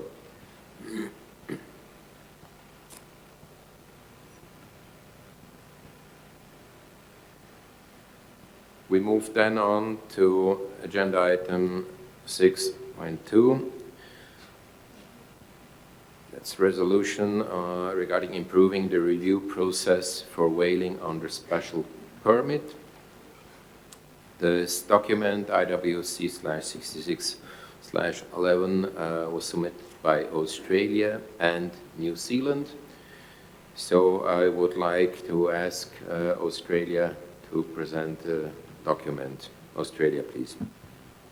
Well, thank you, Chair, and for the opportunity to introduce the draft resolution on improving the review process for whaling under special permit, which is co-sponsored by the Australian Government and the Government of New Zealand. Resolution 2014-5, which was agreed by the Commission 2 years ago, was introduced in response to the International Court of Justice's findings in the whaling in the Antarctic case. The resolution reasserted the Commission's right to make recommendations on special permit whaling programs. Resolution 2014-5 was an important step for the Commission. Japan, which is a close friend of Australia, made a deeply disappointing decision to resume whaling in the Southern Ocean before the Scientific Committee and the Commission had reviewed its whaling program, and this signals that more work is needed. In particular, there is a need to establish a process that ensures the Commission properly debates and makes recommendations on special permit programs. The Commission needs to be more engaged on this divisive issue and form its own conclusions. I want to stress that this resolution does not give tacit agreement to special permit whaling. Indeed, Australia's position is clear. We wish to see a permanent end to special permit whaling. In the meantime, this resolution will ensure that special permit whaling will be subject to more robust consideration, debate and international scrutiny. This resolution asserts the Commission's role in providing advice and recommendations to contracting governments, a role which has been underutilised in the context of special permit whaling. The first element of the resolution is the creation of a small working group of the Commission, which would be established to consider the Scientific Committee's reviews of special permit programs. The working group would provide a high-level, plain language summary of the Scientific Committee's review and help the Commission to better understand the Scientific Committee's highly technical advice. It would be factual and succinct and capture the range of views in the Scientific Committee.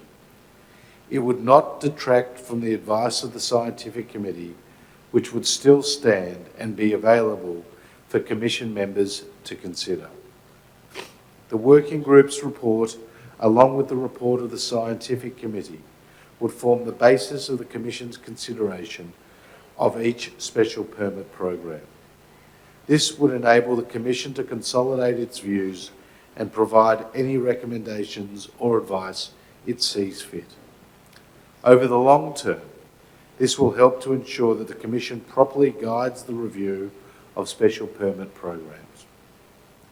We have carefully considered how this resolution relates to the Convention. Article 6 provides the Commission can make recommendations to contracting governments on a range of matters. There is nothing in Article 8 to suggest that this precludes the right to make recommendations or provide advice to contracting governments about special permit whaling. Further, the International Court of Justice's decision on whaling in the Antarctic found that contracting governments have a duty to cooperate with the Commission. In conclusion, Mr. Chair, the whaling in the Antarctic case was a landmark decision. Resolution 2014-5 was a very useful first step in giving due regard to the Court's findings, but history and experience has demonstrated that this was not enough.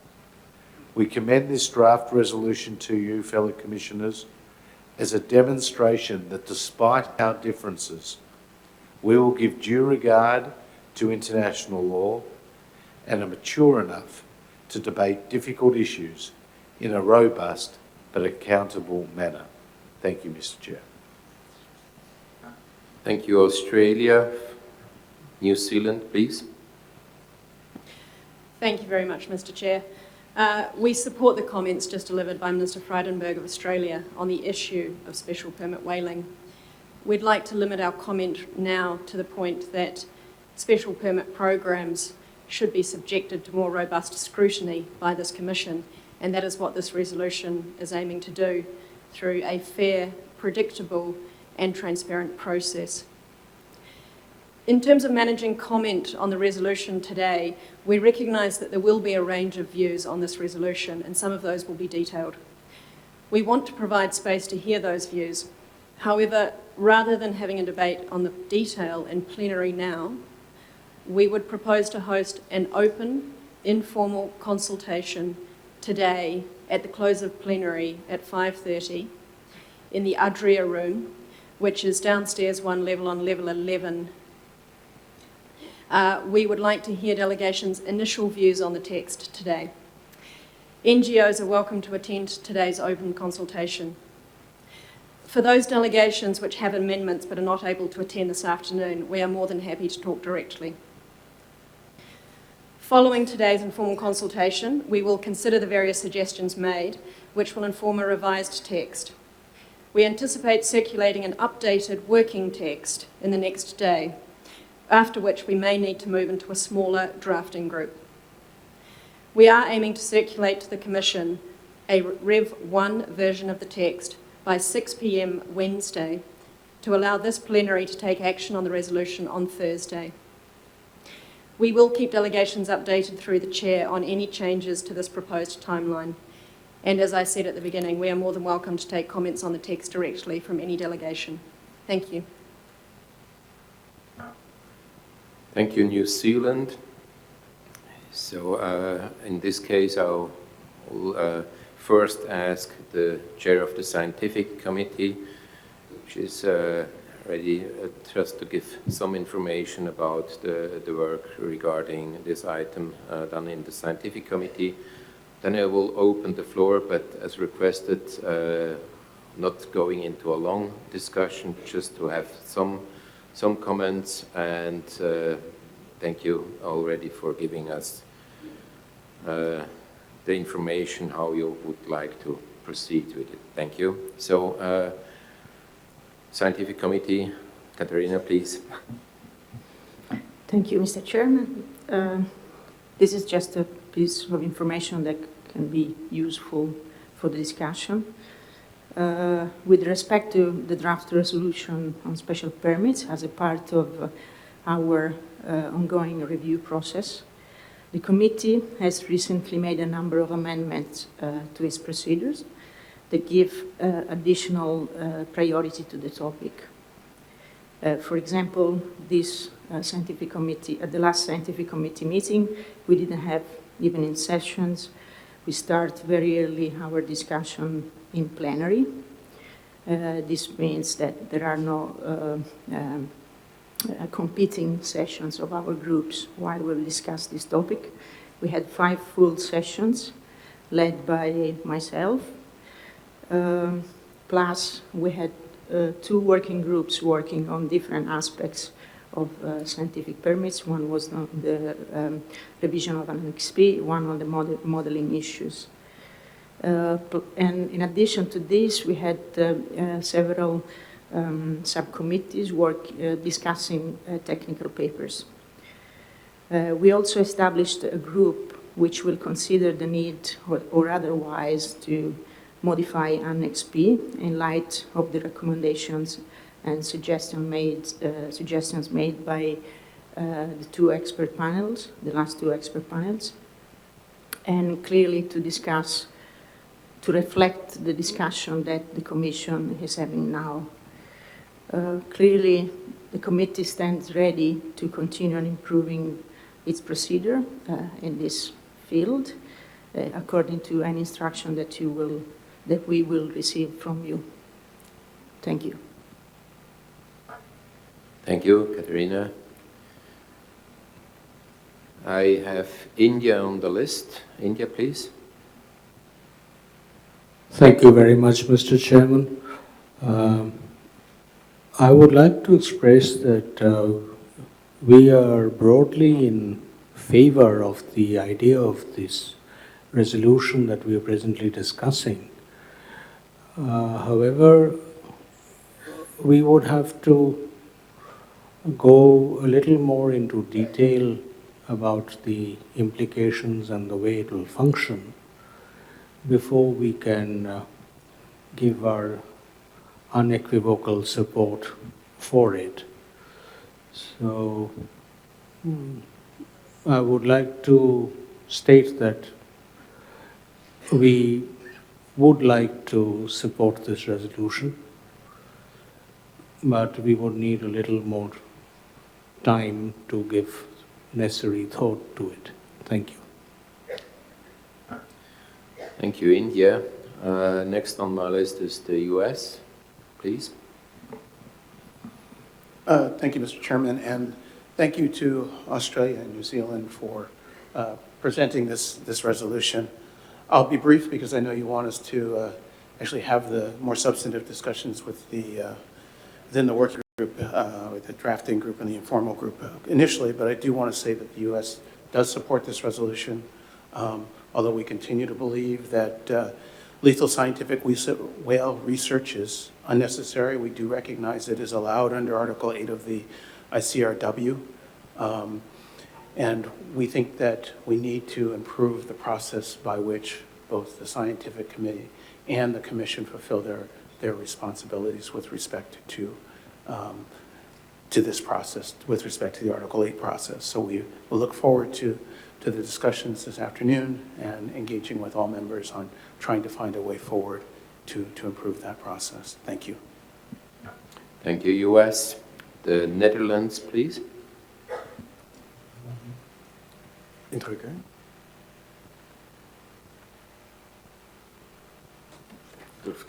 Thank you, Chair. The Netherlands, on behalf of the EU member states party to the ICRW, thank Australia and New Zealand for their proposal. We respect the judgment of the International Court of Justice on whaling in the Antarctic, rendered in March 2014, and view this as an important milestone for all contracting governments of the IWC in the interpretation of the legal framework for scientific whaling. As a result of the judgment, we now understand the court's views on obligations for granting permits for whaling for scientific purposes only. The use of lethal sampling should be as limited as possible in relation to achieving the program's stated research objectives. We also thank the scientific committee for the excellent work that has been done at the request of the IWC66 to propose changes to Annex P on the process for the review of special permit proposals and research results from existing and completed permits. This will certainly contribute greatly to integrating the principles and conclusions of the International Court of Justice judgment into the working practices of the International Whaling Commission. This was also the purpose of Resolution 2014.5, which was intended to allow further dialogue between parties before any further special permits under existing and new programs of whale research were granted. We look for opportunities for dialogue, and as we, along with others, made clear in discussions with the government of Japan in Tokyo, we were seriously concerned that the government did not act consistently with Resolution 2014.5. Instead, the government issued special permits for its new research program in the Antarctic at a time when issues raised by the scientific committee and the expert panel in June 2015 remained unanswered, and before the committee had provided advice to the Commission, and long before the Commission had considered the report of the scientific committee. We are keen to keep the dialogue open, and we agree with Australia and New Zealand that the discussion of special permit programs should be afforded sufficiently priority and time to allow adequate review at both International Whaling Commission and scientific committee meetings. If we clearly welcome the efforts aimed at facilitating the work of the scientific committee and of the IWC in reviewing special permit proposals, we would, however, like more a clarification on the tasks of the proposed new working group and on the way it will be able to help improve the review process. We are concerned that some of the tasks of the working group, as currently described, would in effect result in rewriting the findings of the scientific committee and possibly in a less precise manner, and we consider this neither appropriate nor useful. Finally, we think that it is important to follow the path set out in Resolution 2014-5, which envisaged the IWC itself considering the new NXP developed by the scientific committee. Therefore, we propose that the IWC should endorse the annex at this meeting. Thank you. Thank you, the Netherlands. I have now on the list Japan and NGOs. As there might be different views, I would allow at the end that also a second NGO could take the floor in the case that the view expressed is different from the one heard from the first one. So if you're supportive, based on the time restraints we have, we can just hear or listen to one. If there is another view, of course, I will allow then a second NGO to take the floor. But first I have now Japan, and then I see Monaco. Japan, please. Thank you, Mr. Chair. And I also like to thank the proponents of this proposal. The issue of a special permit has been contentious, difficult, and sometimes even emotional among members of the International Whaling Commission because the same issue I just raised under the different agenda item this morning. We have a fundamental difference of position in this organization about whales and whaling. And that forms the basis, for example, the controversy between lethal research technique and non-lethal research technique. Of course, we try to do this discussion based on science as much as possible, but oftentimes those are positions based on their belief, and which is unfortunate, but we still like to point out that Japan is trying to, or have answered the scrutiny or questions or recommendations from scientific committee in a very faithful manner. This last February, the expert meeting was, no, that was last year. 2015 February, there was an expert meeting to review the new FA proposal. And in addition, the scientific committee conducted very extensive discussion and come up with, if I remember correctly, 29 different scientific recommendations. And we answered all those recommendations one by one in a faithful manner. Please look at pages 93 to 100 of a report of a scientific committee from 2016. All those recommendations are recorded, and all our responses are recorded with the specific references of scientific papers we submitted, and also the comments from our scientific committees added. So Japan is serious about responding to the scientific recommendations of the scientific committee, and also there are misperceptions that we are ignoring the ICJ decision. We are not. ICJ decision in its paragraph 246 essentially said that when Japan or any contracting government of the International Whaling Commission considers a future special permit programs,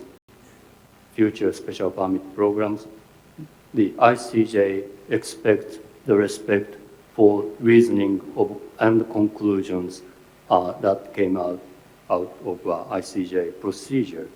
So ICJ was, the assumption of ICJ is there could be the new special permit activities but they just express their desire that their reasoning and conclusions are followed and respected, which is exactly Japan did in our formulation of a new Rep A. Last year, or 2 years before, when we discussed Resolution 2014-5 proposed by New Zealand, we did try, or all participants tried, to achieve consensus. And Japan was engaged in the discussion until actually the very end of a previous Commission meeting. Unfortunately, there was no consensus built, and we had to go for a vote. But the willingness on all sides to try to achieve consensus was recognized and praised each other. We do understand the duty to cooperate, and we did cooperate with this organization. Our position is Article 8 of the Convention, and paragraph 30 of a schedule amendment is the one legally binding. This is a guiding principle of the review of a special permit proposal and the review of existing special permit results. And our interest is to make this draft resolution perfectly consistent with paragraph 8, Article 8 of ICRW and paragraph 30 of a schedule. And we do appreciate the proposal to have an open, informal group to discuss this proposal today. And we are happy to be part of this group. And like we did over the Resolution 2014-5 2 years ago, we are committed to be engaged in a constructive discussion, aiming for the consensus until the last moment of this IWC66. Thank you very much. Thank you, Japan. I see no other. Well, it seems that there is a problem with Monaco because you're popping up and disappearing the whole time. So, Monaco, please. Thank you, Chair. You just mentioned that I was on the roll call 5 minutes ago, so I thought that was taken for granted, but I will keep my green light open in the future. Article 8 of our convention was written 70 years ago, before major advances on the scientific front showed major progress for non-lethal whale research. That article was never intended as a license to kill thousands of whales in an industrial manner. The recent ICJ ruling has clarified that Article 8 does not allow proponent countries to make unilateral decisions on what is or what is not for scientific purposes based solely on their own unilateral evaluation. So this resolution, for which we are grateful for Australia and New Zealand, is, in our view, constructive because it seeks precisely to overcome the issue of starting new programs in between plenary IWC meetings. So to conclude, Monaco can only support the establishment of a small working group proposed in this resolution. Thank you. Thank you, Monaco. Now I would like to give the floor to the NGO. Please indicate the organization you're working for and then give your statement, please.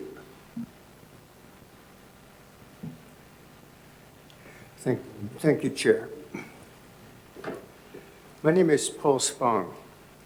I speak on behalf of Australian Marine Conservation Society, Cetacean Society International, Dolphin Connection, Environmental Investigation Agency, Greenpeace International, Humane Society International, International Fund for Animal Welfare, Ocean Care, Pro-Wildlife, World Animal Protection, Whale and Dolphin Conservation, WWF, Animal Welfare Institute, Foundation Cetus, and Whaleman Foundation. Robin Dubois. There may well be others, Chair. We wish to stress that in our view, special permit whaling is an anachronism. There's nothing to be learned today about the conservation and management of whales that cannot be obtained through non-lethal means. Recalling that the ICRW was negotiated 70 years ago, and that Article 8, special permit whaling, has predominantly only been used since the moratorium on commercial whaling was agreed, acting as a way of bypassing it, we believe there is no longer any need for Article 8 of the Convention, and it should be removed. Furthermore, we recall to the Commission that the practice of any country issuing special permits for whaling activities in an established sanctuary is completely unacceptable. The International Court of Justice ruling noted that the IWC is an evolving body, and consequently, we look forward to a time when Article 8 and so-called scientific whaling can be consigned to the past. This is fundamental to the continued progress being made in moving the IWC into the 21st century. While our organizations remain utterly opposed to scientific whaling, as it undermines the moratorium, we acknowledge Australia and New Zealand's efforts in this resolution. It is critical that the Commission has a process to properly engage on special permits and crucially to ensure that the findings of the ICJ are incorporated into the workings of the Commission. As the ruling made clear in paragraph 61 of the judgment, whether or not the killing of whales is for the purposes of scientific research cannot depend simply on the perception of the state issuing the permits. The ICJ was clear. State parties have a duty to cooperate with the IWC. The word duty is of crucial importance. It speaks to the obligation that members of the world community have towards one another. Through the processes this resolution seeks to introduce, we hope the whole Commission will join us and the wider scientific community in recognizing that there is no need for special permit whaling. There is, of course, a simpler solution. We urge contracting governments still issuing special permits to join with the wider scientific community that has abandoned whaling. In the face of the many other urgent conservation needs facing cetaceans today, we urge parties to the IWC to come together in addressing these with genuine collaborative and non-lethal research. Our plea is this: let go of the past and join fully with the rest of the world in facing the immense challenges of today.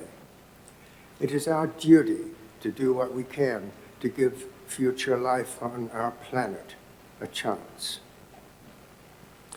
Thank you, Chair, for this opportunity.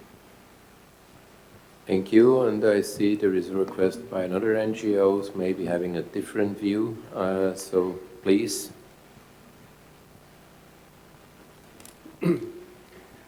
Thank you, Mr. Chairman. I represent IWMC World Conservation Trust and be making my very short remarks on behalf of 8 sustainable use conservation organizations present here, as well as those part of IWMC delegation, such as Livelihood International or Living. First, as it is the first time we take the floor in this forum, I would like to express our sincere gratitude to the government and people of Slovenia for having once more demonstrated their warmth and their great ability to organize important meetings. My thanks go as well to the Secretariat, which has, as usual, devoted a lot of time in the preparation of this meeting, and to you, Mr. Chair, for the excellent conduct you're making of this meeting. As I said, it will be very brief. For many years, we've heard that this issue of the scientific permit issued under Article 8 of the Convention were as a result of a loophole. Now, from a legal point of view, I never heard of a specific provisions of a text of either a convention or regulation or law could be interpreted as a loophole. The issuance of specific permit, a scientific permit, is a specific authorized provision of the text of the convention. So now that it seems that we cannot use the notion of loophole anymore, my interpretation of this resolution as it stands is almost equivalent of an amendment to the text of the convention. And in that sense, it's certainly, in its present context, totally unacceptable for any international organization respectful of its legal parameters. Having said that, Mr. Chairman, if there is a working group established, IWMC would like to be part of it. And again, thanks again, Mr. Chairman. Thank you. And with this, I would like to stop for today, not, of course, indicating that, as mentioned, there will be the working group right after this meeting, so starting in roughly 10 minutes. And agenda item 6.2 will remain open in this case. Before I give the floor to Andrej and our host from Slovenia, just to give some last information regarding tonight's reception, I would just remind you that tomorrow we will meet again at 9 a.m. We will then have the vote on the schedule amendment under agenda item 5.1. We will first have a test vote just to see that everything is working. But so please be here at 9 a.m. Then we will move on with the other resolutions to give the proponents the chance to present them. So the next one would be 6.1, the resolution on food security. So I ask the proponents to be ready so that we can, after the vote, go straight into the presentation and then the discussion of this agenda item. With this, I would like to give the floor now to Andrej. Please, Andrej.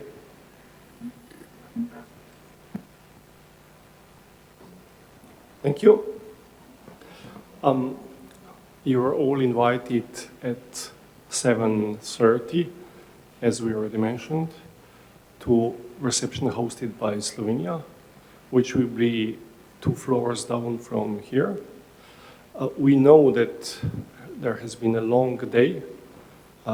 Many of you came from other continents, so you're still in a jet lag. We think our local food and local wine and other drinks might help heal this, or help you at least sleep better. We know that for some of you, according to your, let's say, original daily rhythm, there is the day just starting. So after the reception ends at about 9:30, there will be also music organized, so you can continue living in your ordinary daily life, but also all the others who would like to relax a bit more. So really, everybody is kindly invited. Thank you. Thank you, Andrej.